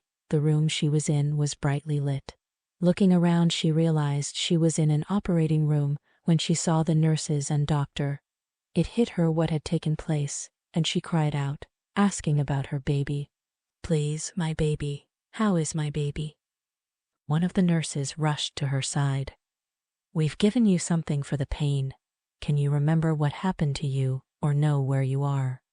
"An accident. I was in an accident. How is my baby?" She saw the nurse's eyes going over to one of the other nurses and saw the look they gave each other. They didn't have to say it. She knew the baby was gone. She felt that it was gone. The tears fell, and turning her head from side to side, she started screaming. Then she saw the nurse giving her another needle and felt nothing but an emptiness when darkness again took her away from her torment. But moments before she slipped into a deep sleep, she grabbed the nurse's hand. "Please, was it a boy or girl?" "A girl, a beautiful little girl," the kindly nurse told her. Luke entered her room, and his eyes watered when he saw Sophia laying there. She had a bandage on her forehead, cuts and bruises on her face and arms. Her face was pale, and she looked so small in the hospital bed. Going over, he pulled a chair close and sat, taking her hand in his. "I'm so sorry, Sophia. This is all my fault. I should never have let you leave the bar, and I should have listened to you when you wanted to explain. I hope you can find it in your heart to forgive me. I love you, sweetheart." He brought her hand up to his mouth and kissed it. He knew she couldn't hear him as she was not awake. Kimberly and Andy slipped in for a few moments to check on both Sophia and Luke. Their hearts went out to the couple, one wrestling with his grief and guilt, the other was yet to grieve. Kimberly went over, moving the hair from Sophia's face, and fresh tears fell down her face. Her friend was looking forward to being a mother, as Luke was to becoming a father. "Let us give you a ride home so you can get some rest," Andy said, sitting down next to Luke. He shook his head. "No, I have to be here for when she wakes up. I don't want her to be alone. I don't know what to say, Andy. I love her, and no matter what she had done, I should have listened to her. Instead, I made her feel worse than she already did." Putting his head in his hands, he broke down and wept.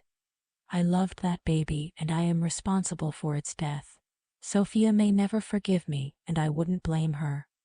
He felt Andy's hand on his arm. "The accident wasn't your fault, Luke. We still haven't heard what caused it. You need to stay strong for her. That girl just lost the baby she was carrying for 7 months and is going to need you. So stop feeling sorry for yourself and be there for her. Whether or not she wants you to be supportive and patient." Nodding, Luke looked up at him. "You're right, Andy. I'll be here for her no matter what happens. Go, take Kimberly home." As they were leaving, Luke called them. It was a girl. He sat back in the chair, watching her sleep. It was by no means a peaceful sleep. She tossed and turned, crying in her sleep. Her moans and tears were ripping his heart apart. He wanted to hold and comfort her, though she was unconscious, but was afraid of hurting her. He had no idea how she would react when she woke up. Would she want him near her, or would she make him leave? No matter what, he had no intentions of leaving her side. Morning. Sophia's eyes opened, and she saw Luke asleep in the chair, his long legs stretched out in front of him. He looked terrible, his hair messed, a shadow of a beard appearing. At first, she wasn't sure where she was or what had happened, but then it all came rushing back. The fight in the bar, Sarah standing there with a smug look on her face. The accident and all the blood. Her hand went to her stomach. There was no hard bump, remembering now that the baby was gone. Her daughter was dead, and she herself felt dead inside. Sophia's screams woke up Luke, and he rushed to her side and tried to take her in his arms to comfort her. But she pushed him away. "Don't touch me," she yelled at him. Leaning over her, his eyes full of hurt and despair. "I'm so sorry, honey, for everything." "Get out," she said, her sobs making her body shake. "I'm not leaving you." Laying back down, she turned her head, not looking at him. "Please go."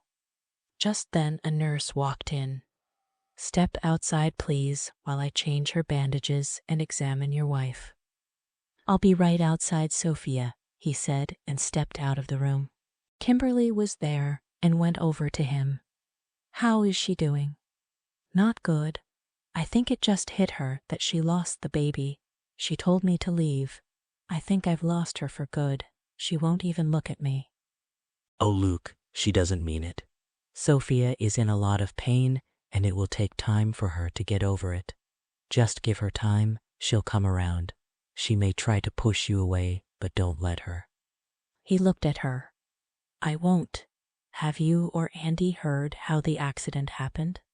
Yeah, apparently she hit a deer and lost control of the vehicle, and it rolled into the ditch. She couldn't have been there long until someone came by and brought her here. The police have been asking around, but can't find the person who helped her. Whoever it was saved her life. She could have bled to death. Luke leaned up against the wall. "I need to go home and take a shower and change. Will you stay with her till I get back? I don't want her to be alone." "Of course I will. Here?" She hands him her car keys.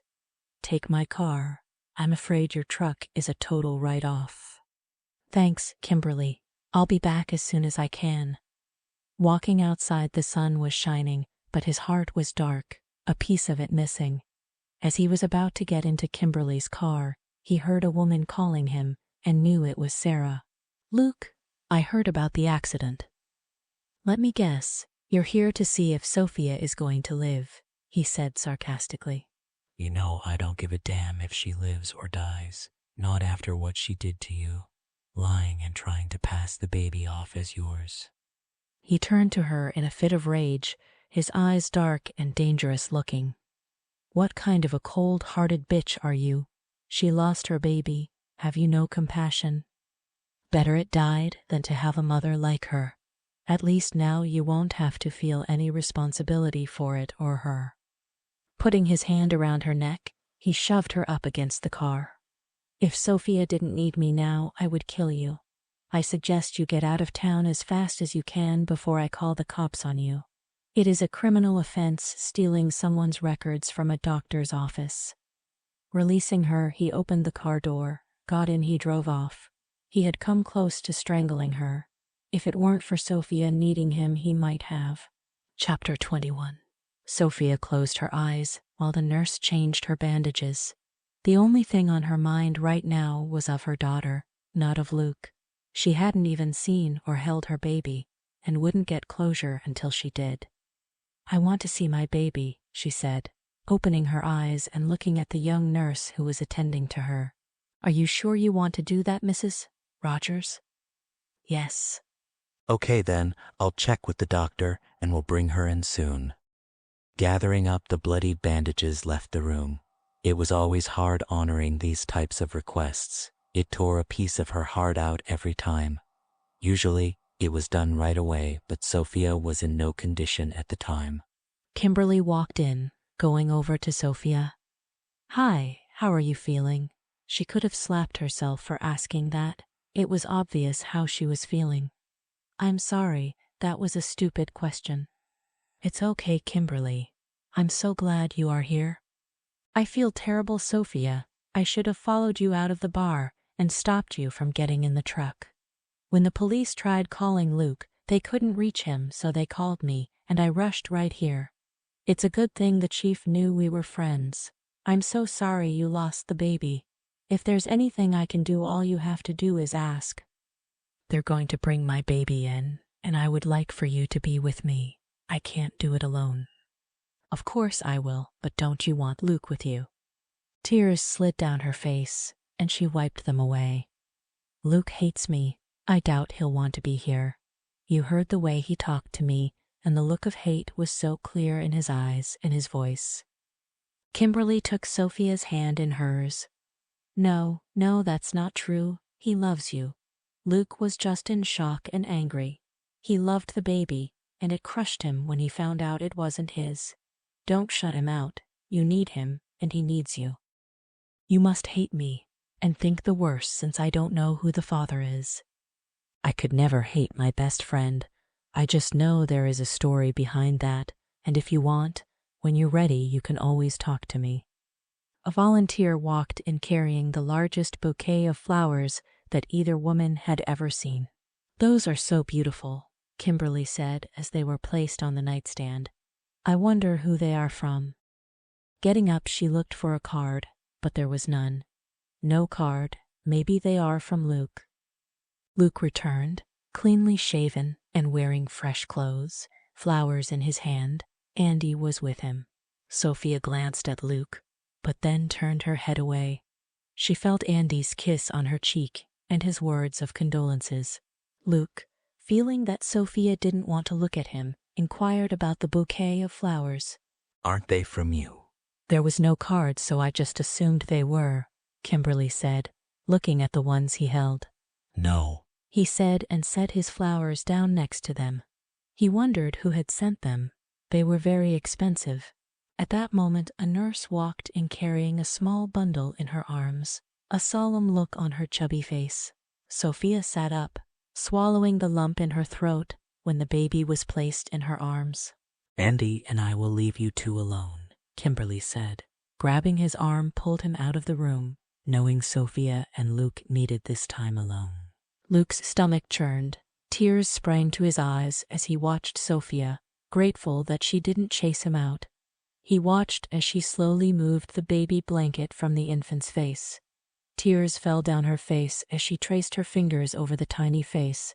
She then kissed her forehead. He sat on the bed next to them.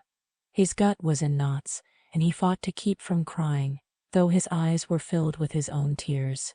Sophia touched her sweet baby. She was so cold and not moving, but she was so beautiful, had lots of dark hair. I'm going to name her Anna, after my mother. For 10 minutes she didn't speak, just kept staring and kissing her baby. Suddenly she started sobbing, her shoulders shaking. Putting the cover ever so gently over the baby's face, handed her to Luke. Take her away, she said as her body became racked with her heart-wrenching sobs. Luke wanted to hold Sophia. Her sobs were ripping his heart out. He couldn't bear to see her in so much pain. So, holding the child close, walked softly out. Andy was holding a sobbing Kimberly. As hard as it was, they asked if it would be all right to take a look. Luke nodded and moved the covering from Anna's face. The nurse came over, holding out her arms. I have to take her now, Mr. Rogers. Also, I need to know what name to put on the death certificate. Luke took one last look. His thumb stroked the baby's face. Anna Rogers, he said, handing her the baby. My daughter's name is Anna. It didn't matter that he wasn't the real father. In his eyes he was. Sitting in a nearby chair and not caring that people were around, he cried. Andy placed his hand on his shoulder. Luke, you are going to have to talk to Sophia about funeral arrangements. He looked up at Andy and Kimberly. I know, but not now. Sophia is devastated. She won't be able to handle it right now. Wiping his tears away, stood up. I have to get back to her. Taking a deep breath and letting it out, went to her room. Quietly opening the door, he walked in. She lay there on her back, staring up at the ceiling.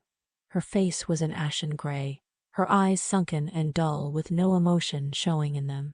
Sitting next to her, he took her one hand in his, bringing it to his mouth, kissed it. Sophia, I want you to know I love you, and I'm so sorry you are going through this. I'll be by your side. I'm not going anywhere, he said, his words breaking up as he spoke. She didn't speak. She didn't acknowledge that he was even there. He was getting so worried about her. He knew she was sinking into a deep depression. He would have to find a way to help her through this, even if she didn't want him to. For 2 days, she didn't speak, barely ate enough to feed a bird. She was being released from the hospital on the 3rd day. Sitting on the bed, dressed and waiting to leave, she could hear Luke talking to the doctor. Mr. Rogers, try and get her to eat. I also have to remind you it's time to make the funeral arrangements. The longer you put it off, the harder it will be for your wife to get over it.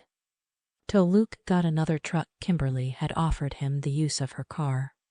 Once they were seated in the small sedan, he reached for her hand, but she pulled away. He tried not to let it bother him, but it did hurt. She was shutting him out. At home, he walked beside her as they entered the house. Andy and Kimberly were there. She had made dinner for them. I'll get you settled upstairs, he said to Sophia. Kimberly, will you take me up? Kimberly looked from Sophia to Luke, seeing the hurt flash in his eyes. Yes, if you want me to. Sophia nodded, and without looking at Luke, followed her friend upstairs. After, with Kimberly's help, she was put into a nightgown and helped to bed. The bouquet of flowers and the ones Luke had bought her was sitting on the dresser. I'm going to fix you something to eat. You have to eat something. Kimberly. Yes, hun. Will you tell Luke I want him to sleep in the other room? If not, then I will. She sat down next to Sophia. I will tell him, but I hope you don't shut him out. I know we all can't imagine what you are going through. I do know that he is hurting too, and you need each other. Downstairs, don't take her asking Kimberly to heart Luke. She probably just needed a female friend to help her undress, and I'm guessing to talk. No, Andy, she's shutting me out. She won't talk to me or let me touch her, and I don't know what to do. Be patient, she needs to grieve. Yeah, maybe, Luke answered. When Kimberly came downstairs, she sat with the guys in the kitchen. She was putting the finishing touches on dinner, while they sat there listening to her. Sophia has told me for you to make the funeral arrangements. She's not up to doing it. Clearing her throat, she continued, knowing this was going to hurt Luke. She also asked that you sleep in the spare bedroom for now, or she will. He felt sick to his stomach. He was losing Sophia. No, I'll take the other room. Dinner was ready, so he took a plate up to Sophia. Please eat something, he said, placing the tray on her lap. Kimberly says you want me to sleep in the other room. Sophia looked down at the food to avoid looking at Luke. I'll sleep in the other room. You keep this room. The bed is much more comfortable. I'll start making the funeral arrangements. If there's anything special you want to be done, you have to tell me. Is there? Still not looking at him, she shakes her head. She didn't want to think of burying her child. The pain was too much to bear. It was also hard to see the hurt in Luke's eyes. She had hurt him so badly and felt he would be better off without her. So she would keep him at arm's length till the year was up, and once she had her trust fund, would leave. He would be so much happier without her. She was nothing but trouble, and he deserved someone who could make him happy. She didn't believe she was the one to do that. The three sat eating, barely speaking. Later, Kimberly went to check on Sophia and found her asleep. She hadn't eaten a thing. The food on her plate was untouched and cold. Taking it downstairs, told Luke he should try and make her eat something when she woke up. After the dishes were done, Andy and Kimberly left.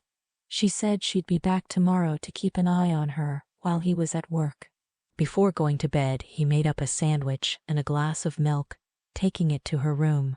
She was asleep, so setting the plate on the bedstand kissed her forehead, turned off the light, and went to the other bedroom. It pained him to be in another bedroom, away from her, but he knew she needed time. Morning came. He was tired from lack of sleep. Before leaving for the day, went and checked on her. She was still asleep, while her eyes were closed, but he wasn't sure if she was asleep or pretending. The sandwich lay untouched, the milk she had drunk. Kissing her forehead, he left. Chapter 22. Making arrangements for a funeral was one of the hardest things Luke ever had to do. But for a baby, and picking out a small casket was almost too much for him to bear. If it weren't for Andy and Kimberly's help, he might not have been able to do it. The harder he tried to help Sophia, the further she seemed to slip away from him. She still wouldn't talk, and what she did eat wasn't enough to feed a small child. What really got him worried was she no longer cried. He hoped after the funeral she would find some peace, some closure. So many times he tried to hold her, or just to give her a tender touch, but she would shrink away when he got close, breaking his heart. It was hard loving someone and not being able to help them. The day of the funeral, Sophia wore a plain black dress, no makeup, and her hair tied into a ponytail. She sat by the window in her bedroom, looking out the window at the rain falling. It wasn't raining hard, more of a drizzle. When it was time to go, she walked down the stairs. Her legs felt heavy, her head hurt. As she walked towards the others, she felt like she wasn't in her body, only watching from outside it. Kimberly took her arm, and they walked out, the two men right behind them. There was no church service, just a small gathering at the cemetery. As the small service began, it started raining a little harder. Luke opened the umbrella, putting his arm around her waist. He held the umbrella above them, and he felt a glimmer of hope when she didn't shrink away from his touch. As words were spoken, and when the casket was being lowered, tears ran down his face. Sobs could be heard from the few people who were there, all mourning the death of an infant. He glanced down at Sophia and saw no tears. He was worried that she was holding back her feelings, and feared she might at some point have a breakdown. When it ended, he kept his arm around her and led her back to the car. The others got into their vehicles and followed Luke back to the ranch. Some of the ladies made a luncheon and was serving it along with coffee, tea, and liquor for those who wanted it. A shadow stepped from behind the trees when everyone had left the cemetery. The ground crunched beneath the stranger's feet. A single red rose fell upon the dirt that covered the tiny casket. Back at the ranch, Luke kept his eyes on Sophia. She stood motionless as she accepted condolences from those who came back for lunch. Still, she did not eat, but sipped on a glass of orange juice. Something was not right. She was swaying slightly. Going over, he reached her just as her legs gave out, and before she hit the floor, he caught her. Lifting her up into his arms, he carried her upstairs. Her arms went around his neck, her head resting on his chest. He laid her down on the bed. "Sophia, I'm going to call a doctor." No, I didn't sleep last night. That's all it is. I can't go back down there. He stroked her cheek with the back of his hand. She had dark circles under her eyes, and her face was so pale. "Okay, let's get you undressed and under the covers." At least she didn't try to stop him when he removed her clothes and slipped her nightgown over her head. That was a start, he thought to himself. "Sleep now. I'll be back to check on you," he said, pulling the covers over her and kissed her forehead. She was already asleep before he walked out. The next 3 days Luke was close to the breaking point. Sophia wouldn't eat. She slept day and night. He heated up some soup and some crackers on the side with a large glass of juice. He was more determined than ever to get her to eat. Entering the bedroom, he walked over just as she opened her eyes. "I want you to eat this now." I'm not hungry. Take it away. Setting the tray down. "You can't go on like this any longer. Neither can I. If you don't eat, then I'll have no choice but to take you to the hospital where they will force feed you. You also need help with your depression." She sat up and stared at him in horror. "I'm not crazy. You can't have me committed." Sitting down, he takes her hands in his. "I don't mean that kind of hospital. I love you, Sophia, but nothing I do seems to help you, and I'm scared. I don't know what else to do." "Okay, I'll eat." Smiling, he got up and put the tray on her lap and watched as she put a spoonful of soup into her mouth. His heart did a flip when she finishes half the bowl and 2 of the crackers. She then drank the juice. She didn't finish it all. but he was pleased with what she did finish. When she said she wanted to take a bath, he jumped up. Going to the bathroom, he ran her a bath, adding bubbles, which she seemed to like. When she got out of bed, he was shocked to see how much weight she had lost in just a week. Her nightgown hung loosely on her. While she was bathing, he took the half-empty bowl downstairs to the kitchen. There he collapsed on the chair, running his hand up and down his face as though he was washing it. With work and worrying about her, he was dead tired and hoped this was the beginning of her getting better. He wanted so badly to get the woman he loved back. He missed her touch, her lips, and missed laying next to her at night. But he was willing to take it slow, to wait till she was ready. The next day, when he returned home from work, he found her in the kitchen. She was dressed and cooking. "You're making dinner." "Yes, you were right, Luke. It's time I got back into a regular routine. I can't change what happened, so I'll try to move forward." He walked up behind her, putting his arms around her waist from behind. His lips went to the back of her neck and started kissing it. "I've missed you so much," he said, taking in her scent as his mouth moved up and down her neck. She pushed him away. "Oh my God, Luke, get away from me," she cried out. He was shocked and deeply hurt that she was rejecting him. "You're my wife and I love you. I need you to be with you." She whirled around to face him.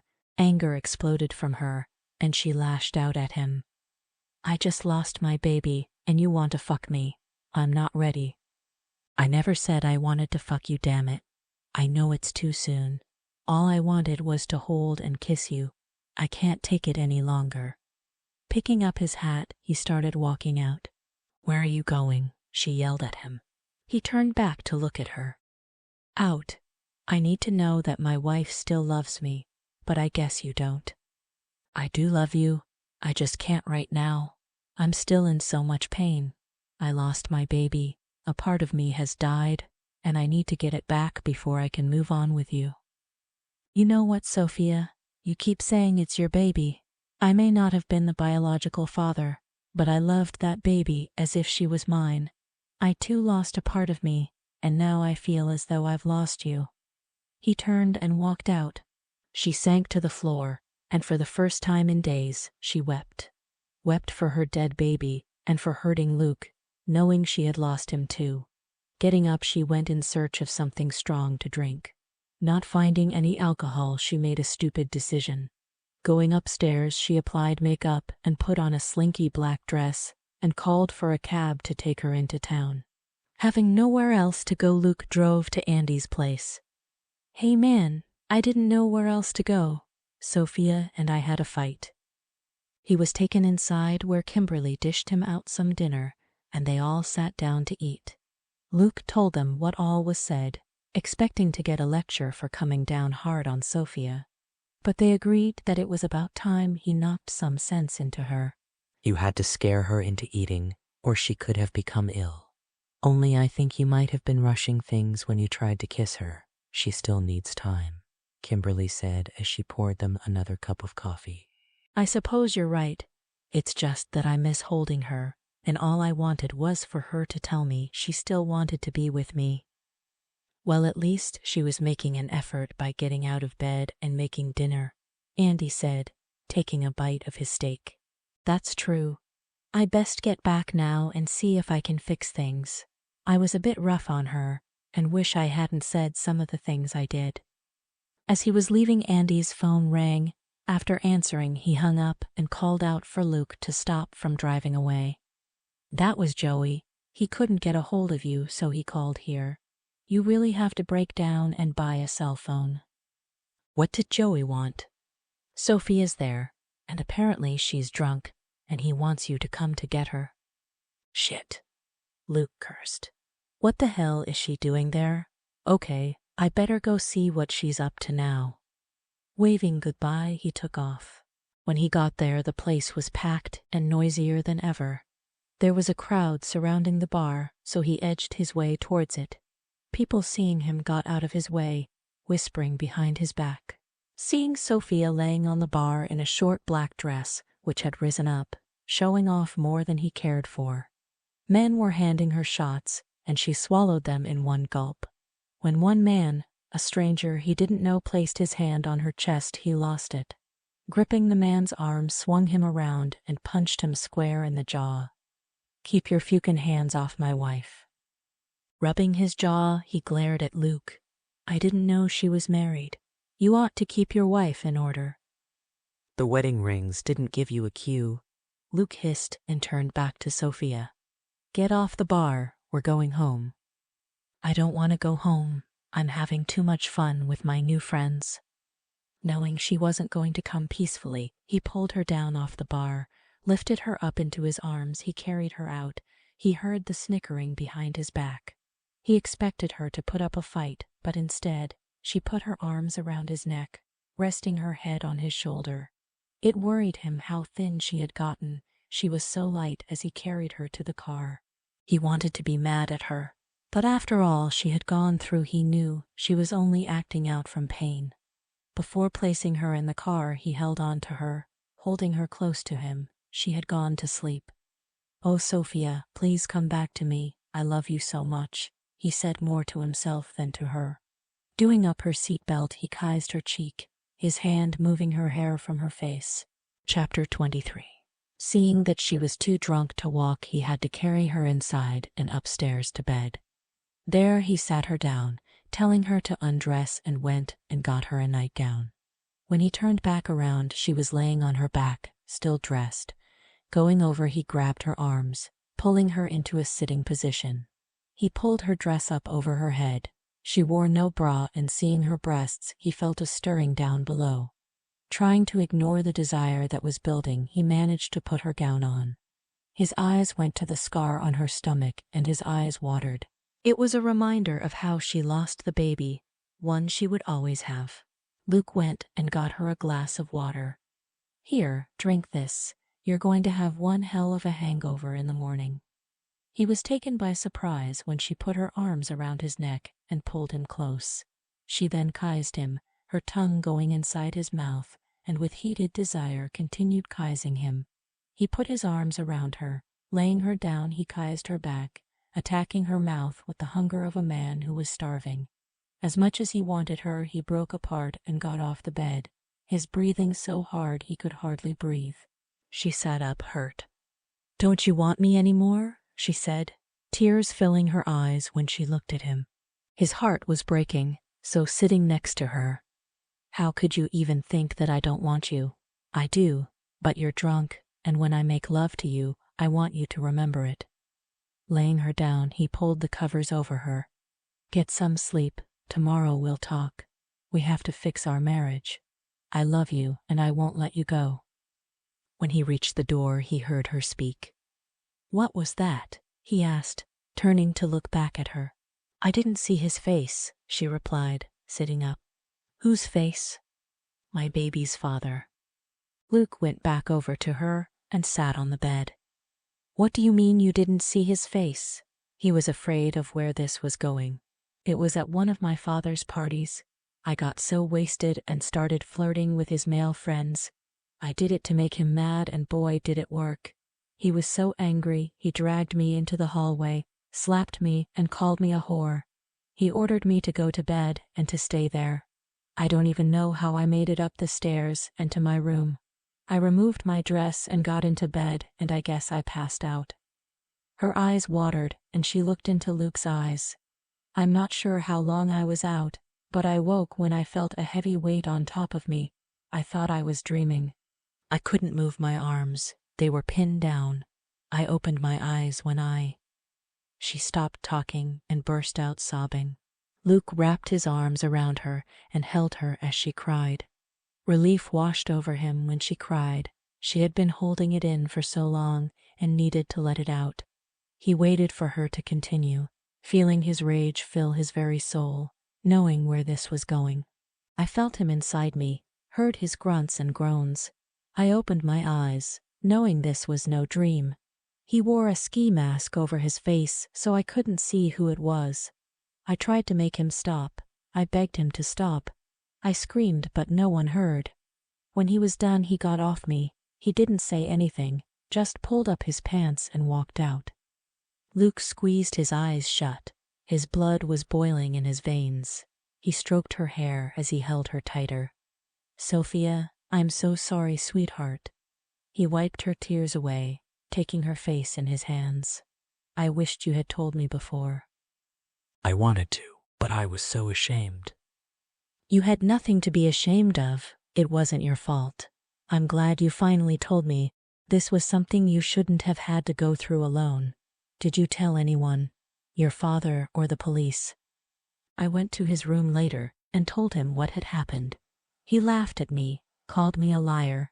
He said if I was really raped, I was asking for it the way I was coming on to all the men, called me a whore, told me to go back to bed and forget about it. I told him I was going to call the police, and that's when he got mad and started yelling. I was not to bring shame on him, and he said it would be my word against the men at the party. The way I was behaving, no one would believe I was raped. So I went back to my room and took a hot shower, scrubbing myself till I bled. I couldn't get the filth off me. Luke's heart broke for her. What kind of monster was her father? One of his so-called friends attacked her right under his roof, and he didn't care. Holding her close, held her head against his chest. They all wore the same tux, so there was no way for me to figure out who it was. And my room was dark, she said as her sobs started to subside. When you found out you were pregnant, what happened? He gave me the choice of aborting it or getting married right away. Anna may be the result of rape, but she was still my baby, and it wasn't her fault, so I agreed to marry. With you, he was able to kill two birds with one stone. You marrying me would prevent him from being embarrassed about having an unwed, pregnant daughter, and he would be rid of me. That bastard, Luke swore. There's more, and this part you might hate me for. I went along with his plan, having one of my own. I didn't think I would make a good mother, so I planned on taking my trust fund and leaving you with the baby to raise. I was going to let you keep on believing you were the father, but I ended up falling in love with you and the baby and knew there was no way I could leave either one of you. You must hate me. No, I don't. I hate your father for the way he treated you, but I could never hate you. I am glad you finally told me everything. I never want us to have secrets. You get some rest. I'll check on you in the morning before I leave for work. When he stood up, she grabbed his hand. Luke, will you move back in here with me? I miss laying in your arms at night. Me too, he said. Undoing the buttons on his shirt, watched her as he removed it along with his jeans and climbed in next to her. She immediately snuggled into his arms and was asleep before he could say another word. He had wanted this for what seemed like forever. It felt good having her in his arms again, and he was never going to let her out of them again. He was dressed and ready to leave when she woke up. do you have to go? She asked sleepily. There's lots to do, so yeah, I do. Going over, he sat down. Promise me you'll eat something today. You need to get your strength up. Kiss me before you go, she said, putting her arms around his neck and reached for his lips with her own. She moaned when he laid her down and his hand ran up her leg and under her nightgown till he reached her breasts. The feel of the bulge inside his pants had her core throbbing. She cried out in protest when he stopped and got off her. You are a little vixen, tempting me this way. I want you, Luke, and I can tell you want me too. Taking her chin in his hand, he smiled. You're right, I do want you. His eyes went to her lips, thinking how sweet they tasted. But it's too soon for us to make love. Your body has to heal, and even the doctor said we had to wait for at least 6 weeks. He doesn't know my body the way I do, and it tells me I'm ready.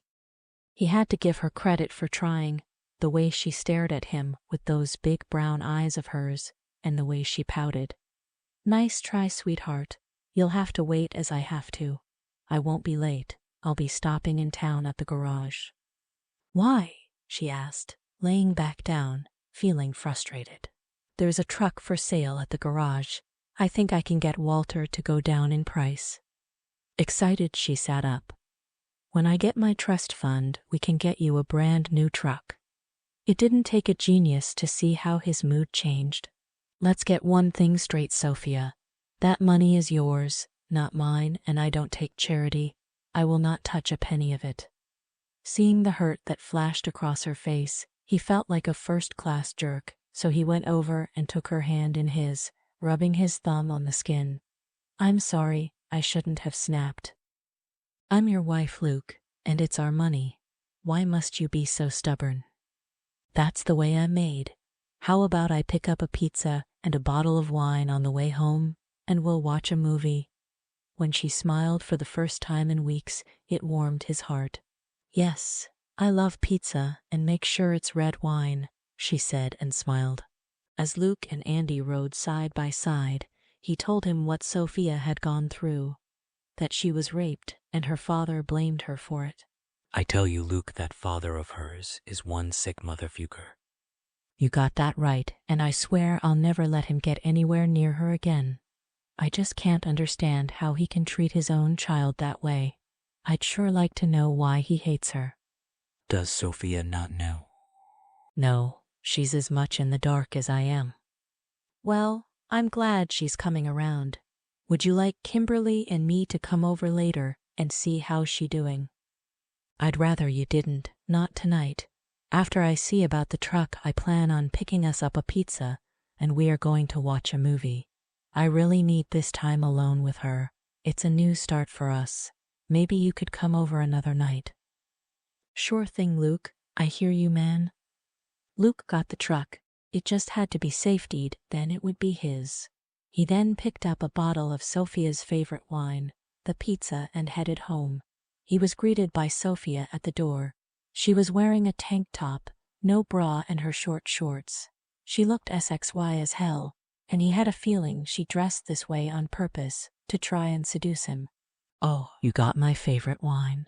Did you get extra mushrooms on the pizza? Yup. You open the wine, and I'll take a quick shower and be right back. Okay, I also got a movie picked out for us to watch, she said, giving him a SXY smile. He came down 15 minutes later, and they sat on the sofa, holding a slice of pizza out to her when she leaned back on the arm and placed her legs on his lap. She had already put the movie in. All he had to do was push play. His eyes narrowed when he looked at her. The movie was 50 Shades of Grey. Smiling, he shakes his head at her. Don't you ever give up? Nope, she answered with a smug look on her face. Chapter 24. Seriously, 50 Shades of Grey. Are you trying to kill me? He asked, grabbing her ankles, hoisted her up onto his lap. I didn't know what it was about, really, she giggled. God, it feels so good seeing you smile and laugh again, Luke said, running his index finger along her jawline. Sophia's smile disappeared. Her hand moved over his bare chest, loving the feel of his skin. I know it's only been a short time since we buried Anna, but telling you the whole truth about, well, you know, everything really helped. I'm glad, but you could have told me before. I feel so bad going off on you that night in the bar on my birthday. I wish I had told you. Luke, what you said before about how Anna was your baby and that you also lost her. Did you mean it? Yes, I don't care that I'm not her biological father. As far as I'm concerned, I am her father, and I would have loved and taken care of her regardless. How could I not love her? She was a part of you, and I love you.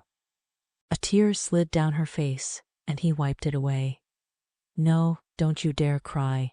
I never want to see you cry again, and I'm going to make sure you are happy and smiling every day for the rest of our lives. Straddling him, she put her arms around his neck. The only good thing my father did for me was forcing me to marry you.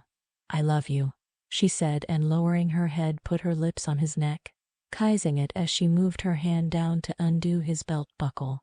His hard manhood was pressing into her thigh. She felt his hands moving over her back, and she heard him moaning. Just as she was about to pull the zipper down, he placed his hands on her waist, lifting her up, placing her on the other end of the sofa. You never give up, do you? He asked. Standing, he adjusted himself and did his belt up. Let's watch the movie and finish the pizza. You're no fun, she said, crossing her arms. After watching part of the movie, he knew it was a mistake.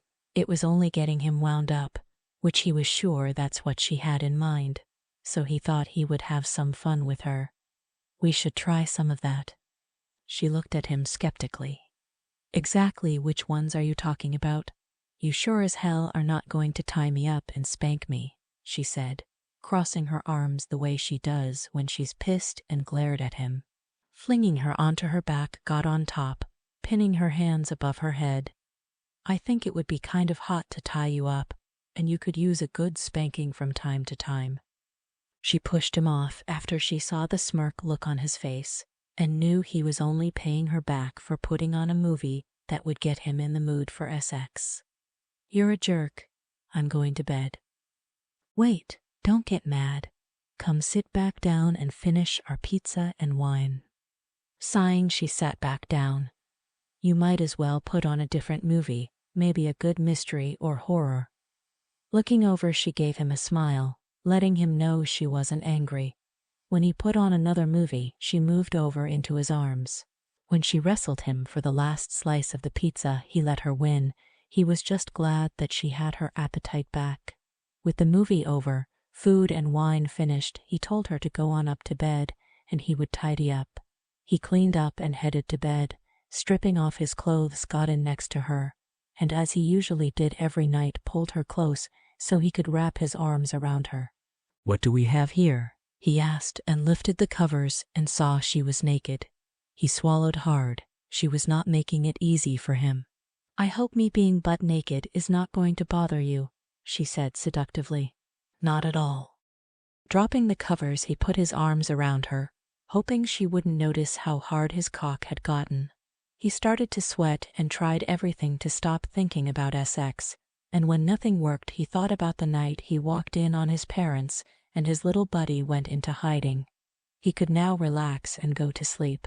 The next day, Luke was outside tending to his horses when Sophia came out wearing jeans, boots, and walking up behind him. She put her arms around his waist. Hey, cowboy, how about taking your wife riding? He had been promising her for weeks now, and she was getting tired of waiting. So saddling up one horse, he helped her up and hopped on up behind her. He showed her around his land, the river, some of the other ranches. She had been married to him for some time now, and he had never shown her around. With her sitting in front of him, her body so close, he took in her scent. It was driving him insane not being about to make love to her, but all he had to do was wait another 6 days. He was sure he could hold out, that is, if she would stop tempting him. They rode into town and stopped for a bite to eat at the diner where Kimberly works, and were glad to see she was working. Luke ordered burgers, fries, and milkshakes for the two of them. You're looking good, Sophia, Kimberly commented. Thanks. I feel so much better thanks to Luke taking such good care of me. When Luke went to use the restroom, Sophia leaned closer to Kimberly. He has the ridiculous notion that we have to wait another week before we can do it. How can I get him to change his mind? You're a very beautiful woman, and he's a man. Use your female ways to seduce him. She winks at her. Luke returned, and after paying the tab, they left for home. Once there, he helped her down off his horse. His hands still around her waist, he pulled her in close for a kiss. You go on in, I have work to do in the barn. I won't be very long. He watched as she walked away. Her eyes looked so hot in her tight-fitting jeans. He was just finishing laying down the fresh hay when Sophia walked in wearing the long black leather boots she had on the first day he met her, and an overcoat. Looking up, he checked out what she was wearing. It's a little warm for a coat, don't you think? He asked, and went back to what he was doing. Yeah, I think you're right. I'll just take off my coat. Removing it, she let it drop to the ground and stood there, waiting for Luke to look up. I see you've laid down fresh hay. Yup, he answered, looking up. His pulse started racing. His cock grew hard as his eyes moved down and up her body. She was standing there twirling a strand of hair around her finger, totally naked except for the boots. His eyes lingered momentarily at the small scar on her stomach, and when she noticed, covered it with her hand. Move your hand, You don't have to hide it from me." She wasn't sure what to expect when she came out here. She was hoping he'd grab her, fling her down and make love to her. But when he didn't make a move toward her, she panicked, bending down, picked up the coat. "I'm sorry, this was a mistake." He was in front of her in a split second, and taking the coat from her threw it down. He started undoing his shirt and removed it as he stared down at what he thought was the most beautiful body he had ever seen.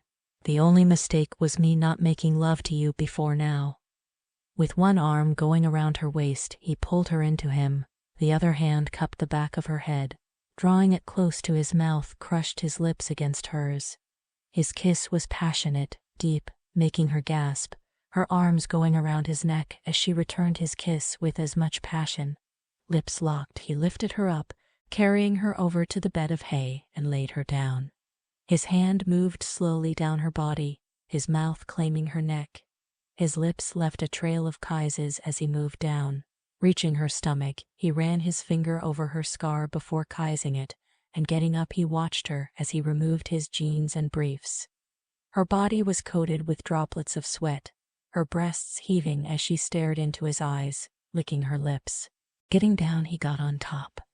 "You are my wife, now and forever. I love you." Kissing her, he entered her slowly. His shaft was hard and throbbing. She was so wet for him and moaned when he went deep and started thrusting faster and harder. Her warmth wrapped around his cock. Her tongue inside his mouth playing with his tongue drove him mad. How he had missed this closeness, missed how it felt to make love to the only woman who had ever made him feel what he was feeling now. When her fingers dug into his flesh, she wrapped her legs around his waist and met his thrusts, and he couldn't hold back, couldn't take it slow. He kept pumping faster into her until he heard her cry out in ecstasy, and he too let loose, giving him the relief he so badly needed. Exhausted, he laid on top of her, her arms tightening around him, and heard her softly sobbing. Looking at her, he wiped her tears away, fearing he might have hurt her by going at it too hard. But then she smiled at him, making his heart soar with happiness. "That was so amazing." She then giggled. "What's so funny?" he asked. She ran her fingers along his lips. "I've been wondering what it would be like making love on a bed of hay. I like it a lot." The horses started snorting, nodding their heads, which made them both laugh. "It would appear we've put on quite a show for them," Luke said, his mouth going to her lips. "Let's take this inside where we can be alone." Getting up, he helped her up and put her coat on her, then pulled on his pants. Picking up his shirt, he takes her hand and rushes her towards the house. Anxious to get her upstairs, he flings her over his shoulder in caveman style, slaps her rear and grunts out the words, "I take you to bed and fuck you." "Ouch, you beast," she said as she rubbed her and broke out laughing. Laying her down, he removed her thigh-length boots, one at a time, slowly. Taking her foot, starts kissing her leg and moves up. Reaching her neck, he starts sucking, his hand caressing her thighs. Lifting his head, he looks down at her as she runs her hands up and down his back. "Luke, can you ever forgive me for shutting you out?" "There's nothing to forgive you for. You came back to me, and I'll never let you go again. I'll never let anyone or anything hurt you. I love you, Luke. I can't believe that I am married to such a hunk of a cowboy. I love your body, your strong arms," she said, touching his biceps. "I love this muscular chest, your six-pack," she said as she ran her hands along his chest and moved down. "I also love this," she said, taking him in her hand. "Now look what you've done," he said, smiling when he got hard as she ran her hand up and down his shaft. Later, she laid in his arms, satisfied and both very sleepy. Chapter 25. Luke was pleasantly surprised to find Sophia was up and cooking him breakfast, even though he kept telling her she didn't have to get up that early. But regardless, he enjoyed watching as she prepared the food in one of his shirts. "Looks good," he said, wiping his mouth. His eyes traveled down, taking in her and her long, slender legs. Thinking back to last night when he lifted them up, putting them over his shoulders. She turned to him and smiled. How can you say it looks good when you haven't seen what I'm cooking? Maybe I'm not talking about the food, sweetheart, he said. Approaching her, his arms went around her waist, pulling her into him, letting her feel how hard his cock was. He moved his hand under the shirt and under the panties, but she swatted his hand away. Tell your buddy to calm down and you sit down and eat what I made. I won't be getting up this early all the time. She giggled when she saw him pouting and went over and sat down. Dishing out his food, she set the plate in front of him. The eggs might be a little burned. He stared at the scrambled eggs. A little burnt was an understatement. They were damn near charcoal black. But not wanting to discourage her since she was trying so hard, he took a bite. His eyes watered as he swallowed. Since she was watching him, he smiled at her when he forced another forkful down his throat. Before he could take his third bite, she put her hand over his, stopping him. Stop, Luke. I know they must taste horrible, so don't eat anymore. Putting the fork down, he let out a sigh. They are really burnt, but I love you for trying. The rest is good, the bacon and toast. I love you so much for wanting to eat them. I promise I'll get better. Picking up his plate of eggs, carried them over to the sink and dumped them into the garbage. Going up behind her, he wrapped his arm around her waist, kissing the back of her neck, while his other hand went under the shirt and slid her panties down. Turning her around, lifted her up onto the counter, removing her panties. How about some dessert before I leave? You know, to keep me going all day. He didn't wait for an answer as his mouth came down on hers. She didn't offer any resistance when he undid his jeans, letting them fall to the floor. After undoing the buttons on the shirt she wore, pulled her legs towards him. Leaning her back, he felt inside her pussy and moaned when he felt how wet she was. He pleasured her until she came. Then he got inside her, his shaft hard and throbbing.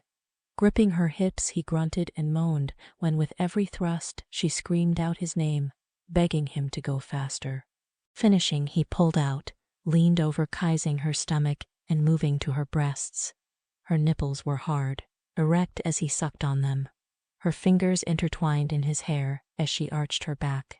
When neither one could handle it anymore, he pulled her into a sitting position. Thanks for dessert, sweetheart. He gave her a kiss before doing up his pants and the buttons on his shirt. Picking up her panties, he stuffed them in his pocket. I think I'll take these to remind me of this moment. When she saw him picking her panties up and putting them in his pocket, she had a flashback. Her jaw dropped and a small tremor shook her body. Her one hand flew to her mouth and she let out a faint gasp. Luke saw her reaction and, going to her, gripped her shoulders. What's wrong? Her delicate shoulders shook under his hands. Putting her hands on his chest, her lips trembled. That night I was attacked, he kept my panties. I saw him putting them in his pocket. Seeing you do it too brought back the memory. Why would he do such a thing, Luke? A sob escaped her lips. No, he wasn't going to let her get upset again. She had been through too much already. Pulling her into his arms, he cradled her head against his chest, stroking her back. I don't know, sweetheart, but I don't want you to worry about it. I'm glad you told me, though. And if you remember anything else, talk to me, okay? Don't hold it in. She lifted her head to look at him. I will. I guess you better get going. You're already late. He didn't want to leave her, but there were things that had to be done on the ranch. Wanting to get her mind off things, he cupped her chin in his hand. Why don't you put on something SXY and tonight I'll take you to Fallsview for a romantic dinner and dancing. She smiled at him. You don't like to dance. I know, but I like dancing with you. So what do you say? Want to go out with your husband? He loved it when her eyes lit up. He really had to make more of an effort in taking her out. Couldn't keep her cooped up inside forever. I'd love to, she said as she stuffed her panties into his coat pocket. I want you to have these, only you. Giving her a kiss, he left for the day, glad that she told him, and now the panty issue was no longer hurting her. Later that night, she was excited about going out with Luke. As much as she loved her new life here, she did from time to time miss the city life, the fancy restaurants, and dancing. Fallsview was in the next town. It was by far a city, but there were lots to do there. They had some classy places to dine and shop. She picked out a green dress to wear, one with a low back. It was Luke's favorite. She showered, did her makeup and hair. She was ready before he arrived home, knowing he never took long to get ready. Checking herself in the mirror, was pleased with the results. Man, when he walked in and saw her looking so hot, he wanted to take her right then. But he was dirty and sweaty. "You look stunning and I'd kiss you, only I'll get you dirty." "Go get ready," she said, smiling as she took a sip of her wine.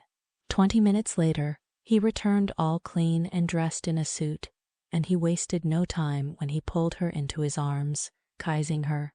After an hour's drive, they reached the restaurant, and once inside and seated, he ordered a beer for him and a glass of wine for her. They ordered pasta and salad. "I have some exciting news to tell you, but you can't say anything, especially to Kimberly," Luke said as he took her hand. "I promise." "What is it?" she asked excitedly. "Andy is going to ask her to marry him." Her hand flew to her mouth, and she let out a squeal. "Oh my God, that's wonderful news. When is he going to propose?" "This Friday night. He's taking her somewhere romantic. Flowers, music. He's going all out, bought the ring and arranged everything. So not a word to Kimberly." Seeing that sparkle in her eye from being excited, he hoped she would keep her promise or Andy would kill him. Meal consumed, he ordered more drinks, and when the music started playing, he stood up, holding out his hand for her to take. On the dance floor, his one arm around her waist, he held her right hand, holding her close. Removing her hand from his, she put her arms around his neck and rested her head on his shoulders. She felt his hand moving down her back, his fingers going inside the opening of her dress that hung close to her rear. Smiling into his chest when she felt the bulge inside his pants pressed into her thighs. "If we were alone, I'd throw you on one of these tables and bang the crap out of you," he said, whispering it into her ear. Looking up, she looked into his eyes, and not only did she see love in them, but also lust. "I love you so much. Will you make me a promise?" Anything, sweetheart. "Promise me you'll always love me and never leave me." She looked at him. "Never be unfaithful, or it will destroy me." He stopped dancing, his arms still around her waist. "I don't know what the future holds for us, but I do know this. I will never stop loving you, nor will I ever leave you. You have to trust me, to believe in our love." He leaned down to kiss her as people danced around them. Unknown to both of them, a pair of eyes watched them from afar. "I do trust you. It's just that I'm afraid." "Afraid of what?" he asked her. Was someone threatening her? What could she possibly be afraid of? "I'm so happy right now, something I've never been. I just keep thinking that something or someone will come between us." "I won't let that happen," he said, pulling her even closer and kissing her. "Do you want to go home now?" She shakes her head. "No, not yet. The night's still young, and I want to stay in your arms while we dance. Getting you out dancing isn't easy, and I'm not ready to stop." Luke didn't care for dancing, it just wasn't his thing. But with Sophia he didn't mind. She felt so soft in his arms, and he could dance with her all night long. The only trouble was having her so close. He tended to get horny and got hard and couldn't let her go, or people would see just how horny he was. "There is something I want to tell you, but I don't want to spoil this night." Placing his finger under her chin, lifted it up so that she had to look at him. "Nothing can spoil this night. If something is bothering you, tell me. Get it off your chest." I remember the night I was attacked, when he took my panties. I had just bought them that day. They were black silk with red trim, very expensive. It's silly, I know. I mean, after all this time, why would I think about what color they were? Sighing, she rested her head back on his shoulder. I just had to get that out. Luke felt the hairs on the back of his neck standing up. Why did this sound familiar to him? As he held her and they danced, he tried to think, but for the life of him, He couldn't figure it out. Shoving the thoughts into the back of his mind, he turned his attention back to the woman in his arms. Right now she was all that mattered, and showing her a good time was his priority. It was late by the time they got home, and as soon as they got inside, he took her in his arms, attacking her mouth with his as he pulled the straps of her dress down over her shoulders, letting it fall into a pile by her feet. By the time they reached the bedroom, neither one had a piece of clothing on them. After rolling like thunder under the covers for over an hour, they lay exhausted in each other's arms, limbs entwined. "Thank you for an amazing night, Luke." "It was quite a night, but my favorite part was what we just did." "You might be a lady sweetheart, but in bed, you are no lady," he said, kissing the top of her head. She giggled and stroked his cheek. "You bring out the wild beast in me." Chapter 26. The sun was just starting to come up when Luke opened his eyes, turning to the woman lying next to him. The covers had been pulled off through the night, exposing her, so he covered her up before he slipped quietly out of bed. Getting dressed, he kept his eyes on her. His love for her grew stronger with every passing day. Going downstairs, he put on a pot of coffee, his mind going into overdrive. It was still nagging him about what she had told him about the panties that the bastard took the night she was assaulted. Something kept telling him he had seen them somewhere, but where? A knock coming from the back door in the kitchen shook him from his thoughts. It was Andy, so he let him in and poured him a cup of coffee, and they sat down. Andy hands Luke a check. "Here's the money from Stephen for the cattle you sold him." Not getting an answer, waved it in front of his face. Earth to Luke. Snapping his head, he looked at Andy. "What?" he asked, his mind still not on him. "I said, here's the money from Stephen. What's up with you today? You're miles away." Luke looked over at the entrance, making sure Sophia was not coming in. "Remember when I told you how that bastard kept her panties after he, well, you know." "Yeah, what about them?" "She told me last night, while we were dancing, that they were black silk with red trim. Andy, I know I've seen them somewhere before, but for the life of me, I can't remember where. I'm sure there are more of the same out there. Maybe when you were single you were with someone who had the same pair." Andy tried to reassure him. Luke shook his head. "No, she told me how much they cost, and no one I know could or would pay that much for underwear. I don't know, it's driving me crazy trying to remember," he said, putting his head in his hands. Suddenly he jumped to his feet, running his hand through his thick, dark hair. "Fuck, I know where I saw them." "Where?" "In Silvio Martino's safe. When we went there to the party, and I was in his office, he opened it to give me the diamond for her to wear. That bastard raped her. He raped his own daughter. I'm going to kill him." They both turned their heads to Sophia when they heard her cry out. Luke didn't want her to find out, not this way. "No," she cried out when she heard what Luke had said. Holding her stomach, she gripped the door frame, her legs about to give out. "My father did it. Oh my God, no, he can't be Anna's father. He just can't be." Luke rushed to her side and took her in his arms. "I'm sorry you heard that, Sophia. I never meant for you to. I'm not really sure they are the same panties. They might have belonged to someone else." He led her over to the chair and made her sit down, kneeling in front of her. Her tears fell, her body shook, and he had sworn she'd never cry again, and here she was, heartbroken. This might just prove to be too much for her to handle. "You really should go to the police and have him charged," Andy said, his heart going out to Sophia. Andy's right, honey. We can't let him get away with this. If he's Quilty, that is. But he knew in his gut that it was true. That's why I'm going there to confront him. She looked at him. "I'm going with you," she said in between sobs. Luke shook his head. "No, you aren't going anywhere near that man. I'll go, and when I get him to confess, I'll call the police. He's not getting away with what he did to you." As he was kneeled down in front of her, she took his head in her hands. "I have to do this, Luke. I need to confront him. If I don't, I'll never be able to let go and be truly happy."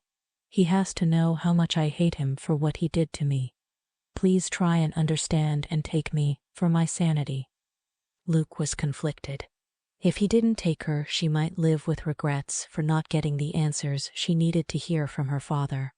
On the other hand, he might hurt her more, could shatter her heart into pieces, and how would he be able to fix it? "Luke, please," she said, shaking his face lightly to get his attention, her eyes pleading with him. Closing his eyes, he sighed loudly, not taking his eyes off her, spoke to Andy. "My truck won't make it there and back. Can I use yours?" "You know you can, buddy." "Sophia, I really don't want you to go. Stay here and let me deal with him. I'll see to it that he goes to jail for his crime." "I'm going, Luke." Hearing the determination in her voice, he knew there was no changing her mind. "All right, you go get dressed, and I'll make you something to eat." Knowing she was about to protest about eating stopped her before she could speak. "I won't take you if you don't eat first." He could be just as stubborn as Sophia. Rolling her eyes at him, she got up and walked out, heading upstairs. "Do you think it's a good idea to take her?" Andy asked, knowing she was in a fragile state after hearing about her father. "I know it's not. But what choice do I have? I know that woman, and if I don't take her with me, she will find a way to get there. At least this way I'll be with her." "Okay, Luke, here's the keys to my truck." He handed him the keys and picked up the ones for Luke's truck. "You really should buy a better one." Once Andy was gone, he made Sophia some food and waited for her to come down. Minutes later she returned, wearing jeans and a shirt. Her eyes were red and swollen, and he knew she had still been crying and his heart ached for her. It seemed to him that he had been making promises to keep her happy and breaking them. Watching her nibble, taking only small bites, knew she was forcing herself to eat. Having only eaten a small amount, he finally let her off the hook, removing the plate. "You did good, honey. We should get going. It's a long drive." She sat looking out the window as he drove. Reaching over, he took her hand in his and gave it a reassuring squeeze. His heart melted when she gave him a smile. It was a weak one, but still, a smile when she squeezed him back. "You don't have to do this, honey. I can go and talk to him and have the police arrest him. That bastard has hurt you enough, and I don't want him hurting you anymore." "We've been through this, Luke. I have to face him, to ask him how he could do such a thing to his own daughter. I'm always known he hated me, but to do this is unthinkable. It's sick." She looked at him and tears fell down her face. "Knowing what you know, how will you ever be able to touch me again?" He took one look at her face and pulled over to the side of the road. "I love you, and what happened was not your fault. There is nothing in this world that could stop me from wanting to touch you.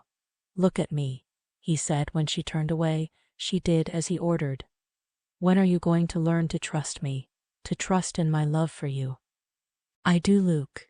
It's just that I feel so dirty. It was bad enough being raped, but to find out who did it just makes me afraid of losing you." Cupping her face in his hands, "You will never lose me." He pulled her into his arms and kissed her with passion, letting her know just how much he loved her. She loved how he always knew the right thing to say, making her feel better and giving her the strength to face the future and her father. "Let's go and get this over with.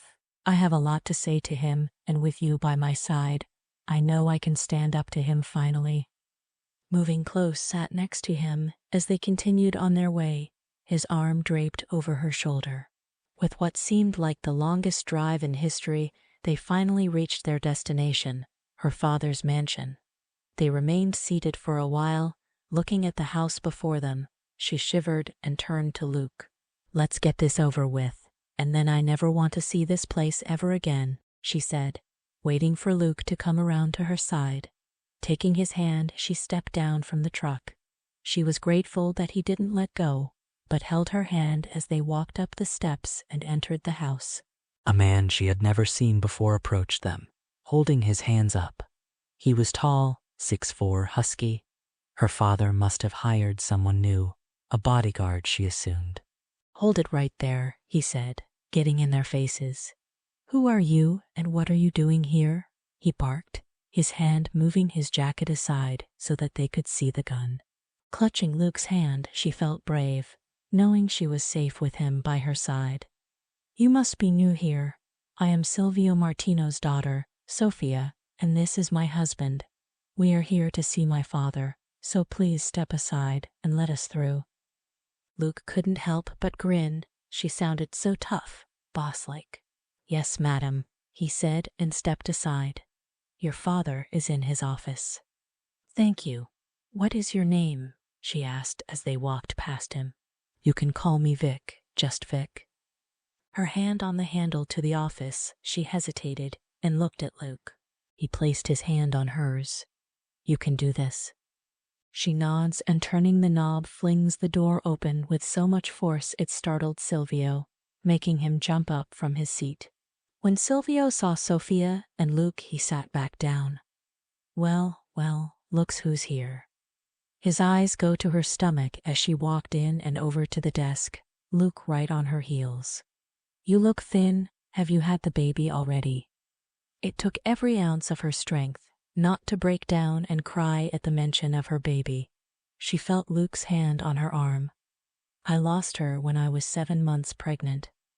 "Shit happens," her father said, showing no emotion. "So why are you here? What is it you want from me?"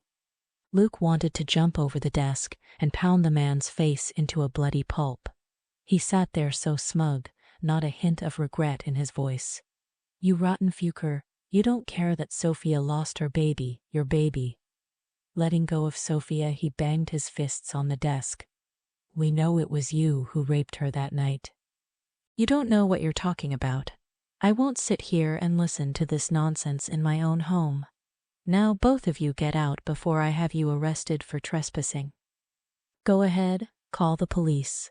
We will tell them what a sick bastard you are, how you kept her panties as a souvenir in your safe." Silvio started laughing in Luke's face. "You have no proof, and it will be my word against hers. I also have a half-dozen men who were at that party that will testify how she was coming on to them all night.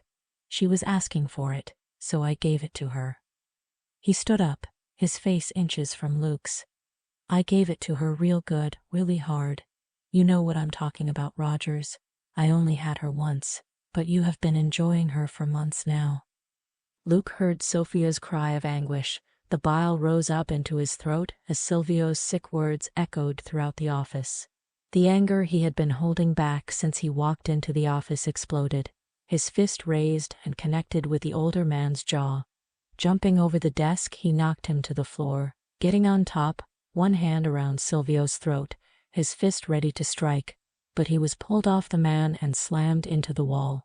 He heard Sophia scream just as a fist was rammed into his stomach, causing him to drop to his knees. Chapter 27. The man, Vic, picked Luke up as if he weighed nothing.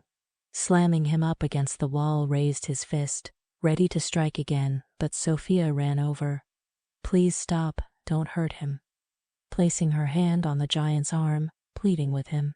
Vic pulled back as she stood in front of Luke, shielding him from being beaten. My, it would appear as if you are in love with this nobody," Silvio scoffed. She turned her head to her father, her eyes held anger and contempt.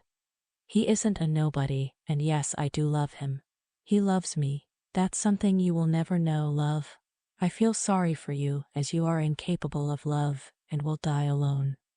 If you want him to live, I suggest you leave now before I have Vic here dispose of him. You know I can make that happen and his body will never be found. "We'll leave, but not till I tell you what I came here for," she hissed. Luke put his arms around her in a protective way, holding her back. "Let's just go. He's not worth it." She struggled free from his grip and going over to the desk stared at Silvio, her hand resting on the cold marble top.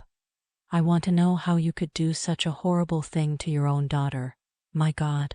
Father, I'm your flesh and blood. Don't you realize how sick that was?" He stared back at her. "You were asking for it. For years you were parading around in skimpy clothing, swaying your ass in front of me. He sat back, rubbing his chin. You're a whore, just like your mother was. Luke's hands balled into fists and started racing towards Silvio, but Vic grabbed him, putting him in a headlock from behind. My mother wasn't a whore, Sophia screamed at him. You're a sick bastard who screwed his own daughter. Silvio slammed his fist on the desk and stood up, his face inches from hers. You're not my daughter, you are not my flesh and blood. Whatever color Sophia had in her face drained, her mouth dropped open and she backed up. What? She cried out in shock. You heard me. When I fled Italy with your mother, I wasn't aware she was pregnant.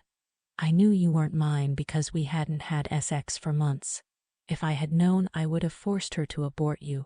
But by the time I found out, she was almost 4 months along. She threatened to divorce me and leave, taking you with her. I was not about to let either one of you ruin what I had started to build. After some persuading, she agreed to stay and be the perfect wife in everyone's eyes in exchange for letting you live. I wanted to suffocate you when you were a baby. It would have been one of those Cribs deaths. Can't remember what they call it.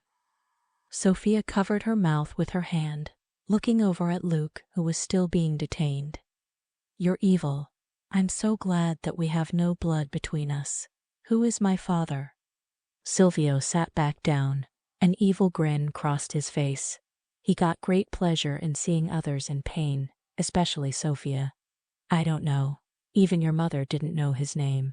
He was someone she met in a bar, and they went outside and puked like dirty animals in the alley. It was a one-time thing. She shook her head. No, you're a liar. She wasn't like that. She let the tears fall. I will find out the truth, even if I have to go to Italy and look for someone who knew her and my real father. It won't do you any good. Silvio laughed. Why? She snapped back at him. Because he is dead. Liar, she shouts. How would you know if he's alive or dead? I know he's dead because I killed him myself. Silvio stood up, and going around towards Sophia, she backed up. He kept approaching her till the back of her legs bumped into the chair, and she ended up falling back into it. Get away from her, Luke yelled as he tried to get free from Vic's grip. But the man was as strong as Hercules and built like a shit brick house.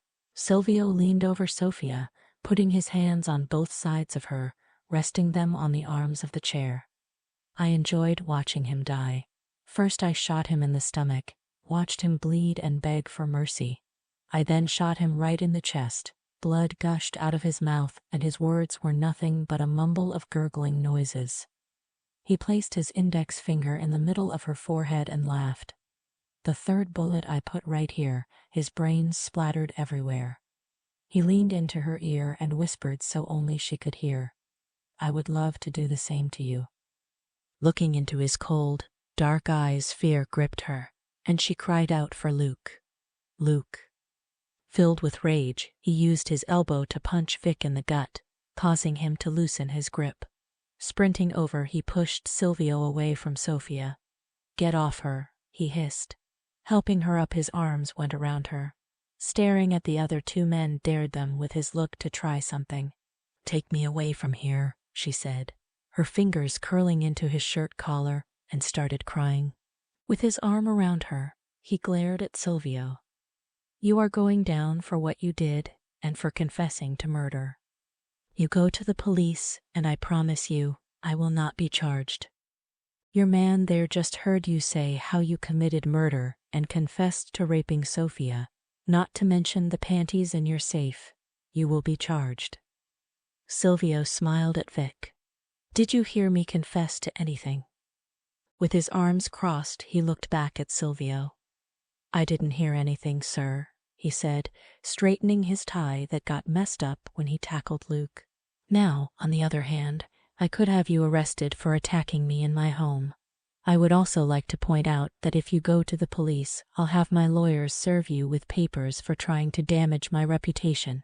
I'll sue you for every penny you have. You'll lose that ranch and everything else you own. Don't underestimate me, Rogers. I have the money and power to destroy you. Fuck you, Martino. I don't give a damn about that. I just want justice for Sophia and to see you behind bars.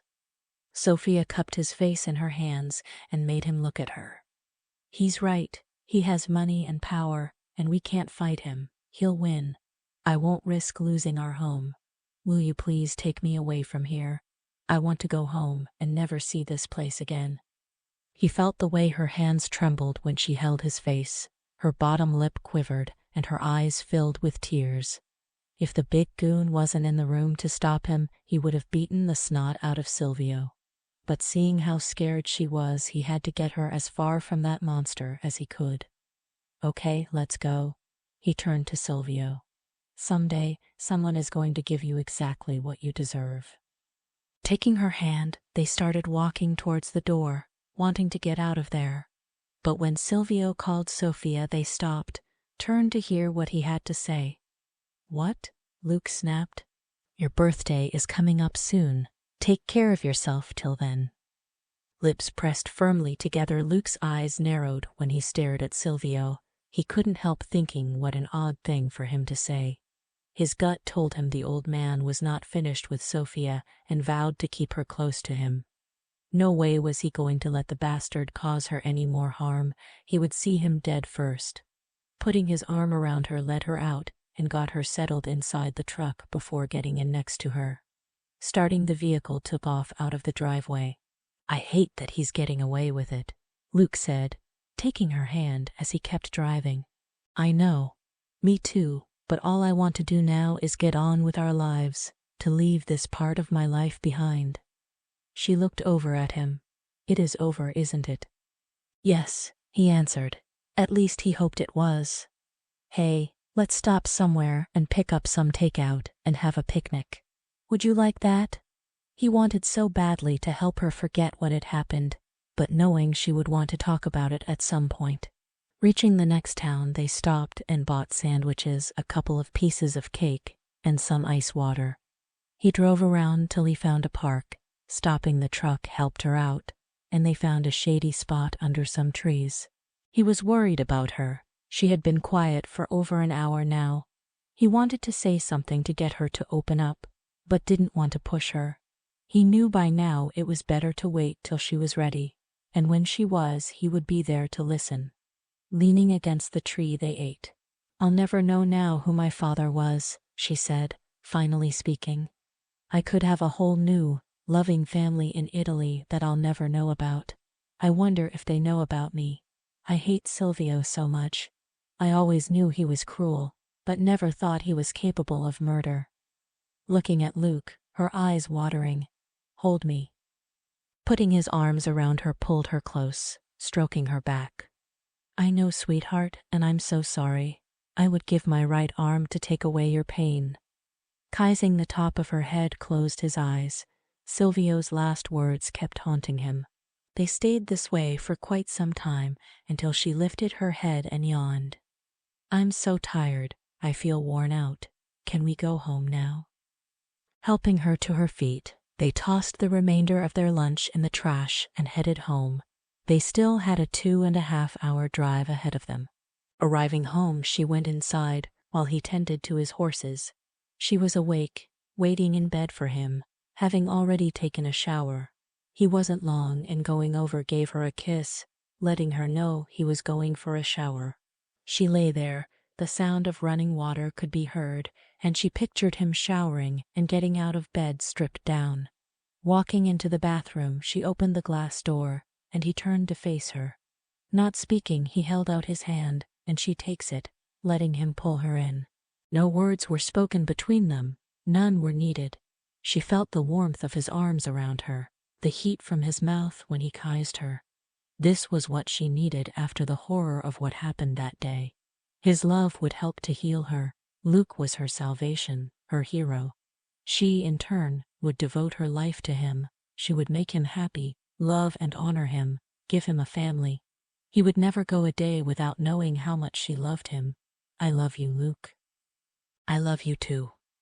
Make love to me, she said, her mouth seeking his, which he offered with no resistance. He put her up against the wall, his hands on her as lifted her up, and she wrapped her legs around his waist. He wasted no time getting inside her. He knew he could have taken his time, but he felt they both needed it now, no foreplay.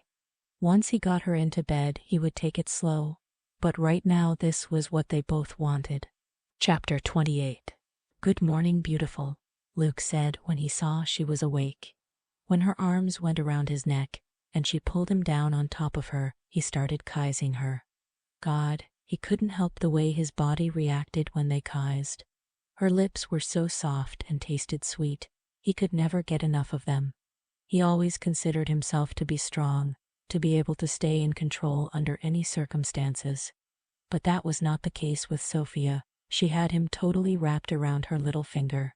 She felt the tenderness in his kiss when he first placed his mouth on hers, but as it became more passionate, her body woke up. The heat in her belly was lit and spreading throughout her, right down deep into her core, which started throbbing. His hand went around her neck as he continued kissing her mouth, as if it would be their last time.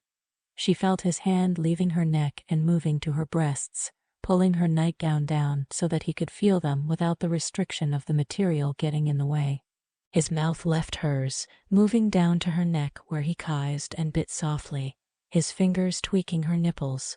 She gasped, followed by a moan when he placed his mouth over the nipple of one of her breasts, sucking hard as his hand moved lower. He rubbed between her legs, slipping his finger inside her womanly folds. He let out a moan when he felt how wet she was. When she arched her back, he felt her body spasming, and her cum covered his fingers. "Oh God, Luke," she said through breathy pants. Gripping the back of his head, pulled him in for a kiss, and felt his hard manhood sliding with ease inside her. Tears filled her eyes. There was nothing better than the feel of him inside, riding her as he picked up his pace. Droplets of sweat fell from his forehead.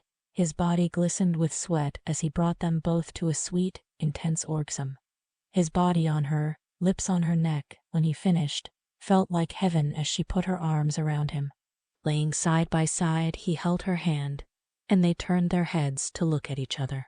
He was still worried about what Silvio might do and wanted to keep her close to him at all times, and there was only one way he could think of. Come with me today, and every day for a while. Her brows lifted when she looked at him. You want me to come to work with you, why? I think you might enjoy seeing what I do when I'm out there. You're a good rider, and it would be nice for us to work side by side. I know what you're doing. You don't have to worry about me. Silvio knows he can't hurt me any more than he already has. He's finished with me, so no, I won't go with you. She rolled over on top of him. Besides, there's no way I'm getting up that early every day. You're up now, he said, his hands moving up and down her bare back. Throwing her head back, she laughed. Yeah, but this is a special occasion. I just happened to open my eyes, and you were giving me that I want to fuck you look. How could I resist? He smiled, feeling his cock getting hard. If you don't get off me soon, you'll see that look again, and I'm already late. Sliding off Luke, she yawned and pulled the covers over her. Fine, you wouldn't want to be late now, would you? I'm going back to sleep. Luke looked down at her form under the sheet. She was so beautiful, and he knew there was no way he could leave yet. Ripping the sheet away from her, climbed on top, pinning her hands above her head. I guess it's okay to be late after all, I am the boss. He claimed her mouth, his tongue moving provocatively inside her mouth. The next few days were quiet and peaceful. Saturday night, they were sitting on the porch when Andy and Kimberly came pulling into the driveway. She jumped out of the truck and bounced over to them, holding out her ring finger. Andy asked me to marry him last night, she squealed. Sophia squealed too, and they both jumped up and down like a couple of high school kids, putting a smile on the guy's face. The ring is so beautiful. Let's go open a bottle of wine, and you can tell me all about the wedding plans, Sophia said as she ushered Kimberly inside. Both of them forgetting about the guys, leaving them outside. Luke took this opportunity to speak alone with Andy. I'm very happy for you both, pal. When's the wedding? 6 months from today.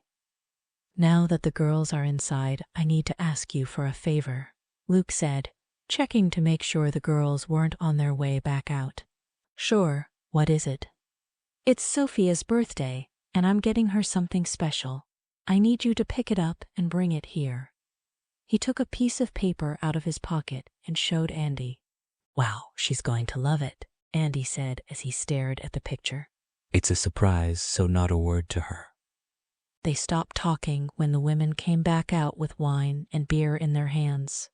After visiting for a while, Andy and Kimberly left. Several weeks later. Happy birthday, sweetheart, Luke said when she opened her eyes. How is it possible that you look this gorgeous first thing in the morning? She ran her fingers over the stubble on his face. Thank you. She reached up to capture his mouth with hers. How about a little birthday loving to start off the day? She climbed on top of him and removed her nightgown. He let out a moan when she guided him into her already dampened pussy. Oh, this is nice, but it's your birthday. Shouldn't I be the one to ride you? Before she could answer, he flipped her over onto her back. There, this is more like it. It's your day, I treat you. Treat her he did. She was given the works, from head to toe. She screamed out his name more than once. He was relentless as he pleasured her till she begged him to stop. Stop, Luke. My body and heart can't take any more. I'm worn out, she said through her laughter. A lot of good her begging did when he took her into the shower, giving her one more gift. Pulling on her jeans and shirt, she turns to Luke. I'm starving. Take me into town for a big breakfast. I will, but first I have a surprise for you. She immediately crossed her legs and shook her head. No, not another one, she said with a defiant look on her face. Luke couldn't stop laughing. Seeing her standing there crossing her legs, she looked so funny. Not that, you silly woman. I don't have that much stamina. Taking her hand, walked down the stairs and to the front door. He pulled a blindfold from his pocket. Turn around so I can put this on you. Are you pulling a Christian Grey on me, Luke? Taking her face in his hands, he stared into her eyes. If I were, you would also be tied to the bed. That's for another time, I'm afraid. Now turn around, he ordered her. He led her outside, taking her to the barn. Before taking off her blindfold, he kissed her cheek. Happy birthday, sweetheart. Standing in front of her was a beautiful black horse with a white mane. She turned to Luke. You bought me a horse? He nods his head. Yes, do you like him? Oh my God, I love him. She flung herself into his arms, wrapping her legs around his waist, and started kissing him all over his face. He's so beautiful, thank you, thank you. Getting down, she went and petted the animal. Can I take him riding now? Sorry, babe, we're meeting Andy and Kimberly for breakfast, and then you and she are going to spend the day at a spa. The works, massage, and all that treatment you women like getting. You'll be getting your hair and nails done also. And later we men are taking our women out to dinner to celebrate your birthday and their engagement. You booked me a spa day? She put her arms around his neck. You are the best husband ever, she said, giving him a kiss. After they were done breakfast, the women were dropped off at the spa. The guys went to work and later they got ready for dinner. Luke stared at her when she came downstairs wearing a little black dress, one that clung to her every curve. Her hair flowed down her back, and she had on the necklace he bought her. You look so beautiful, he said, his voice shaking with emotions. She blushed at the way he was staring at her, with pure lust in his eyes. Thank you. I bought this dress ages ago, but have not worn it till now. We should get going if we don't want to keep Andy and Kimberly waiting. They drove to Andy's, where they were taking Kimberly's car to the next town. Luke had booked them a table. A bottle of wine was waiting for them when they got there. The place was not busy, only a few couples, and there was one man in a dark suit sitting by himself. Sophia noticed him and thought he looked out of place. She glanced back at the man and had a strange feeling he was watching her, but she shrugged the feeling off. She was not going to let anything ruin her evening. After a delicious meal of lobster and steak and lots of wine, they got up to dance, switching partners every now and then, but always happy to be back in the arms of the one they loved. It was getting late, so they headed home. Sophia and Luke declined Andy's invitation to stay for a drink. Both were anxious to get home and into bed after feeling each other up under the table at the restaurant. Thank goodness the tablecloths hung down close to the floor. The next morning, Sophia woke early. She was excited to take her horse out riding. Dressing, she raced down the stairs and outside. Luke was busy repairing the fence and smiled when he saw her coming towards him. Giving him a kiss, she looked over to where her present was grazing on grass. I need to give him a name. What do you think of the name Bingo? Bingo, he snickered. Don't you like that name? She asked, her feelings hurt. Shit, he felt bad when he saw the hurt look on her face. It's a good name, and he's your horse, so you can call him whatever you want. Smiling, she jumped up and down. Can I take him riding now? Sure, he replied. Let me get him saddled up for you, and we'll go riding together. She watched as he went into the barn, returning with her saddle. His muscles flexed as he tossed the saddle over onto Bingo. Her heart melted at the thought of knowing he was hers, and that he loved her. He helped her up. Just wait here for me, he told her. She gives him a wicked little smile. Oh, you can catch up to me, she said, and took off only to hear him calling for her to wait for him. She shouts over her shoulder, If you can catch me, I'll let you have your wild way with me. Shaking his head, he yells, When I catch you, I'm going to give you a spanking. Laughing, he went to get saddled up before she got too far ahead. He went back to the barn and grabbed another saddle, and as he was coming out, he heard what he thought sounded like a gunshot, then another. It was coming from the direction where Sophia was headed. Panic ripped through his heart. Tossing the saddle down, he jumped onto his horse and tore off towards where it came from. Chapter 29. Sophia took off at a fast gallop, laughing when she heard Luke yelling that he was going to spank her. Might be fun, she thought. The wind blew her hair, and she felt free and alive. She loved her new horse and loved Luke even more for giving it to her as a birthday gift. Once she reached the woods, she slowed down, knowing he would find her soon. As she trotted along, she heard a noise, as if someone had stepped on a branch. Looking around, she felt the hairs on the back of her neck standing up. Who's there? Is that you, Luke? Stop fooling around. You're scaring me. No, she knew it wasn't him. He would never scare her this way.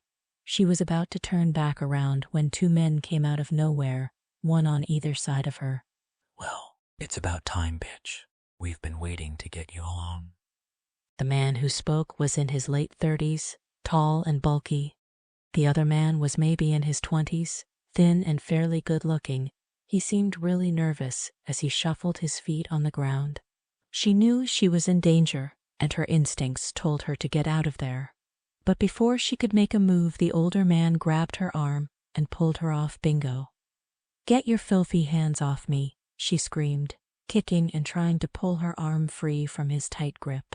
The older man threw her to the ground and, pulling out his gun, pointed it at her. You know what, kid? I think we should have some fun with her before we kill her. The younger one shook his head. No way, man. Our orders are just to shoot her. Nothing was said about raping her. He too had his gun pointed at her, but his hand shook a little. Seems a shame to let perfectly good pussy go to waste. Besides, it will look better this way. A rape that goes wrong, and she got killed. Now get over here and hold her hands down, he said. Going over to Sophia, he pushes her down on her back and got on top. She started screaming, tears running down her face when the other man came over and held her hands above her head. Please don't do this, she begged, looking up at him. My God, she couldn't believe this was happening to her again. She'd rather they just kill her. Hurry up already, the younger one shouted to the other. When his hands went to undo her pants, she closed her eyes, praying for death. But she opened them when she heard a gunshot, and the one holding her arms fell backward onto the ground, blood oozing from his head. As the other one turned his head to the 4 men standing there, he too was shot and fell on top of her. His blood splattered over her, and she pushed him off. She crab-crawled backward when one of the shooters came towards her. "No, stay away from me," she screamed at him, but he kept coming. He was another big, husky man, as were the other 3. "I'm here to help you. You do not have to fear me. Let me help you up." As he grabbed her arm, the sound of hoofs was heard. The man looked over at the figure rushing towards him and felt the impact of a fist on his jaw. Luke saw the 2 bodies laying on the ground and knew they were dead. Seeing that man with his hands on Sophia, his rage exploded like a bomb going off. All he could see was red as he jumped off the horse, grabbed the man, swung and hit him as hard as he could. He didn't care that there were 3 others with him. He would fight them to the death to save Sophia. Spotting the gun on the ground, picked it up, pushing her behind him, waved it at the one he punched. "Back off, or I swear I'll shoot." All 4 guys laughed. The one who was helping Sophia spoke. "You really think you could kill all of us?" "No," Luke said, glaring at him. "But I'll be sure to take you down." He felt Sophia's hand on his arm as she moved around to stand in front of him. "Put the gun down. These guys saved me from those 2. She pointed to the dead men laying on the ground. Dropping the weapon, he pulled her into his arms, his hand tenderly stroking her cheek. "Are you okay? Who are all these men?" Her head was buried in his chest, and he heard her soft sobs. His head moved to the one he figured was in charge, the one he hit. "You want to tell me what's going on here, and who the fuck are those men?" "My name is Louis Damasi. I work for Mr.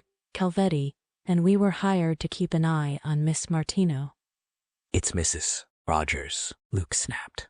"My apologies. I mean Mrs. Rogers. We have been watching her, and you for almost a year now. It was our job to protect her." "Protect her from what?" Luke barked. "From Silvio Martino, of course." He looked at Sophia. "Mr.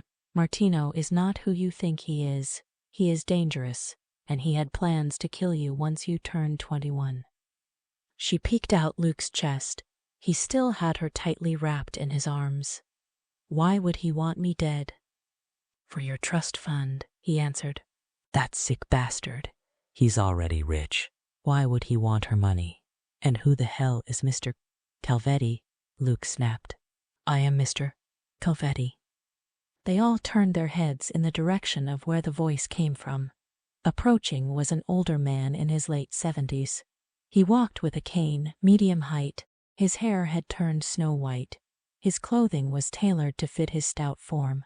He was obviously extremely wealthy and seemed to ignite fear in his men as they moved out of his way. Their eyes looked down at the ground, avoiding eye contact. He walked closer, his eyes glued to Sophia. "Come here, girl," he ordered. "Like hell, she will," Luke growled as he held her. But 2 men pried them apart and held him. Glancing at Luke, she walked up to the older man, stood in front of him, and stared into his eyes. "It's you," she said. "You were the one stroking my head when I had the accident. You got me to the hospital. Who are you?" Luke was only a couple of feet away, and when the man reached out his hand and touched her face, he hissed, "Don't you hurt her." Domenico Calvetti touched the side of her face, stroked her cheek with his thumb, and spoke in broken English. "I am your grandfather, child. You look just like your mother, but you have your father's eyes, my sons." Everything started to spin, and she felt her knees give out. Luke knew she was about to pass out and managed to free himself, though he was sure they had let him go as he raced over to her, catching her before she hit the ground. "I'm taking her home." Domenico snapped his fingers, and 2 men appeared at his side in seconds. "Clean this mess up. Get rid of the bodies." Snapping his fingers again, one of the other men appeared by his side. "You take the horses back to the ranch." He looked at the last man. "Bring the jeep here." Luke started walking away. "Stop," Domenico shouted. "We will drive you home. There is much we have to discuss." Luke turned angrily, glaring at him. "I don't know what's going on, But I do thank you for saving Sophia. But I think it's best you leave. She has been through enough. Mr. Rogers, You will not speak to me in such a disrespectful way. If it weren't for the apparent love she has for you, I would see you dead. Now you will let us drive you home, and we will talk. His eyes softened when he saw Sophia stirring, and saw how she clung to the man who held her. Luke had no choice but to do what the old man ordered, and it would be too far a walk back to the ranch. Getting into the vehicle, he kissed the top of her head. It's okay, sweetheart, we're going home. Domenico again snapped his fingers, and a man was by his side in an instant. Bring the horses back to the Rogers ranch. Yes, sir, the man answered. Domenico watched them out of the corner of his eye. The way he looked at Sophia, there was great love between them. He had planned on taking her back to Italy with him, but something told him Luke would die before he let that happen. And if it weren't for the obvious fact that she loved him, he would have him killed. There was another reason why he decided not to take her with him. Back home, she would be in constant danger from his enemies. Being one of the biggest and most feared mob bosses, danger surrounded him at all times. Even coming here, he had to be smart, to cover his tracks so that no one would know where he was or who he was with. Yes, she would be safe here and loved. Sophia kept sneaking looks at the man who was her grandfather. She was curious about him, and was glad he said he was coming back to the ranch. She wanted to know all about her father and what had happened between him and her mother.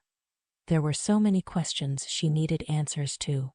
With Luke's arm around her, she felt safe. It had turned cold, but he kept her warm. Back at the ranch, they went inside and settled in the large living room. Luke went and got them all some drinks, wine for Sophia, a beer for him, and whiskey for Domenico. The two bodyguards stood like statues on either side of their boss. Both wearing dark sunglasses, refused to drink. Sophia sat close to Luke, who had his arm over her shoulder like he was protecting her from any danger that might pop up. Domenico looked around the room. Nice little place you got here, Mr. Rogers. Thank you, sir, he answered back respectfully. This pleased the mafia boss. I see from the way you are so protective of Sophia that you love her very much. Tell me, Mr. Rogers, would you give your life to save hers? Without a second thought, he said, pulling her closer. I must leave soon, so I will tell you how it is that I've come to be here. I've been searching for Silvio Martino for many years now. His real name is Matteo Albini. He stole a great deal of money from me and killed my son, your father. He changed his name and appearance, which made it difficult to find him. Why did he kill my father? Sophia asked, close to tears. Because my son fell in love with your mother, and they were going to run away together. Fell in love, but Silvio said my mother met a man in a bar one night and had sex, that she didn't even know his name.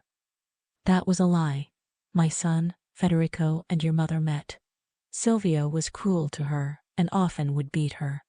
When she met my son, they fell in love and had an affair. Their love was so great, he was going to leave the business behind and live a normal life with Anna. When Silvio found out about the affair, he murdered my son. He tied your mother up and forced her to watch as he put 3 bullets into my son. He then took her and fled Italy. Now he will pay for what he has done to your parents and to you.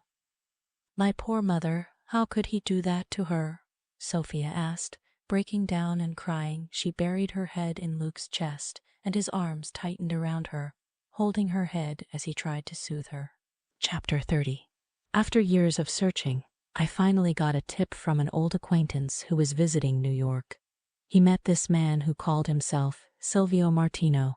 One can change their appearance with plastic surgery, but cannot change their voice. My friend was sure he was Matteo Albini, but had no proof, so I had many people watching him. This did not happen till after you married and moved away. Matteo lost his bodyguard in a freak accident. The 2 men standing beside him smirked. He then hired a new one. I believe you have met him, Vic. He proved himself to Matteo, gained his trust, and soon Matteo confided in him on many issues. If you knew that Silvio was Matteo, why didn't you get your revenge then? Luke asked with his arms still around Sofia. I had to make sure he was Matteo and that he was the one that killed my son. So I waited and watched him. Vic overheard him talking to a man. Your name was mentioned. He was planning your murder once you turned 21. He was the sole beneficiary of your trust fund, and since both of you signed a prenup, he would get the money. Luke's eyes narrowed, his jaw clenching. Why would he kill Sofia for a few $100,000? The man is filthy rich. D'Amico was confused. A few $100,000. It's more like $3 million. You didn't know? Luke was shocked. He would never have thought it was that much. She hadn't told him, and he didn't ask. Getting up, he went and got them all another drink, handing her a glass of wine. Why didn't you tell me it was that much? I don't know, she answered. Well, at least I know you aren't with her for the money, but because you love her. My men have been watching and waiting in the background to protect you if Matteo went through with his plan. I arrived the day you had your accident and lost the baby. We followed you. Are you the one who sent me the flowers and put the single rose on my baby's grave? Yes, my dear, it was me. It was just recently that I found out it was Matteo who fathered your child. When you both showed up at his home, and he confessed that he raped you and described how he killed my son, Vic called me. I now had the proof that he was indeed my son's murderer. If I had known what he had done to you before, he would have taken his last breath long before now. What will happen to him now? Luke asked D'Amico. He will be dealt with. He patted the seat next to him. Come, sit next to me, he told Sofia. Getting up, she looked back at Luke and sensed he was uneasy about her leaving his side. Once she was seated, D'Amico reached into his pocket and pulled out a picture and handed it to her. This is for you. It's your father and mother. It was taken shortly after they met. They were deeply in love. He was a good man, and your mother was so sweet and loved my son with all her heart. I didn't know you existed till we found Matteo. She stared at the picture. He was so handsome, and they looked so happy. Do I have other relatives in Italy? No, just me. I must leave you now. I have already stayed way longer than I should have. He stroked her cheek in a grandfatherly way. I am so glad to have met you, my dear. Be happy with this young man. He stood, and she got up and hugged him. Will I ever see you again? I'm afraid not. It would be too dangerous for you to be associated with me in any way. Goodbye, my dearest granddaughter. I will think of you every day until the day I die. Snapping his fingers, the bodyguards stood next to him. D'Amico turned to Luke. Make her happy, young man. Don't you ever hurt her. Luke went to Sofia and took her hand in his. I will, sir, I promise. The old man nodded. One more thing. This day never happened.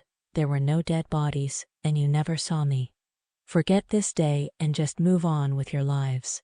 Matteo will never harm either one of you again, or anyone for that matter. Sofia called out as they reached the front door. Grandfather. She ran to him, her arms going around him as she hugged him. I will miss you, and thanks for saving me and Luke. He took her face in his hands. Remember this. You must never contact me, but know that I love you. Oh, if only I had known about you when you were born. Kissing her cheek, he left with his bodyguard. Luke went and wrapped his arms around her as she broke down sobbing. Silvio Martino Matteo Albini Silvio sat back in his chair, drinking scotch and smoking one of his expensive cigars. His phone was by his side, and he kept checking his watch. Those jackasses better not screw this up, he said, looking over at Vic. Patience, sir. These things take time. If you'll excuse me, I need to use the men's room. Slipping out of the room, he answered his cell that was vibrating in his pocket. After listening for a moment, he hung up and went back to where Silvio sat waiting. He found Silvio sitting behind his desk, going through some papers. He went over, standing behind him. Just then 2 men burst in, causing him to jump up. What the hell is the meaning of this? Who are you? Silvio bellowed. He was unable to see what was about to happen behind his back when a covering of some kind was placed over his head. He struggled and started yelling. Vic, what the hell are you doing? Shut up. Vic hissed as he tightened the rope that was around his neck, holding the cover in place. Silvio couldn't see a thing. He was in complete darkness. The two men dragged him out and threw him into the back of a vehicle. Vic, is this some kind of joke? If so, it's not funny, and your ass will be fired. It's no joke, Silvio, or should I say Matteo.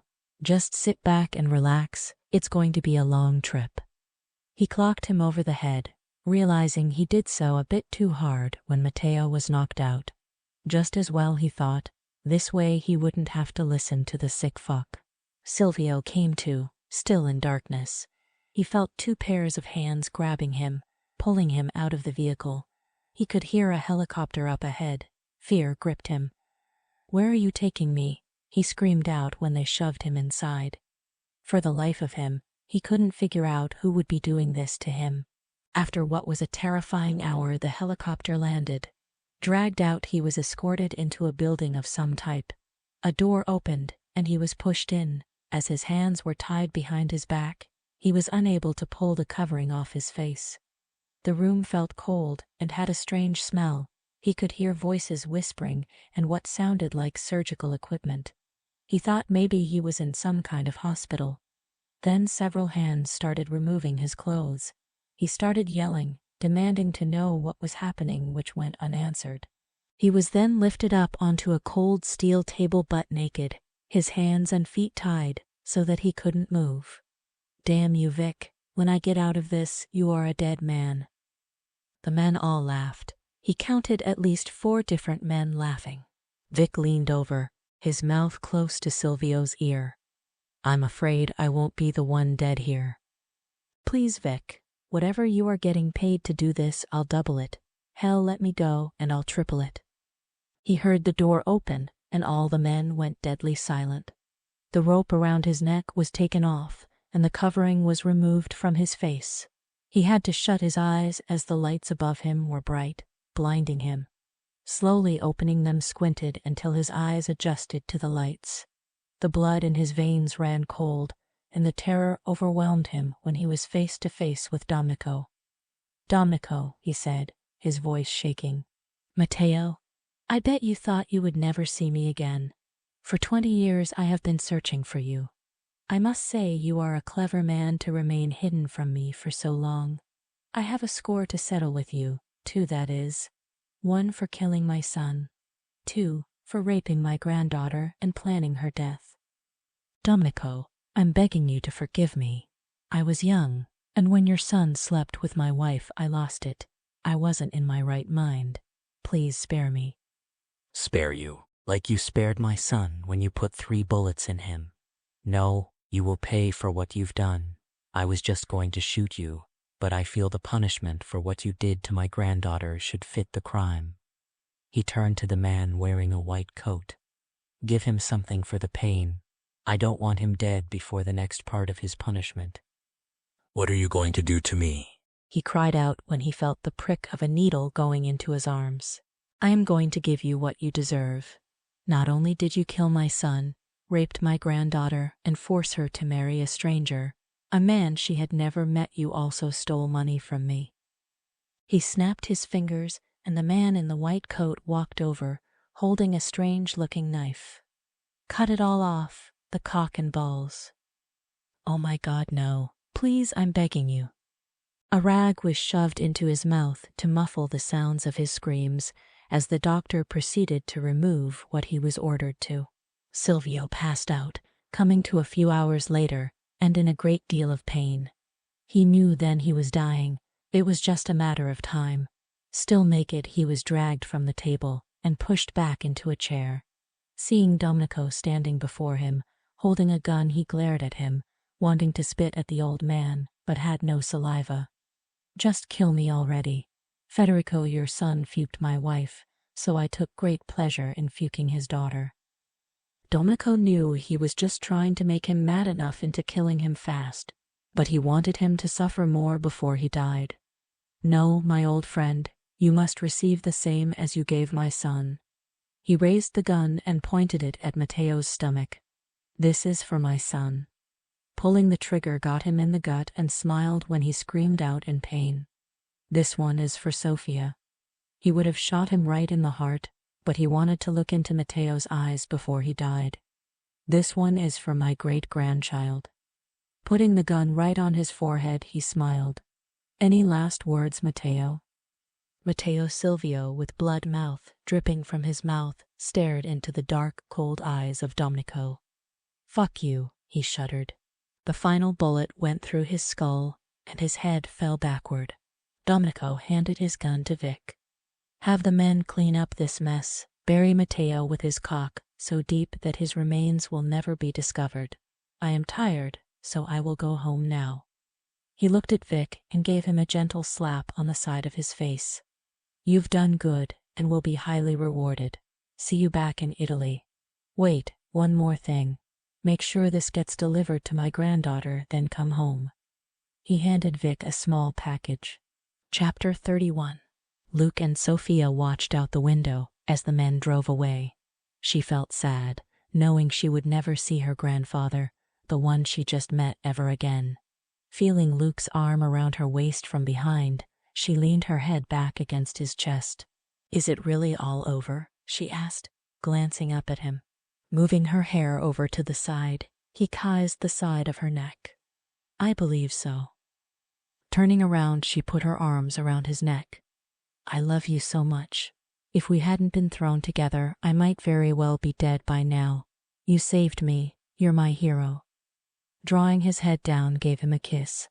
I need to go shower and change out of these bloody clothes. I'll go feed the horses while you're doing that, and then we'll open a bottle of wine and heat up some leftovers. He pulled her back into his arms when she went to walk away and touched her cheek with the palm of his hand. We're going to okay. I know, she said. Nodding her head, she walked away and headed upstairs. Turning on the water, she stripped down, throwing her clothes into the wastebasket. As she stood there, her tears mixed with the water that flowed down over her. The day's event finally hit her hard, and she sank to the floor and hugged her knees to her chest. After she had a good cry, got up and washed. Getting dressed in a fresh pair of jeans and a top, went back downstairs and outside to where Luke was working. Hey, what are you doing out here? I want to help you, she replied. I don't expect you to do chores. Go back inside, sweetheart. I won't be much longer. Crossing her arms, she stood to stare back at him. This is my home too, and I want to start helping out around here. You work hard all day and shouldn't have to do it all yourself. Besides, I get lonely and bored, so give me something to do. Luke thought about it for a minute. Well, it would be a big help if you were to feed the horses and clean out the barn every day. Those were the easiest jobs he could think of for her to do. Smiling, she grabbed a shovel and started shoveling out the horse poop. Don't just stand there. Help me since you're here.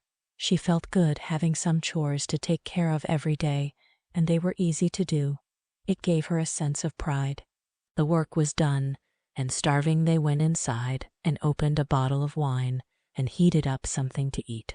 You know, we can't tell anyone what happened here today. Not Andy or Kimberly, not ever. We have to try and forget it. I'll never forget, Luke. He took her hand in his when he saw tears welling up in her eyes, and his heart went out to her.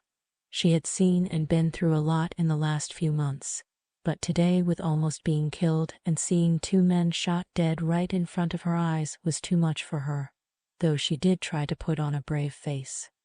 I know, sweetheart, I won't forget either, and if you ever need to talk about it, I'm here for you. Seeing how tired she was, he picked up their empty plates and placed them in the sink.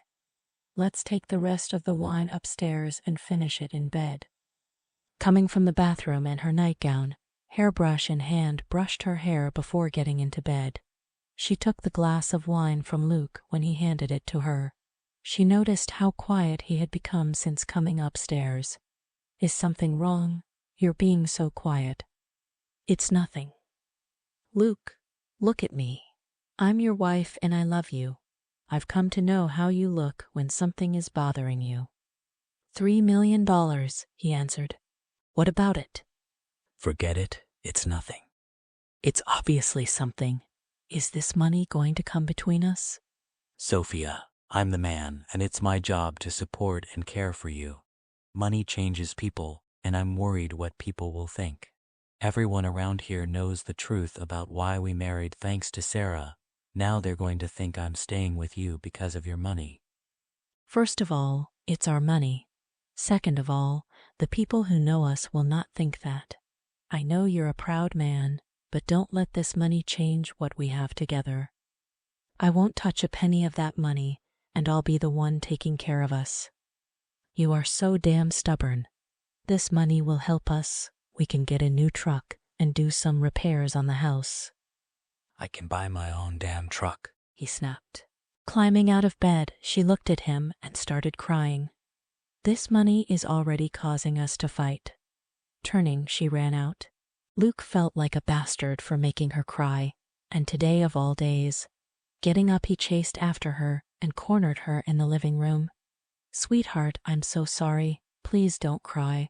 I hate it when you do, he said and tried to hold her, but she shoved him away. After everything we've been through, you're going to let something like this come between us. I thought you loved me. I do love you.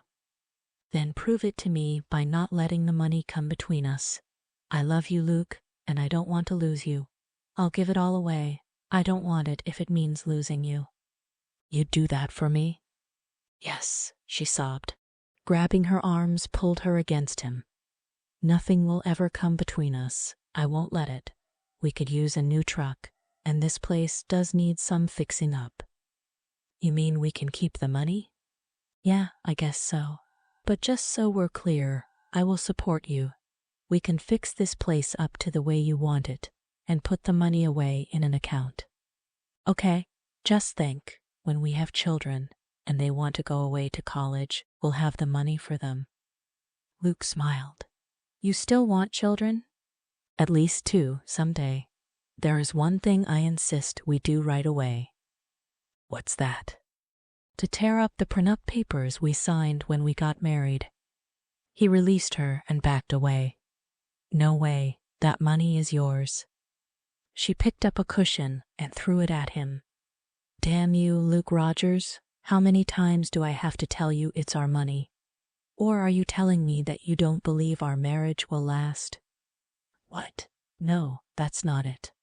Oh God, what had he done? The hurt look on her face and seeing her tears falling tugged at his heart. I know we'll last. Damn, Sophia, I didn't mean to make you feel that way. He grabbed her, putting her up against the wall. I love you so much, and I'm never going to let you go. I promised you that I would always love you, and I still plan on making sure you are happy and loved till the day we die. His mouth came down hard on hers, his kiss rough and demanding.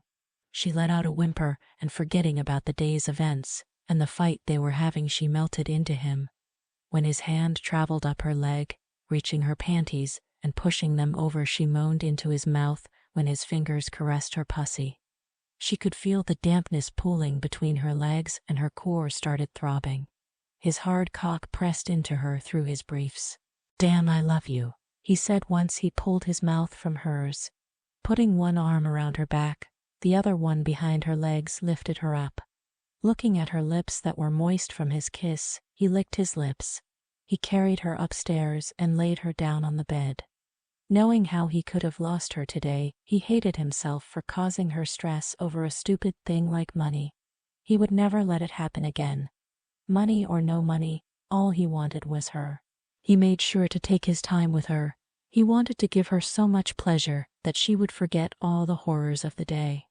The flimsy nightgown she was wearing tore easily in his hands as his lips moved down her neck to her breasts that were swollen, nipples erect as he sucked on them. Her moans in his ears sounded like music to him as she ran her hands through his hair. His hand moved down to slide her panties off. If not for the fact he didn't want to leave her breasts, he would have torn them off too. As she ran her fingers along his back, Loving the feel of his taut body, she begged him to take her now. But the more she begged, the longer he took. Her core was throbbing, and she felt her wetness dampening the sheets. Did he not know what he was doing to her? That she was so close to coming. I'm close, Luke, but I want to come with you together, so get inside me, or I swear you won't get sex for another week. He chuckled. My, you are a hungry little vixen. But he was happy to oblige. Later she laid all nestled in his arms, stroking his chest. Luke. Yes, sweetheart. So can we tear up the prenup papers? It's what I really want. Okay, let's do it. And you agree it's our money, right? Yes, but just remember I will take care of you financially. They sat up when they heard a car pulling into the driveway. Luke went to the window and looking out saw a dark car stopping, and someone got out and walked towards the door. Putting on his jeans, ordered her to stay put as he raced down the stairs. What now? He thought. Haven't they been through enough? Getting there, he whipped the door open just as the man jumped into the car and drove off. He looked down to find a small package on the ground. Picking it up and turning to go inside, saw Sophia standing there wearing his shirt. He shook his head. She never listened, he swore to himself. What is that? She asked, pointing to the package. I don't know, but it has your name on it. He hands it to her. Taking it, she walked into the living room and sat down. He sat next to her. She opened it slowly, afraid of what might be inside. Perhaps it was something evil Silvio sent. But her eyes lit up, and she turned to Luke. It's my mother's engagement ring. Do you think Domenico got a hold of it? I would think so, Luke said, watching her eyes sparkle. If you'd rather wear this one instead of the one my mother gave us, I'll understand. No, she said without hesitating. I love this ring. This is the one I want to wear. It's just nice having my mother's ring. Now when we have 2 babies, there will be one for each of them. Luke was beaming. 2 children. Sounds good to me. He pulls her onto his lap. Marry me, Sophia. Seeing her eyebrows rising, he continued. I know we are legally married, but I never got to ask you. You never got a real wedding, one with flowers, cake, and a beautiful white wedding dress. He moved her off his lap and got down on one knee. Sophia, I love you so much, and I want us to grow old together, to watch our children grow and our grandchildren. Will you marry me? Again? Sophia got down on her knees, level with Luke, her arms going around his neck. Yes, yes, I'll marry you. Chapter 32. Sophia woke up. Beside her on Luke's pillow was a single flower. Picking it up, smelled it, and smiled. He was always doing sweet things like this. After showering, she dressed and went down to the kitchen and found the coffee pot ready to brew. All she had to do was push the button. She was ready to start the day with a light heart, a new beginning for them, now that she was free of Silvio. After cleaning the barn, she fed the horses, giving Bingo a carrot. We'll go riding later with Luke when he comes home, she tells him. She saw Kimberly's car pulling into the driveway and went over to greet her just as she stepped out of the vehicle. Hi, Kimberly said, holding up a bag. I brought us some bagels. I thought we could have them with coffee and visit for a while. I'm glad you're here. I have some exciting news for you, Sophia said, and took the bag from her. Let's go put the coffee on, and then I'll tell you. Kimberly sat, waiting impatiently for Sophia to spill. Oh my God, will you tell me your news already? I'm dying of curiosity already. Setting the 2 cups on the table and putting the bagels on the plate, she sat down. Luke asked me to marry him last night. Kimberly frowned. But I thought you were already married. Sophia laughed. We are married. It's like he pointed out last night that he wasn't the one to propose, and it was a marriage made under distress. So he and I want to start fresh. It'll really be just renewing our vows. We're going to do it in church, have the reception here. Squealing, she jumped up and went over to hug Sophia. I'm so happy for you and Luke. So when are you doing it? In 2 months. so I was hoping you could help me arrange everything. I'd love to, and then after you're married, you can help me with my wedding. Giving Sophia another hug, she sat back down, and they ate the bagels she had brought. Well, you sure look happy today. What's up? Andy asked Luke as they herded the cattle in the direction they wanted them to go. I am. I asked Sophia to marry me again. This time we're doing it right. I proposed, and she said yes. It's going to be a church wedding, the works. When we got married, it was forced, and she was cheated out of her special day. That's great, Luke. I totally understand where you're coming from. I bet our women are already planning everything. So when is the big day going to be? 2 months from now. We wanted to do it as soon as possible so as not to interfere with your day. Not wanting to be away from Sophia, he went home to check on her, and when he got home, Kimberly was just getting into her car. Hi, Luke. See you later tonight, she shouted as she drove off. Jumping off his horse, he goes over, taking a hold of Sophia, planting a long and passionate kiss on her. I had to come to see you. I missed you so much.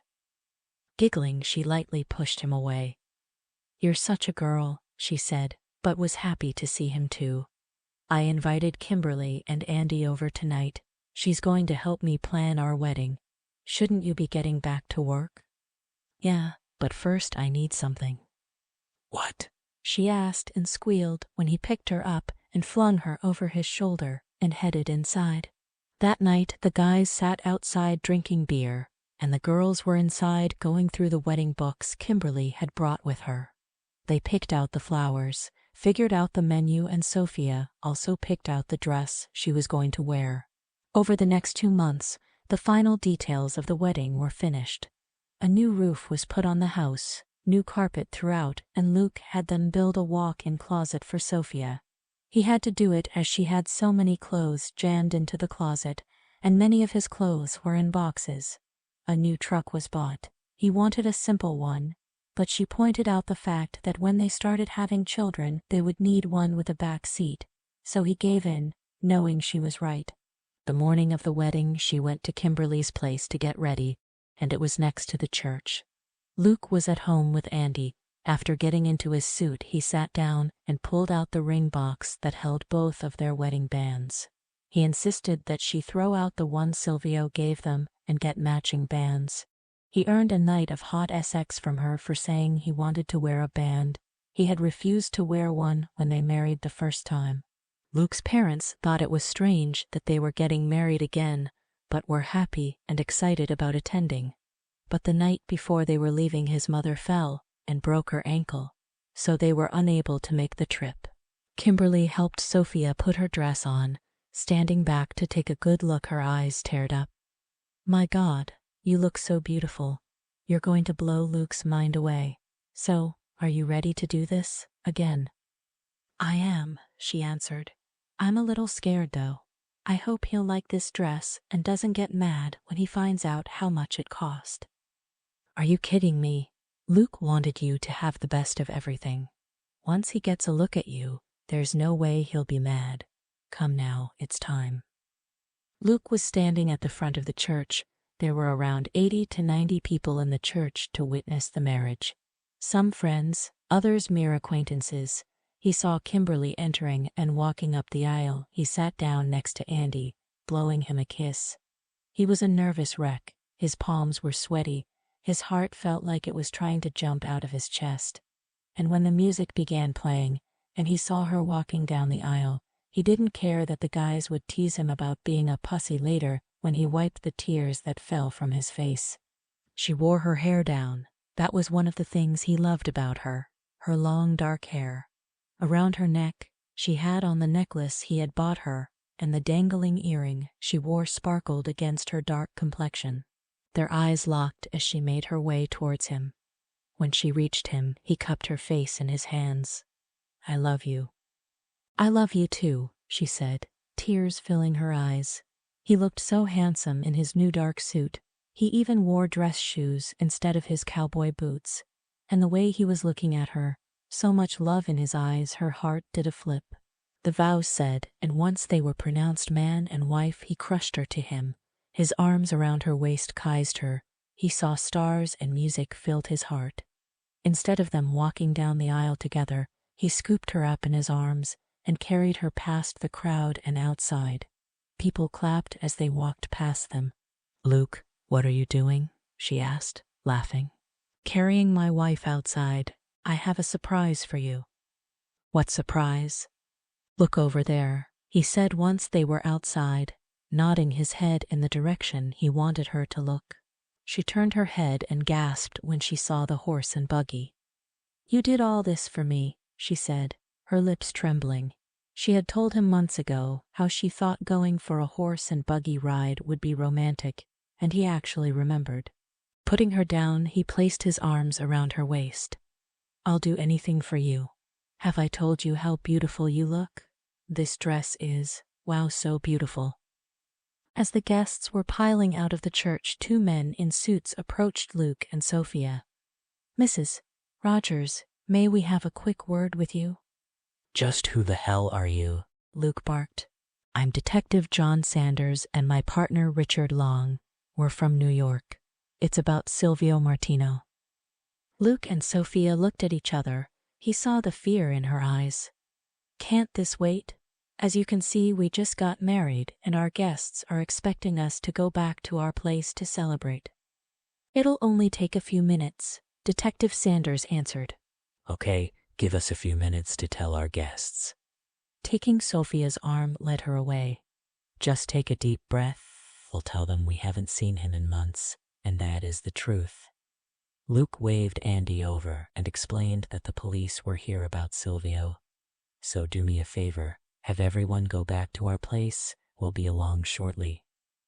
Luke put his arm around her waist and whispered in her ear. Just hold my hand. Mrs. Rogers, your father hasn't been seen or heard from in several months. Have you had any contact with him during that time? She felt the bile in her throat. She wanted to shout out that he wasn't her father, but she remained calm and answered their questions. No, my father and I have never gotten along, and since I moved here we haven't talked. Do you know of any enemies he might have? Silvio. My father has many enemies, as I'm sure you already know. He never discussed them or his business dealings with me. His clothes are gone, his safe was left opened, and the contents gone. He has been embezzling money from his partners, and it would appear he's run away. But there is a possibility he's met with foul play, Detective Long said, looking at her suspiciously. She stared back. Are you accusing me of something? Of course not. Detective Sanders butted in. We checked and found in his will you were excluded from receiving any or all money in the event of his death. I know that, Detective. I'm sure you also know I received a very large trust fund from my mother, so I have no need for his money. Luke felt her hand tremble and gave it a light squeeze. If there's nothing else, Detective, my wife and I have a party to attend. If you hear from your father, please give me a call. Here is my card. He went to hand it to Sophia, but Luke took it and stuck it in his pocket. If we hear from him, you'll be the first to know. Good day, gentlemen. Luke led Sophia away and over to the horse and buggy. Helping her up, he puts his arm around her, kissing the top of her head. You did real good, honey. She looked up at him. I felt sick calling him my father. I wanted to scream at them that he was a monster and a murderer and a rapist. A sob broke free, and she laid her head on his chest. She loved him more for letting her have some time to just sit there for a while, holding her. Looking up at him, she smiled. Let's go home. From this day on, things will only get better. All the bad stuff is behind us. He lowered his mouth, his lips planted softly on hers. You know, we could find a quiet spot and fool around before going home. She laughs. Not in this dress, mister. If you knew how much it cost, you wouldn't suggest that. Just how much did it cost? He shook his head. Never mind. Don't tell me because I don't care. This is your day and I love you. giving her a passionate kiss before he headed home to their waiting guests. At home, they danced, ate, and celebrated their special day. Holding her in his arms as they danced, his mouth traveled down her neck to her bare shoulders, kissing. "Luke, stop. People are staring." "I don't care. I just wish they would hurry up and leave. I can't wait to get you upstairs and out of this dress." Close to midnight, people started leaving, and when the last of the guests finally left, he lifted her up into his arms and carried her upstairs to their bedroom. Putting her down, he turned her around, his lips on her neck as he slowly pulled the zipper on her dress down. Sliding the dress down, she lifted her legs and stepped out of the dress. She stood before him wearing a small pair of panties, and that was before he pulled them off her. She helped him out of his clothes, and when he was naked, she pushed him back onto the bed and climbed on top of him, looking down as she straddled him. "I love you," she said. She leans over to kiss him as she grinds into him. "I'm going to save a horse and ride a cowboy." He had to smile at her attempt to be humorous and seductive. His smile widened when she guided him into her and started riding him. His hands moved up and down her back as his moans grew louder.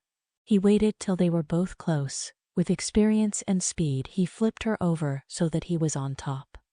"My turn," he said, his breathing ragged, his cock hard and throbbing as he began thrusting harder and faster, her fingers digging into his back as she started screaming out his name. Hearing his name as she screamed got him more excited.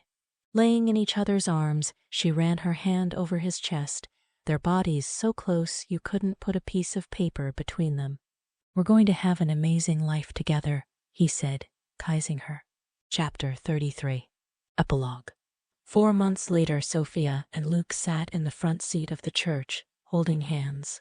She wore a long blue dress, heels, and her hair done up on top of her head. He wore his best suit. His heart raced. It always did whenever he looked at her. Andy and Kimberly's wedding was about to begin. After the church wedding, the reception was to be held at the town hall. When she had come to him and said she wanted them to pay for this wedding as a gift since Andy couldn't afford a decent wedding, he fell even more in love with her. The money hadn't changed her, or them for that fact. He was afraid her trust fund would cause problems between them, but it was the opposite. Neither one spent any money without talking to the other one first. He still provided for her. That was and would always be his way. He was brought up believing the man was the provider and protector. That was one of the things they did fight about. She would call him pig-headed and stubborn. The ceremony went smoothly. Sophia had tears in her eyes as she watched her best friend getting married. She considered Kimberly to be more like a sister. Everyone headed to the hall for drinks and dinner. Sophia had hired caterers. With Kimberly's help, ordered the flowers and decorated the hall. The music began, and the newlyweds started off the dance. Then others joined in. Luke took Sophia in his arms. "It's nice to see them so happy, and they have you to thank for it." "Me? What did I do?" she asked him, her hand moving over his chest. "Well, you got them together in the first place, and it was your suggestion that we give them this beautiful wedding." He pulled her into him, his mouth going to hers, his kiss warm, his hand moved down her back. "Okay, you two break it up." "Sophia, I need your help," Kimberly said, looking frantic. "What's wrong?" she asked, moving from Luke's embrace. "My hair is falling down, the pins are coming out." "This can't happen now, not before the pictures are taken," she whined. "Come with me to the back office, I'll fix it in no time." Turning to Luke, "I won't be long, go talk to Andy, keep him company till we get back." Taking Kimberly's arm, she escorted her to the room where their bags and other belongings were. Sophia got busy fixing Kimberly's hair, taking out the pins and reapplying them so that they would stay in place. "There you go, all done." She jumped up to take a look in the mirror, smiling. "Thank you, it's perfect." Looking back at Sophia, she noticed there was something wrong. She had turned pale and was holding her stomach. "Are you okay?" Aye, she said and ran to the bathroom. Kimberly waited a few minutes before going in, Sophia was rinsing out her mouth. I heard you throwing up. Are you not well? Just a little under the weather. I'll be fine. Let's get back to the party. Sophia, are you pregnant? I'm not sure, maybe. Wait right here. Kimberly said and disappeared, returning moments later with her overnight bag.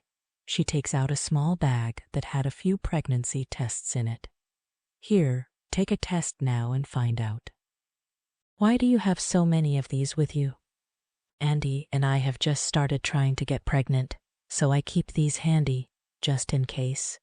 Now go and take it. I'll wait in the other room. Sophia walked out a few minutes later. Now we wait. I'm sorry, Kimberly. This is your day, and you should be out there with Andy, not fussing about me. She was nervous and yet excited. She and Luke had talked about waiting. She was even on the pill. Hey, you're my best friend, and this is exciting.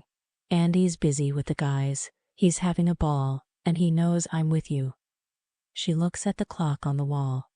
Time's up. Go see if you're going to be a mommy. Sophia enters the bathroom and picks up the stick and looks at it. A tear falls down her cheek, and she goes back to Kimberly. It's positive. I'm pregnant. Oh my God, I think I'm going to cry, Kimberly said, giving her a big hug. You have to tell Luke right away. Man, he is going to be over the moon. I will, but not tonight. This is your special day, and I'm not going to spoil it by taking the attention away from you. Don't be silly. You aren't taking anything away from me.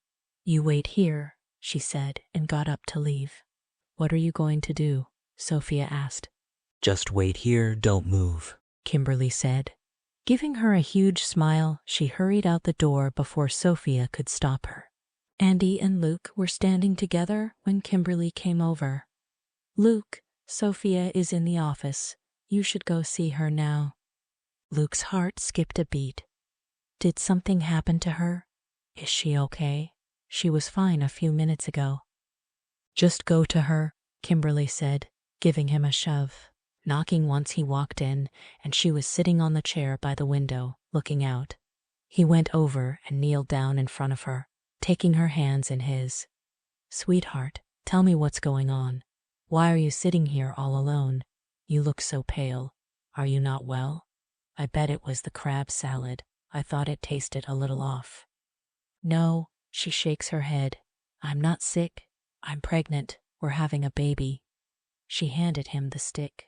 His jaw dropped open, and taking the stick he reads it, 3-4 weeks.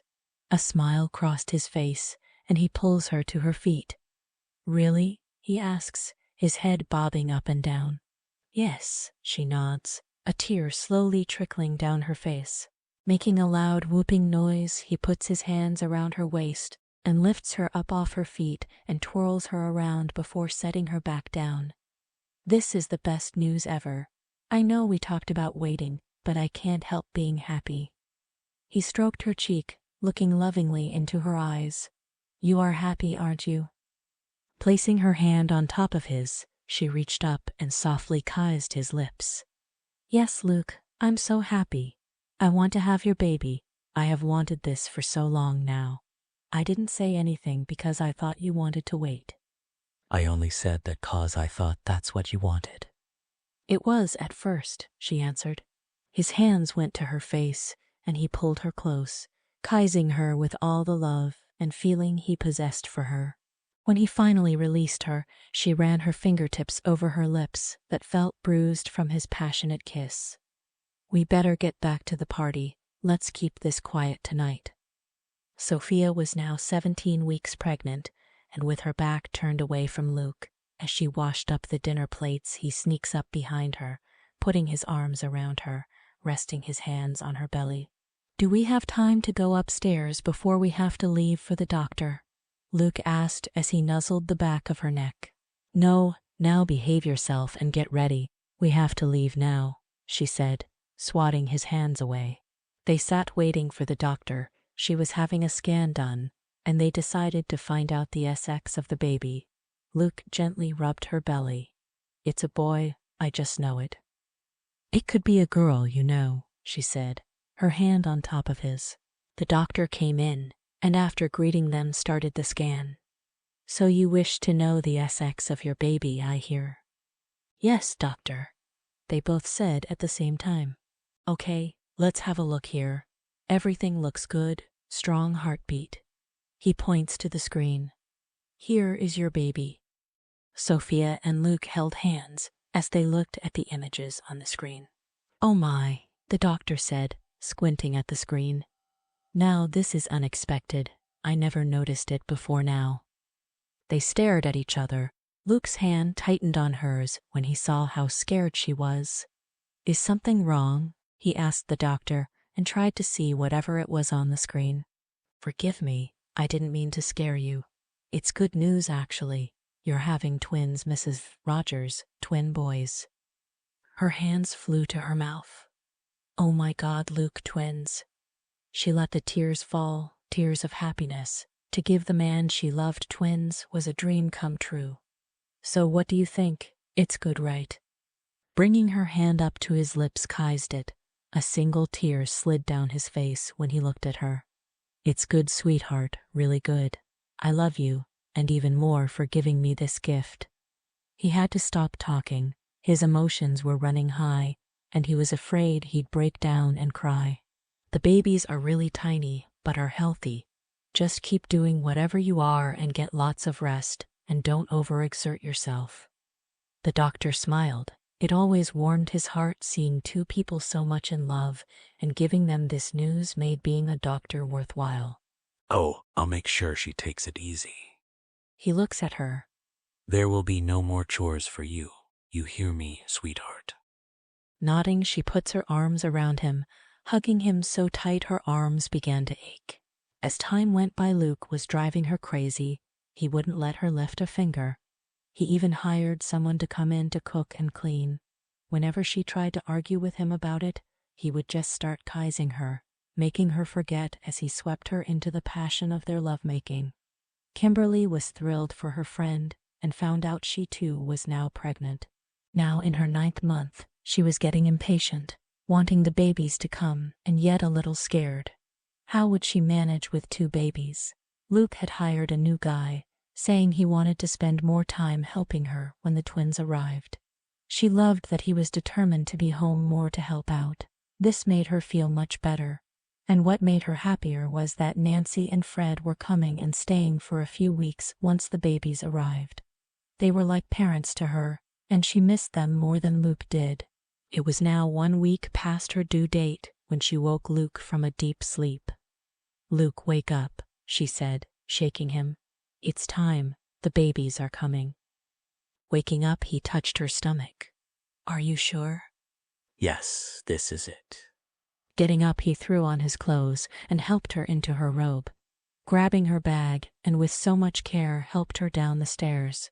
His parents were due that day, and he wished they were here now. He was a mess and knew his mother would be able to help them both through what was to come. Taking a deep breath, assured himself he could handle it.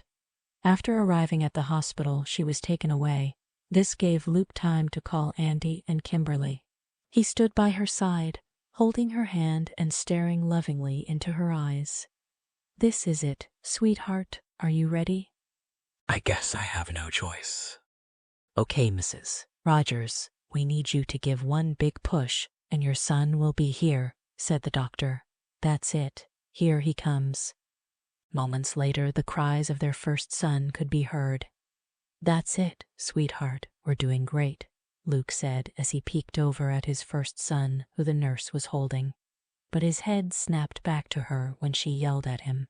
We? What do you mean we? I don't see you pushing 2 human beings out of your hole. She then let out a grunted noise as she started pushing once again. Sweat was pouring off her forehead as Luke kept wiping it away. I'm sorry, Luke. I didn't mean to say that. I know, babe, I know, he said, kissing her cheek. Now start pushing and bring our baby into the world. 10 minutes later, the second child was born, and both babies were brought to them. Sophia held one, Luke the other. They're so perfect, Luke said as he looked down at his 2 sons. Leaning over, he placed a kiss on her lips. I love you, Sophia. I love you too. Sophia's eyes widened in shock when she heard the commotion going on around them and the babies were taken away. What's wrong? She cried out. The doctor smiled when he looked at the couple. There's another baby, and it's coming now, so I need you to push. Before pushing, she looked at Luke, who appeared as stunned as she was. There was no mention of another baby, only 2 showed up on the scan. But she didn't have time to think about it and started pushing.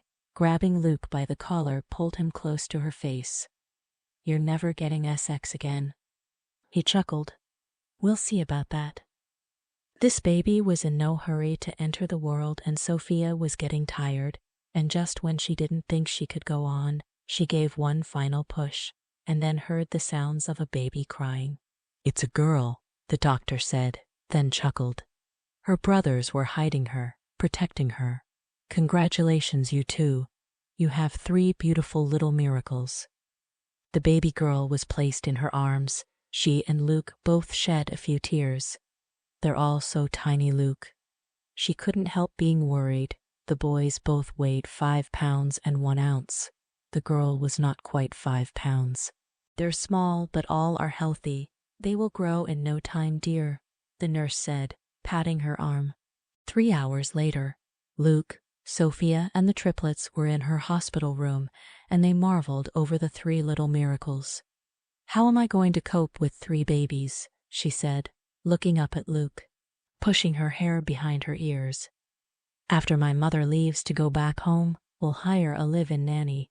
Maybe a beautiful SXY young blonde, he said jokingly. Over your dead body, mister, she said, giving him a dirty look. Guess I'll have to fix up another room for our little girl. There was a light tap at the door, and Kimberly and Andy walked in. Hi guys, come meet Michael, Richard, and Joy Rogers, Luke said, grinning with pride. If you enjoyed the story, please consider leaving a review to help others find the book.